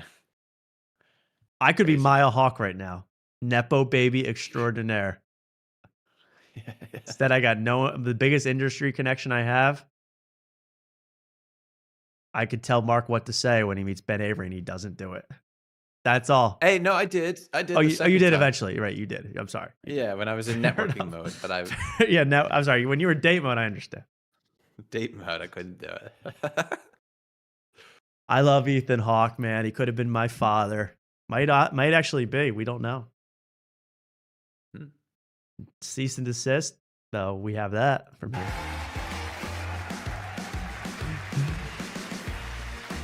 Oh, the Sandman. Hey, I know that. And that's the guy from season 2 of White Lotus. Oh, is it? The naughty nephew. The naughty... Wait. Is that not a Pornhub? The naughty nephew? What is... No. That's the character in season 2 of White Lotus. It's the British guy. I don't remember. Oh, He's I with only the saw gay guys. Oh, I only saw part of that season. I must not have gotten to Naughty Nephew. Yeah, Or did he? yeah, Was yeah. he? Did he come off the boat? Yeah, he was on the boat with the gay guys. Oh, I don't think I saw all that. Well, that was a good pull. I'm sorry, I didn't get to that. Yeah, it's okay. I'm not done either, so no spoilers in the No spoilers, guys. in the chat, please. Please, I don't want to know what the guy from The Sopranos does. Yeah, yeah, exactly. I don't know. I can't even find it on this list, but I'm sure you're right. All right, Sandman. Anyway, I'll just skip to the end where he says it's a pretty nonsense speech, but at the very end, I think he goes after you know who at the end of this. Jeff Dye. Close, Mark. Hint. He's orange. Union members, many of you who are in this room who supported us, who really stepped forward On the verge of and tears. reminded us that we do not take free speech for granted in this city or in this country. Your actions were important. Ah, hey, you know him from I know Wicked him. 2. Jeff Goldblum. Does he give an eyebrow raise? He knows where the camera to is the at all camera. times. He's like looking right at the camera, being like, "Yep, Yeah. I hit on Ariana Grande, even though I know what she's up to. I still did it. I'm a creepy old man." Were important, and we appreciate them. By the way, is that Amy Madigan? And I don't think it is. Is that Amy Madigan? Did you guys see Weapons? No. Well, she was the spoiler. She ends up, well, it's obvious right away when you see her. She was the evil person in Weapons. And we I don't know if that's her. I loved Weapons, honestly. I saw Weapons in the theater. It was a blast. Everyone was shooting, hollering. It was a great time. But she's getting nominated for like supporting actress, best supporting actress. She was like stock standard evil witch character. She did nothing. She was goofy and funny, but I'm like, there's probably real actors. She was the weapon, yeah. appreciate them. And most of all, I want to thank our president, Donald Jennifer Trump. Now that's punching up. That's what I call punching up. Middle name Jennifer? What does that even mean? This is the shit that Tony sees and he's like, see, I have to go against the grain. Right. I have This to fight is back. what the mainstream likes. Jennifer. Oh, that's a new one. Jennifer. Without whom we would be going home empty-handed tonight. I know that guy. So thank you, Mr. President, for all the many ridiculous things you do each and every day. It's been a banner couple of weeks, and we can't wait to get back on the air tomorrow night to talk about them. Thank you, everyone. After that Donald Jennifer Trump comment, I don't know if you saw the breaking news. Trump has resigned from office. It's over. They're He won. calling it quits. He's saying, JD, you take it over. I can't handle the pressure. He called me Jennifer. Unbelievable, man. Unbelievable. That was the Critics' Choice Awards. Those are the highlights I could find. Isn't that crazy? Yeah. So we're going to have to get Honestly, sick of that. never heard of it. You never heard of what? Oh, go ahead. I've never really heard of that award show.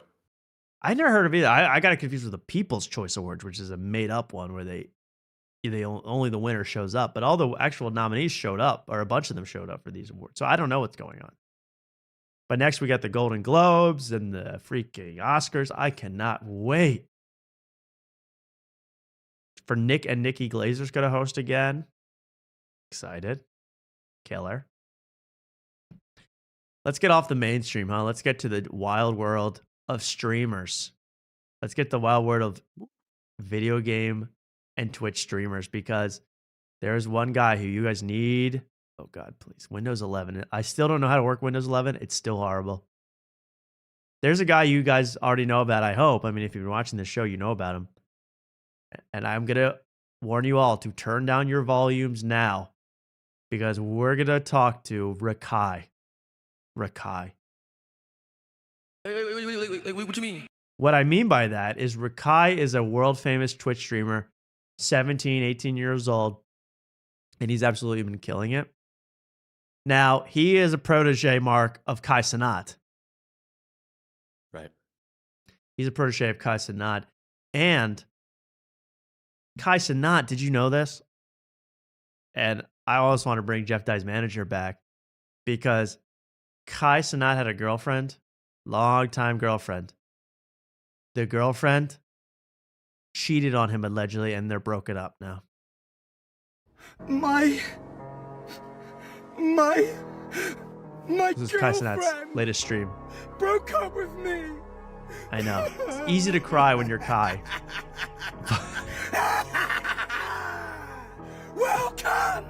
Welcome to the motherfucking single life.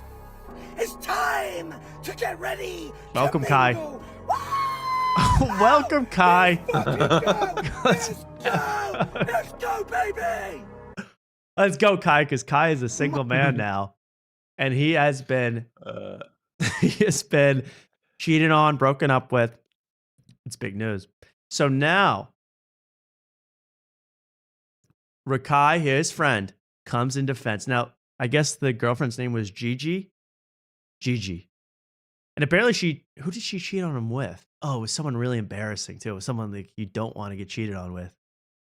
I got to Google this. Kai Cenat. Oh, it was like, it wasn't Aiden Ross, but it was someone really bad.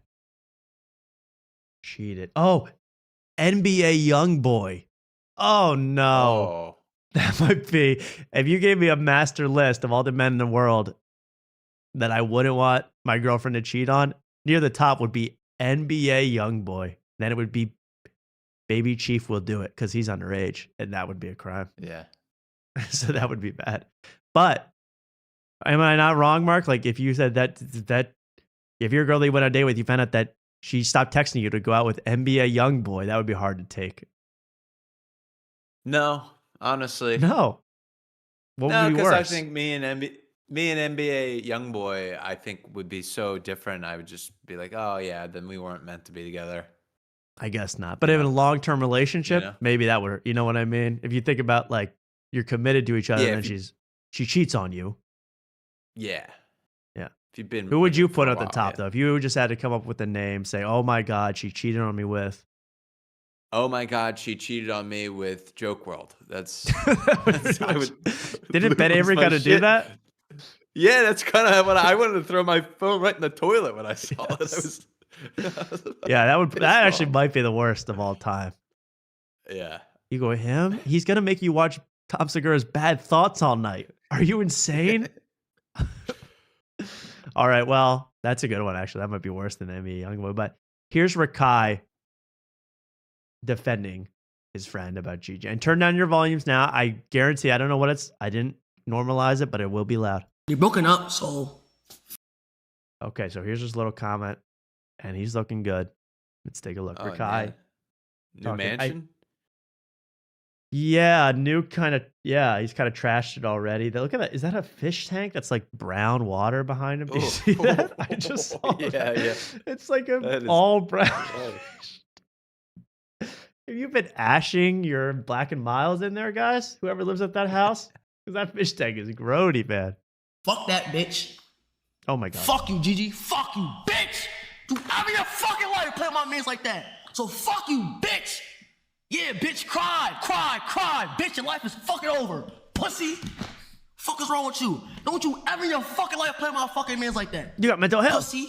Yeah, I don't give a fuck. And guess what, my nigga? And guess the fuck what? Guess what? That just What? shows. And that made me almost break up my girlfriend. I'm like, Britney, my What? broke ass. Like, bro, that nigga gave you fucking everything. How the fuck do you even, how do you fuck up? Well, that's a bro. You got to admit, Mark, that's a bro defending another bro. That's a bro defending another bro, but this kind of reminds me of like a dog in a cage. Like if you just replaced everything he said with barks, it would kind of have the same feeling. Like it's just a dog. Like It's aggressive, barking and he's out of the freaking cage. out at the screen. Yeah, lunging at the screen until he lunges at the screen all the time. But Mark, there's another side to him because just hours later, I don't know if it's the next day or hours later, he had to respond to his own response about Gigi. Dad, I want to say, I do apologize for Thank you. what I said about Gigi. It was very immature of me. Thank you. Yeah, it was just very immature of me what I said about Gigi.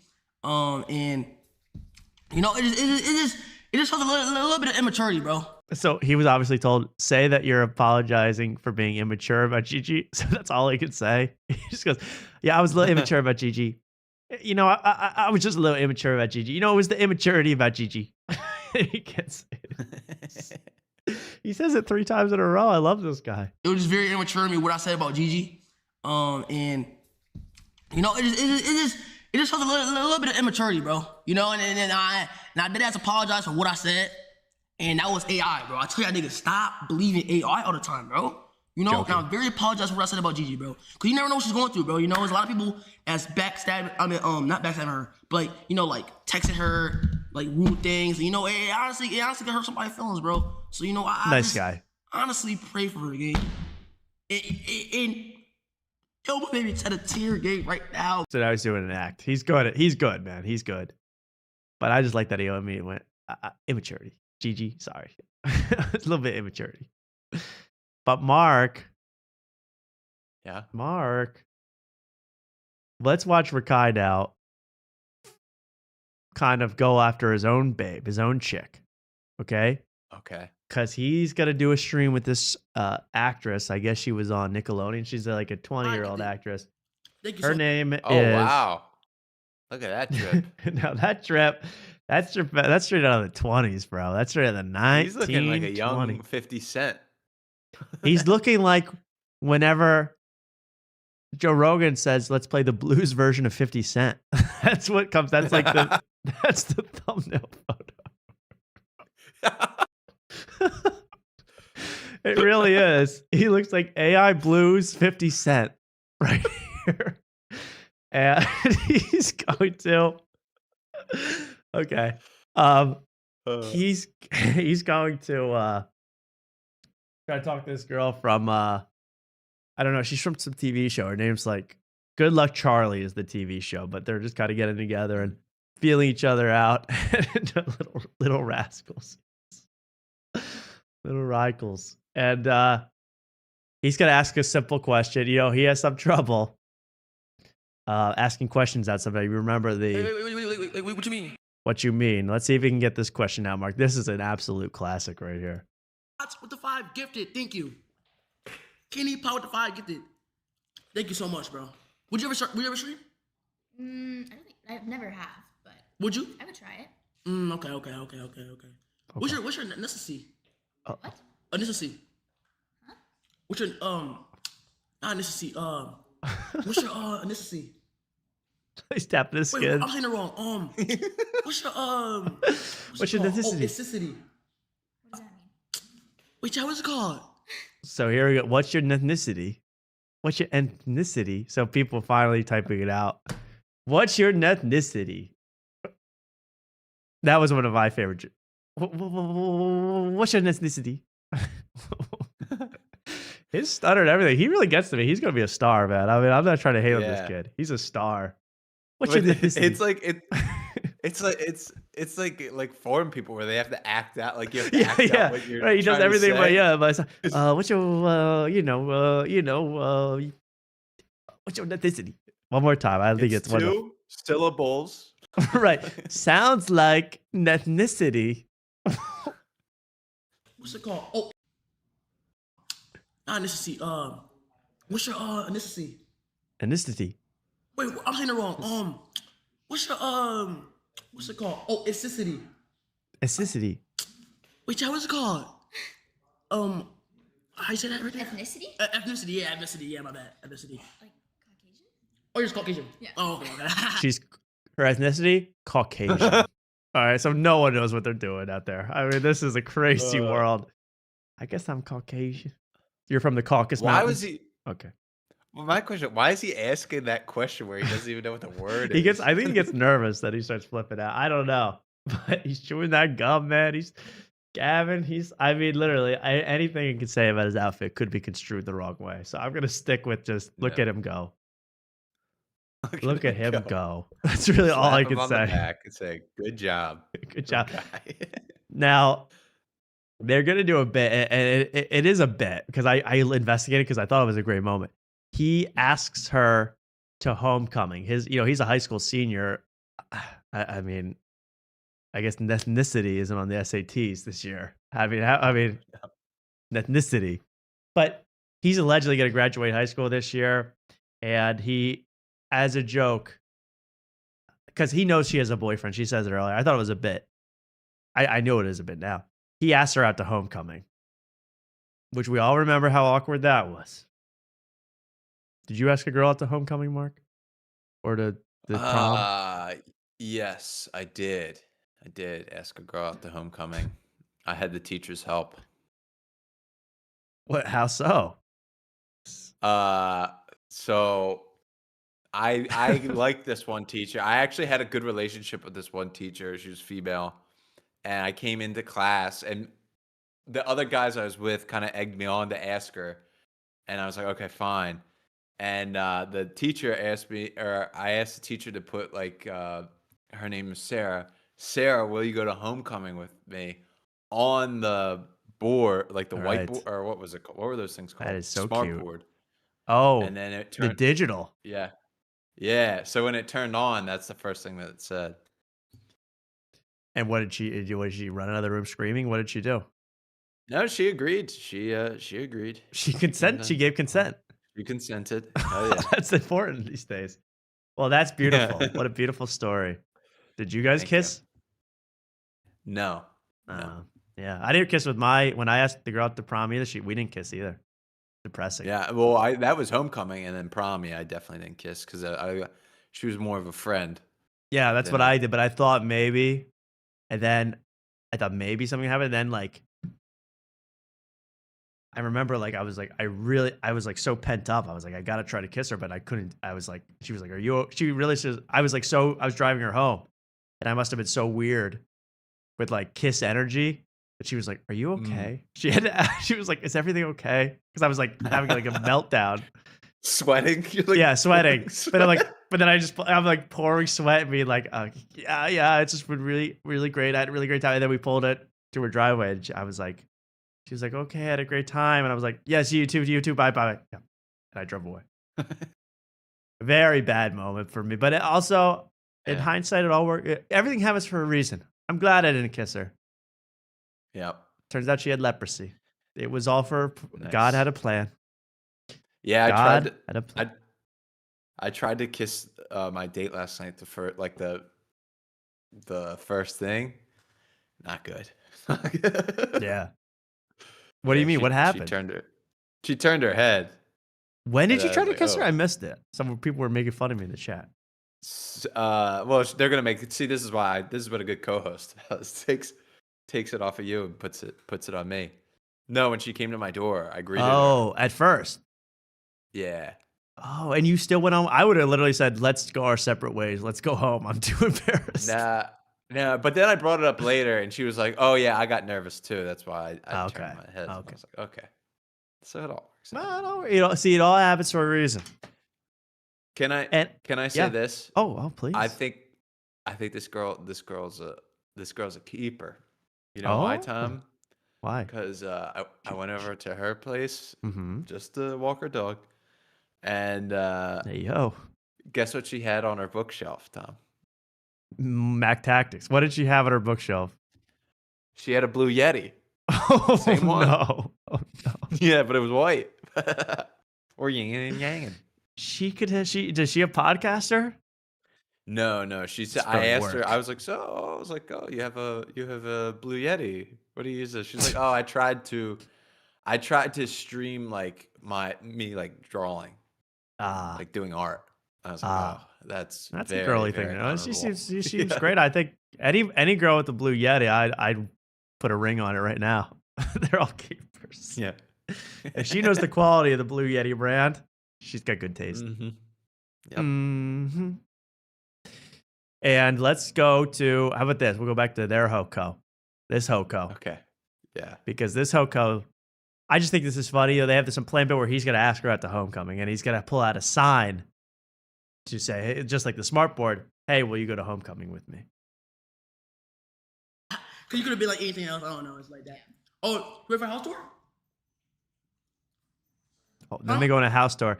At one point, he's like, by the way, look where he lives. I don't know if he's renting it, but look where this 17-year-old lives. I mean, have we even gotten to the absurdity of the fact that he has a giant, I don't know, it's fake marble statue of a horse and marble floors and everything's white. And he's got a snack tray set up for stream guests. I like he's dressed like a leprechaun. Like, where are you supposed to watch that TV? Sitting on the horse? Yeah, that's so true. The TV will never be turned on. There's wires running all through the apartment.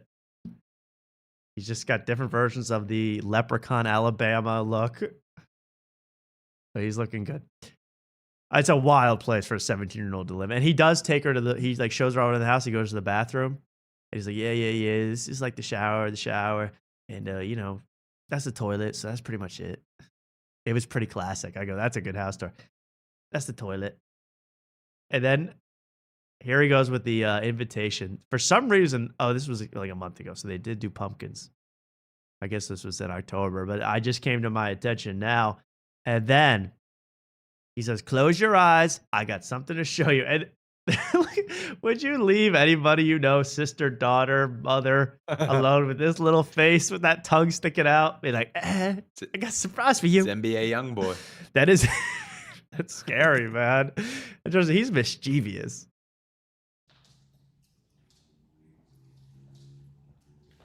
Look at him go. Scary. Hold on, wait. Keep it close, okay? Mm-hmm. Hey, chat. Keep it close. What's he gonna do? I would be so frightened if I were her. All right, 3, 2. This is adorable. 1, This reminds me of my Hoko. Watch this. Sure? Wait, what? Sure? You remember what it says? Yeah. You can read? You can read? Help me. Wait, Mark, you're not far off. Watch this. Okay. This is unbelievable. Wait. You said yes? Everything I agree to, I just look at the words. I don't know. Wait, what? Sure? You remember what it says? Yeah. Wait, it says... Read it. This isn't a video diary, but dear Charlie, will you go to Hoko with me? Yeah, sure. I don't think he knows how to read. No. Because I doubt that's his handwriting. So no. Yeah. That's like a girl. I don't know if a girl wrote that, but he literally goes, it says, well, you read it. I think he's getting away with not being able to read. Yeah, well, there's no way he'd like figure out the bottom of the W without the slash with. Oh, the W must have confused the hell of him. Will you go to Hokow me? Hokow me? W's in the chat. What's that mean? What W's in the chat though? This isn't a video diary, but one more time. I love when he goes, it says. Wait, what? Now, I'm really, if he's underage, I'm not making fun of him. I'm making fun of the parents and the families that would allow this kid to somehow become a monster streamer in front of tens of thousands and not be able to read 8-9 words on a giant piece of board. Yeah, I think it's a fair game if you're over 15 and you can't read. That's more. Yeah, you could be made fun of. I think of a certain comedian, but I'm not going to say. Sure? You remember what it says? Yeah. Wait, it says... Read it. This is Oh, no. I don't think this is going to end well.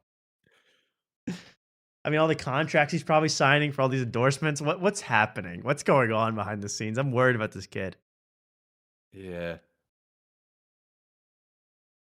Will you go to Hoko with me? And then it reveals that she has a boyfriend, but she'll go as a friend. But that was all planned. I found that out. He was just acting, and it was good acting. Well, that was a really, really good one. That was one of my favorites. Let's do just a couple more things here. I can't stay up all night, Mark. I got places to be in the morning. That's fair. I got to listen I got a urology appointment tomorrow morning. Jesus, man. For my kidney stone. Yeah, are those coming out of you? I don't know. No, I don't know. I have no idea. But you have stones inside you, they think? Yeah, no, I definitely have one because when I thought like my stomach thing and they did the scan, they're like, "Oh, by the way, you also have a kidney stone." Like, oh, Jesus, good. man, that's horrible. I feel bad for you. Yeah. I hear That's why I'm not really drinking. I hear that's so painful. Shouldn't you be drinking like stuff to break it down, like lime salt or something? Just water. Just lots of water. I mean, I'm gonna probably get more information tomorrow, but yeah, it's like I don't want to be drunk out and peeing a lot and then pass it. That seems like a nightmare. So it's like, yeah, I'm not. Yeah, that's true. Drink. You'd rather pass it sober. I'd rather you pass it on the show for maximum laughter. Oh God, I don't even know how that'd work. We better figure it out because next week is a big event. We got Mark's passing. We're calling it Mark's passing next week. We got to do that. Well, yeah. Again, comedians really they've done obviously go to the bathroom in their pants. They've done wetting themselves. They've done vomiting. No one's really approached the colonoscopies. No one's approached the kidney stone market yet in comedy. Yeah, that one Seinfeld episode. That's all I can think of. I kind of forget. Someone has to Kramer or something has to pass a kidney stone. Someone like that. Jer was in it. Jer, you know Jer. Of course. I know Jer. We'll do this, and then I want to finish with I got two things, and then we'll do really quickly, Mark. We might be drunk because I think it's just worth checking in on those guys. Yeah, good. Yeah. And what are they now? Oh no, that was Tuesday with stories. They're officially like 4 weeks banked. So they're talking about like Joe List was like, he was on Tuesday. He was like, I'm so excited for Christmas. Yeah, this is great work. All these are like every podcast I watched this week was banked. Like we found out that Far Carnival was banked. It's disgusting. Well, we might be drunk was banked. Yeah, I'm sorry, I do have to announce my favorite comment of the night. Mark's passing an ankle stone. Now that's the kind of synergy we don't really get anywhere else but on After Tonight. A lot of good comments that I saw in the chat, but passing in the ankle stone, very funny. I did see this. OnlyFans models, this is a new thing. OnlyFans models and social media influencers are claiming half of coveted U.S. visas meant for movie stars. So now if you want to get in this country, you have to be like an OnlyFans, woman creator. A shocking number of U.S. visas reserved for artists of extraordinary ability are going to scantily clad OnlyFans creators.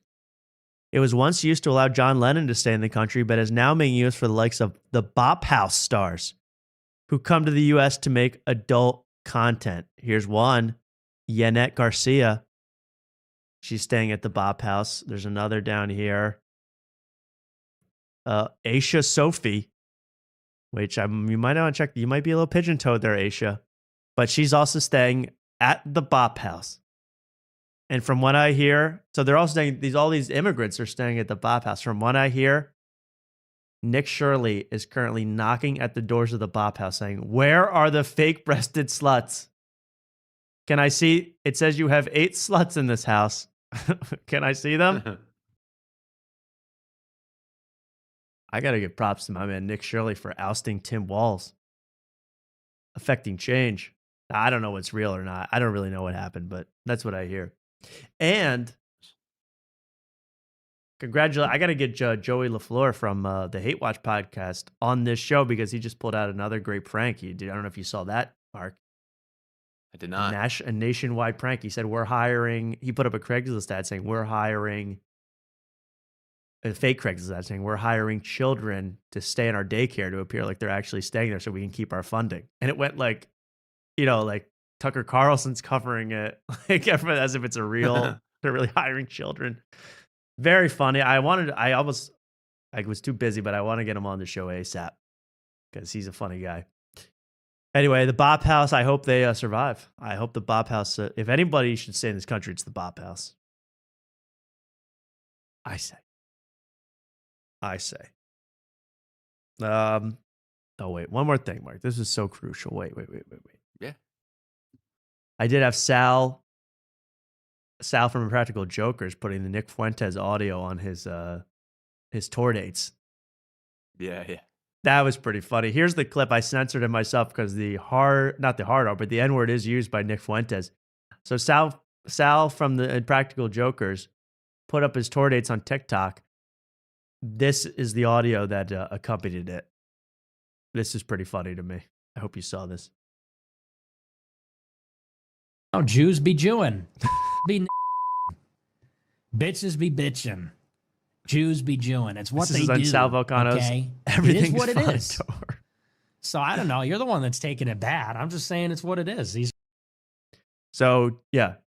He got Jews be Jewing and all that other stuff. He apologized today. But I didn't believe this about why this happened. What's up, everybody? Sorry for the way I look. I've just been laying around the house all day waiting for the Steelers-Ravens game. Yesterday, my social media team... Classic. I hope he was rooting for the Steelers. I don't know where he's from. I've never seen a worse performance. I mean, honestly, Aaron Rodgers won because that guy slipped and fell on that touchdown pass. On the final touchdown pass. Oh, yeah. Before the missed kick. I mean, he would have lost on that too. I watched this game. Aaron Rodgers gets within the 15-yard line. He throws 3 balls out of the end zone, and they have to kick a field goal. It's like, what am I? It was just like I watched that for 2 hours straight. Yeah, I watched it. It was the only game I watched that whole. It was weekend, the only good game. Yeah, it was the only good one. It mattered. Yeah, it comes down to just 2 missed field goals, the whole thing, and then now we get to see Rodgers play another game. So, and then John Harbaugh loses his job, which is crazy. Right, instantly, yeah. And Trump is now just saying you got to rehire John Harbaugh. He's tweeting that in between stealing foreign leaders. He's going, rehire John Harbaugh. Also, props. I got to give great props. I think Trump, not only because of Maduro dancing, he kidnapped him, but he also wanted to specifically send him to New York City to mess with Zoran. Because now Zoran's got to deal with this whole thing. And he's like, I'm standing up to Trump. I'm going to tell Trump what's what. Now he's like, hey, you know what? We're going to kidnap a foreign leader and just put him in your city. Deal with it. You know, and what's he going to do? He can't do anything because he's got no real power. Props to Trump for that epic bullying moment. That's a bully at its best. I'm going to kidnap the slow kid from class and put him in your basement. Try to make him leave. He's crazy. No one wants him. That's what it's like. And it's very, very, very brutal. But here's Sal apologizing for the Steelers, Raiders, Nick Fuentes gate. Team posted my tour poster across all my social platforms. And they did so on TikTok without audio. I found out today, when I was alerted to this post, that TikTok will assign their own trending audio to your posts, even if you don't post. I don't believe that for 1 second. TikTok just puts audio on your post, and it can include audio with the N-word in it. Oh, it does. I've had it where you just like you start making I don't make videos on TikTok. What's your TikTok handle? First, promote yourself. Okay, it's I think it's not letting China win is my not TikTok letting handle. China win at not letting China win. All one word. Please look, follow the first thing they came up with, it's not letting China win. Follow First thing that Marco. comes up is sketch or whatever. Oh, we love sketch around here. Yeah. Okay, so but no, they do put it on your videos. Okay. Sometimes, like if you're like, oh, let me play with that filter. I don't know. They're making their own thing, but like if you're like, oh, I'm gonna use this filter, and you play the game filter, then you're stuck with the audio of whatever was previous. So so it's possible. Okay, fair enough. It's possible, but it's very strange. It's that. Like I doubt that's. It doesn't make sense. A little to me. far fetched. I think his team is trying to cover for themselves. Let's go, Mark. I'm sorry to interrupt, but we have to go to an ad before we might be drunk. This is Yeah, I absolutely. hate doing ads on this show, but luckily, Yeah. we got a pro to do it for me. Howie, go ahead.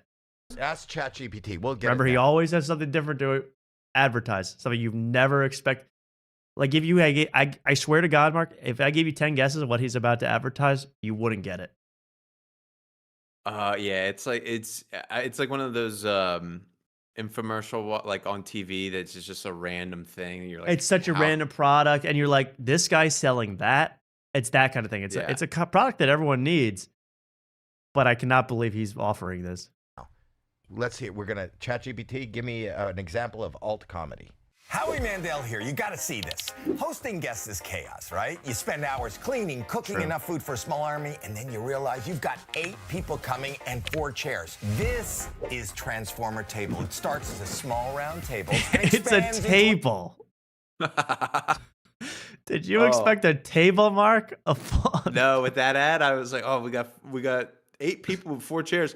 It's chairs that fold into 2. Yeah, it's sectional Yeah. chairs. No, it's a table, which to me doesn't solve the problem of having 4 fewer chairs than you need.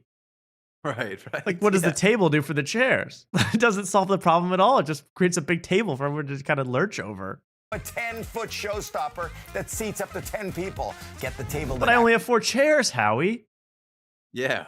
So what does it matter if I got grandma standing over the table the whole time? Actually transforms your space. Go to transformatable.com and see for yourself.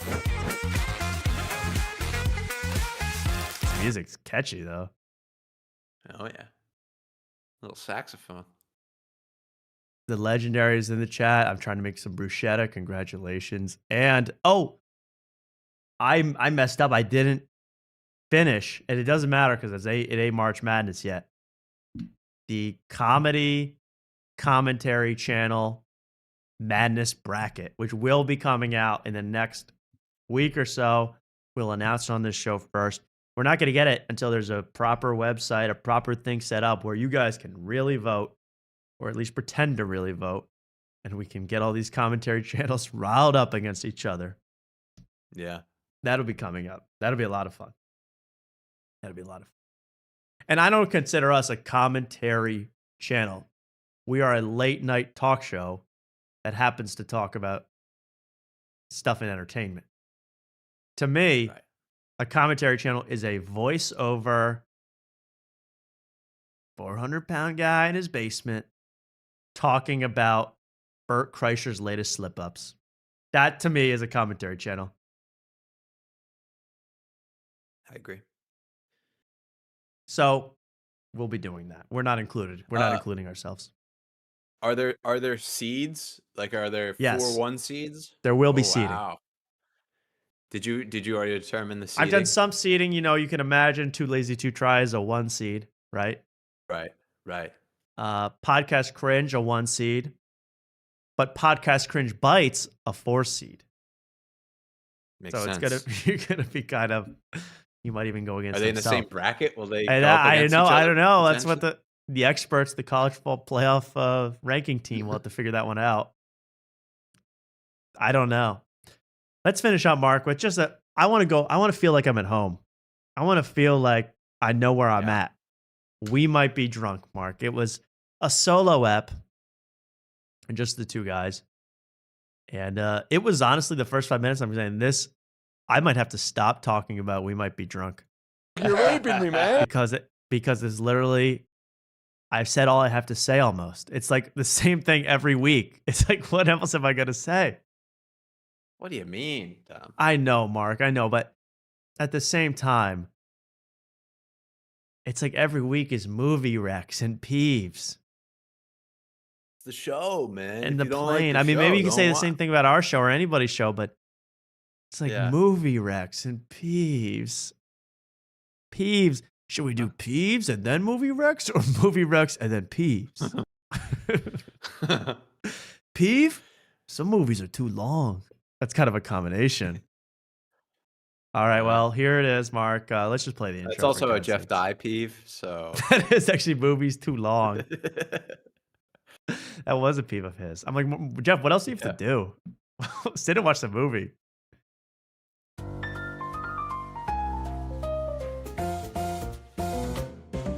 I hate to be a tease like this, but I know like everyone else is, Ben Avery's now doing Jeff Dye material, even on stage. So I need to take it for myself. What did this comment mean by Jeff Dye on Twitter? What did this review of Avatar mean? Speaking of Rex, maybe I sent this to you, Mark. I couldn't understand it. Jeff Dye says, the new Avatar movie was like if you love video games but don't want to play. What does that mean? I was like, I think the movie is like watching a video game movie, like a cutscene. Mm-hmm. But how is it like if I love it, but I don't want to play it? If I don't want to play it, I'm not. No one's playing it. Yeah, you love video games in general, so you like every aspect about video games, but you don't want to. You just don't want to play. It's a lazy night, and you don't want to play. That's so you're not engaging with it. You're not even watching the movie. So no, you're watching it, but you don't have to press any buttons or anything. You don't have to think. So you're just watching you're watching like the main menu screen over and over. Well, no, you know how like Call of Duty, there'll be like a scene that gets you into when you start fight, like it'll start the the cutscene. Like if you're doing a campaign. Yeah. Yeah, the cutscene. That's what the whole thing's a cutscene, I guess. Okay. I just don't get but you don't want to play. Yeah, so you don't have to play it. Well, but okay. I guess not, but then nothing. I don't know. Then nothing's on the screen. You're not playing, so you're just watching the cutscenes. You would look up. Yeah, you're just watching the cutscenes. Oh, I don't see. know what's so hard about this. Because the phrasing of it is so odd. If I don't want to play the video game, I can't watch the cutscenes. I had to look up on YouTube cutscene compilation. Right. That's what it. Any more questions? No, that's not a question. It's just simply saying it's not phrased correctly. I would say the new Avatar movie. What the hell am I doing? Let's move on. Yeah, but even a martini's a bold, because martinis fuck you. I got fucking hammered on martini. I stumbled into the strip house on Saturday. I got fucking lit up, dude. It is weird that They're back. martinis This are is the gonna be. classy This may drink, be because it is just a liquor in a great cup. year for We Might Be It's Drunk. gonna be a great year. What was the take? Martinis fuck you up, man. Martini, dude, I was fucked up drinking martinis. I got drunk. They might be drunk. Let's start with that. That's They're good. rolling. Yeah, it's a good point. No, it's the dignified drink. Yeah. But like, you know who drank martinis? Churchill. He looked like shit. Oh my god. He was fucking. I like a little salad goose. Salad goose. In rare form this episode. Obese. He was bloated. He went to the White House, and the whole staff hated him. They're like, he's walking around in his underwear. He's kicking the dog. Movie Rex. He's smoking a cigar at like 8 a.m. Well, dude, he was, because here's the thing. Calorie-wise, they're probably not as bad if you go dry, because it's just vodka or gin, right? Right. But if you're drinking that, you're a drunk. I just I'm not saying I have the most electric show of all time, but I can't imagine opening a show and doing this. Doing yeah, dude, martinis, not a lot of calories, but that's kind of what gets you messed up. Yeah, I guess. It's called We Might Be Drunk, Tom. What do you want from I know, these guys? I know.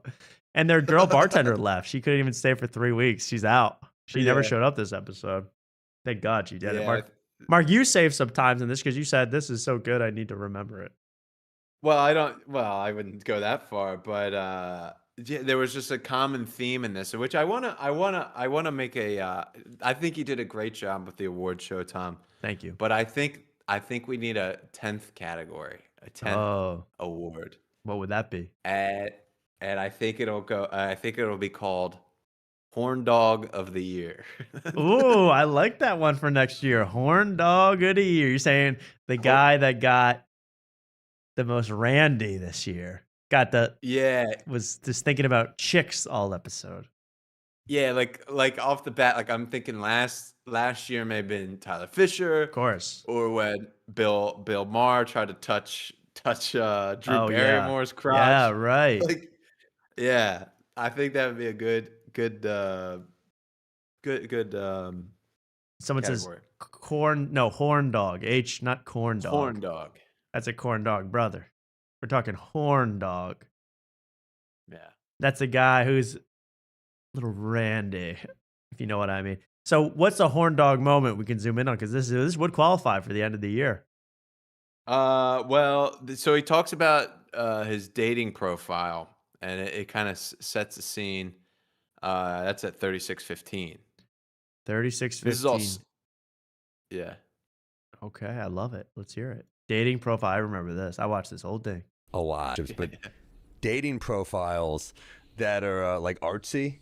This is a peep. So it's like, like one picture, like 3 pictures of her in sunglasses, a picture of fettuccine, a fucking sunset. I'm like, I'm just trying to figure out what you look like here. Oh, yeah. You're trying to see some body parts. All the artsy shit here. I hate that. That's pretentious shit. Like, let me Yeah. show you how cultured I am. Like, I just want to see your ass. Yeah. I'm sorry. I'm trying to go on a date with you on a fucking sunset. Yeah.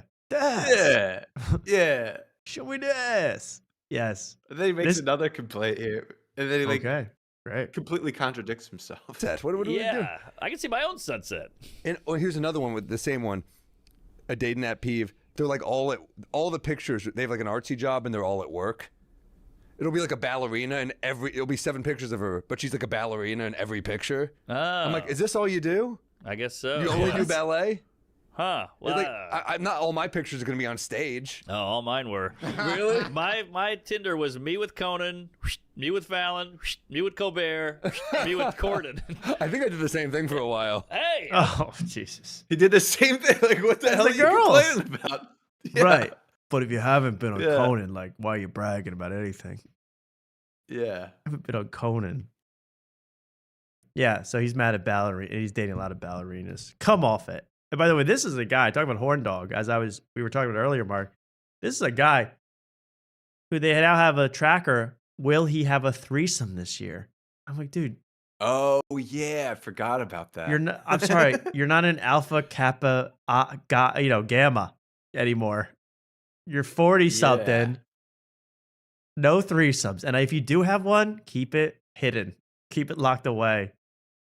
Well, here's a theory. Was that on the last episode with the bartender, the female bartender? Yes. And then she probably saw that and was like, I need to get the hell out of this job. Oh my God. Yeah. He's going to say, I met this girl. I don't know. You think she's cute? He'd start like that with her. Be a disaster. I'm not trying to get married here. These are our tits. Conan is my tits. Yeah. Okay. Well, what's next, Mark? Anything else? And then they go to, you can go to 5320 and they sell out the love this. producer, which isn't Syracuse, by the way. Some other learned that guy, in the Peters. comments. It's Matt Peters, and he got like upset in the comments because somebody was like, "Hey, Sally, don't call this no guest." And then he's like, "Well, learn the producer's name." It's like, all right. Okay. Come on. Give these guys a break. So you like a kind of a Middle Eastern look too, or is it just the Oh nose? yeah, the Persian. Persian Yeah. is like the number one to me. Really? Oh yeah, Israeli, that whole world. Nice. Yeah, all the war torn. It's not like your wife at have all. to What go the to hell? Fight. Yeah, because they're tougher bombing. women too. Yeah, maybe And that's they something. dominate you a little bit too. Yeah, maybe. Give me some Iron Dome. Speaking of dominate, Look at that thing. Jesus Christ. Peters, can we talk about what you text us about? Sure. I mean, Peters just brought it up that he used to go to swingers parties. I know. And I was like, what? Casually, in a one text. Well, this was terrible. This whole story was disturbing, highly disturbing, Yeah. and depressing. I would have pushed this guy more on it because they didn't ask enough questions. I mean, I Really? don't know if. Well, I think they pressed him too much in the wrong areas. Like, he had a wife. This guy now has an ex-wife. He had a wife, the producer, who wanted to go to swingers parties so she could. She liked CBT, which is C and ball torture. So she likes to like stomp on balls, do all that sort of stuff. That's really you meet someone that you go, oh my God, I've got to run for the hills. I get some, I'm very prude, but I'll admit some things are cool that I don't understand. Not stomping on balls. Nothing take. about. Yeah, that's a hot take, but I'm telling you, like, that to me is a fetish that you should be locked away. You should not be in society if your dream is to like twist the guy's penis off. Like that's, and you want to act on it. Hey, yo is right. Yeah. But I would have asked, like, did you ever do that to you? Because I'm fascinated. But instead, they were like, "Did she cheat on you? What happened?" Yeah, my ex-wife was a little bit of a freak, so The Jeff Weiss interview was digital CBT. Come off it. Come off it with that. Yeah, honored. we did exactly what these guys did with the Rizzler, where like the Rizzler came off, and then Luke comes on and is like, "Oh, that guy sucked, didn't he?" Yeah. I was like, "Oh, Come on, Luke." get the guy a break. You know, we didn't have to give the Jeff Weiss any treats like they did the Rizzler. He came on for nothing. Yeah. And he never sat on my lap. Yeah, exactly. it started. We both were. It was towards. I can't play this whole thing, Mark. I'm sick of this. Yeah. Yeah, it's just the whole time you can go to 54, 41. He's just like fascinated the whole time. He's asking so many questions. He's horned up, dude. Yeah, this is a horny ass show, man. This is terrible. Damn. You know that. Don't worry about it. What's the process of Go getting? back a So little bit. do you do? Go back. Look at him, focused in. No, Didn't they it's shut gone. that down? I think so, yeah, because it was getting wild. Casual encounters is down. Damn. You know that. Don't worry about What's the process of Keeps getting? asking So do questions. you do like a Anyway. submission process? I missed it. Whatever it was Okay, all right. Let's boring and annoying. Sam Morril style. let's go to 101. Please, just get He me. just the whole time you just have to know he's just asking questions. He's asking a lot of questions. A lot of questions. I mean, it's better than ball torture, baby. CBT. So the first interaction is, can you send a picture of a Q-tip in your penis hole, and then you were like, let's get a see each gist other of it. more. Well, That's the whole thing. Penis No. hole. Oh no, it keeps going. No, it keeps going because you gotta see Sam says something that makes a face. It's hilarious. Okay, I like this. This is the funniest very part. cute. Yeah. I guess so. You're right. man. Hot women can get away with a lot. A guy sends you that shit. You're just like, what? Right. Because there is more of a safety issue with women. Right, exactly. But that Facts. He really ruminated on that one. Mm. Yeah, He it's a nodded to safety himself. issue with women. You know what? They're more vulnerable. Mm-hmm. Mm-hmm. In there. Right. Right, because exactly. there is more of a safety issue with women. Right, exactly. But That's happened. Yeah, like he's remembering. Yeah. Yeah. They're in fear You for their gotta be life with careful me. around- Yeah. They're worried about their life. that is shocking to me. The Q-tip safety thing. first. That's like Around the Yeah. women. She's got to say yes. Remember that. Yep. On the packet of Q-tips, it says, don't put in your ear. Okay. What's next, Mark? Anything? Yeah, I got one more mean, clip it's to show just- after this or something else, but go ahead. He just asked more questions. Sam needs Blue Chew apparently. He went on Yeah. that, which is like, you guys are sponsored. I don't understand why. Anyways, maybe it was Crazy. a giant ad. Maybe I got played. Who knows? I got played. Yeah, they if you just cut to 113.15, this is the show for you. This is Oh, yeah. This is they're just pretty much watching. This looks like Mark Norman's naked. This looks like I his know, penis is right? out. Wow, this is a great shot. Look at him. Looks like it's like Salaky's going to town on him. Jesus. And the audio with it. You gotta Oh put the my audio. god. Yeah. Oh wait, they listen to porn. I forgot about that. What a sick bunch of people, man. Only in New York. Ooh.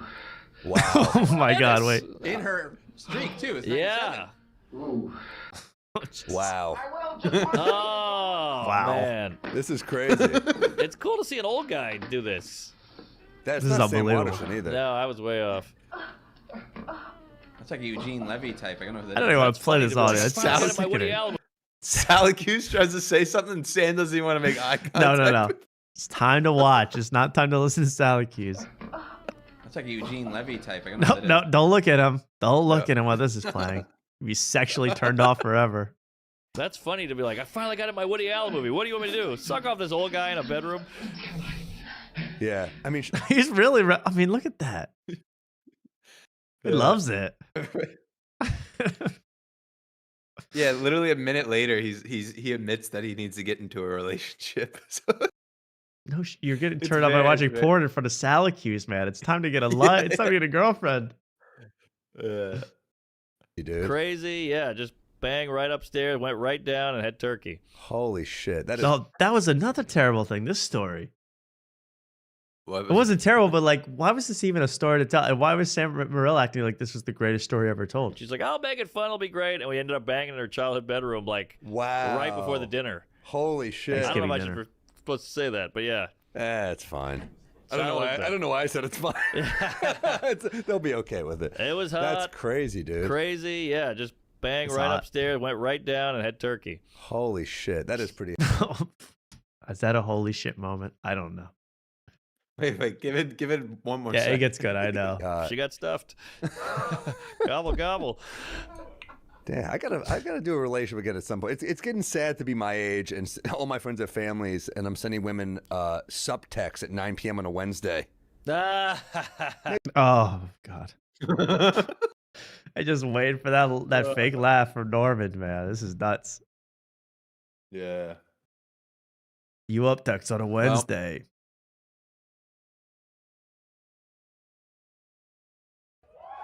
Waiting for the man. applause there. Oh man. Oh, sorry. No, I was just Oh, I man. was doing my grill. Oh. Well, No, I got finished. I got a new Morel. Yeah, tell me a new Morellism. I got a new Morel. This is now I'm starting to fill out the negative side. I'm starting to load up on some negative ones. Jesus. You want a negative one, Tom? Here we go. Yeah, From this here, let me episode. hear. Uh-huh. Oh man, it's fucking tough, man. That's good. That I can hear him saying that about going to the airport. I could just hear him talking like that about the TSA line. Dude.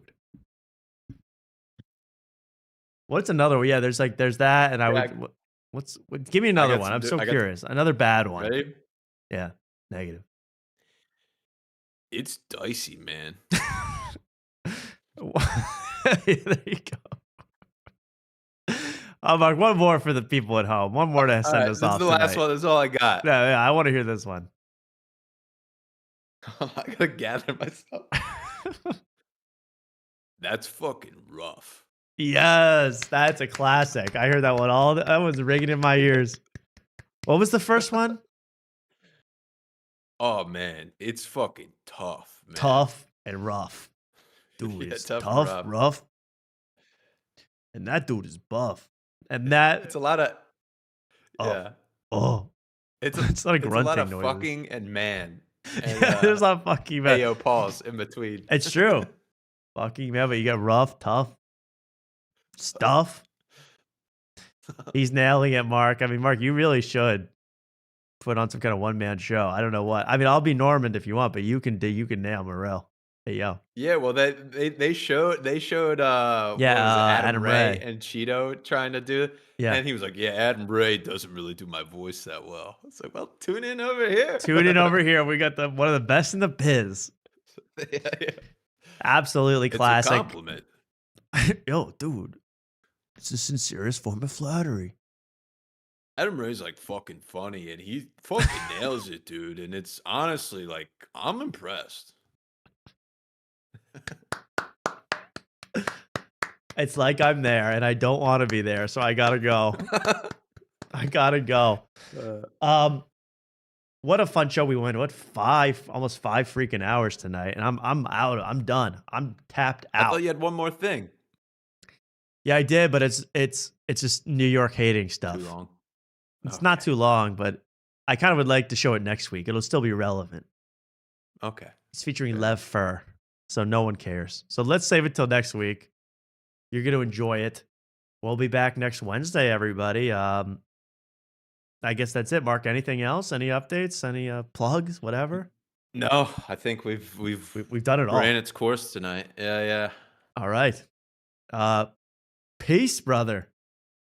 Have a good night, Tom. Have a good night, night, Mark. everyone in the chat. Good night, everybody. And shout out to everybody who joined us tonight, Luke and Ken. And of course, author Jeff Weiss. I quite enjoyed talking to him. And that's all I'll say about that. I got no other words for you people. He said, be nice. And I want to thank you for getting into this show tonight. We went extra long just for you. I had a great time with you all. Believe me, next week there's even more surprises. I'm trying to get a guest on for next week. Now, listen to this. He's a white guy who's an author who writes about rap, but he's really cool. Believe me, you're going to love him. No, this is going to be a special treat for everyone if I were to get this person. So we'll see what happens. But either way, it's going to be an excellent show. I know that for a fact. The show is on fire in 2026. I can feel the energy. We've literally, it feels like the preamble to 2026. This is just warming ourselves up, getting the gas nice and hot. Is that what gas does in a car? I want to get that gas boiling hot and then use it to lubricate the engine or something like that. And I hope you're there on this ride with me. I guess that's it. Hey, have a great night, everybody. You're the best. Stay chill, and we'll be back. Oh, I'm digging this. We'll be back next Wednesday on After Night. Expect much more from me. You were great tonight. Good night.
Don't troll me and say Jeff Dye was on the Whatever podcast. You can't be serious.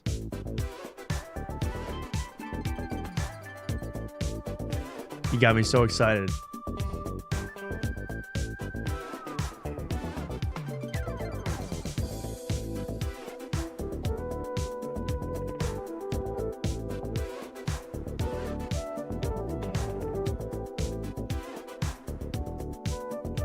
Never do me like that. I mean, am I crazy?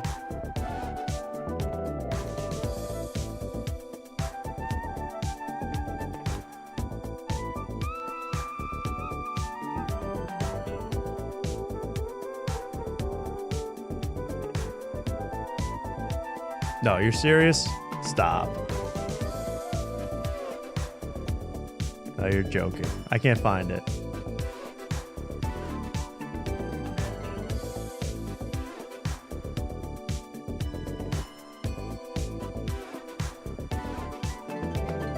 Oh, 2 years ago. I mean, still. The Unk didn't know. Unk had no idea. I mean, if he went on again, that would be literally the greatest thing to ever happen. Thank you. And, what the hell? Dude, JD Vance was on the Whatever podcast? Badass. All right, I gotta go. I'm out of here.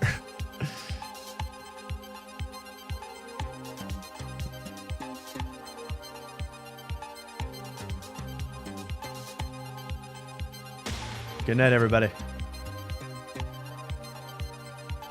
Stay cool in 2026. Bye.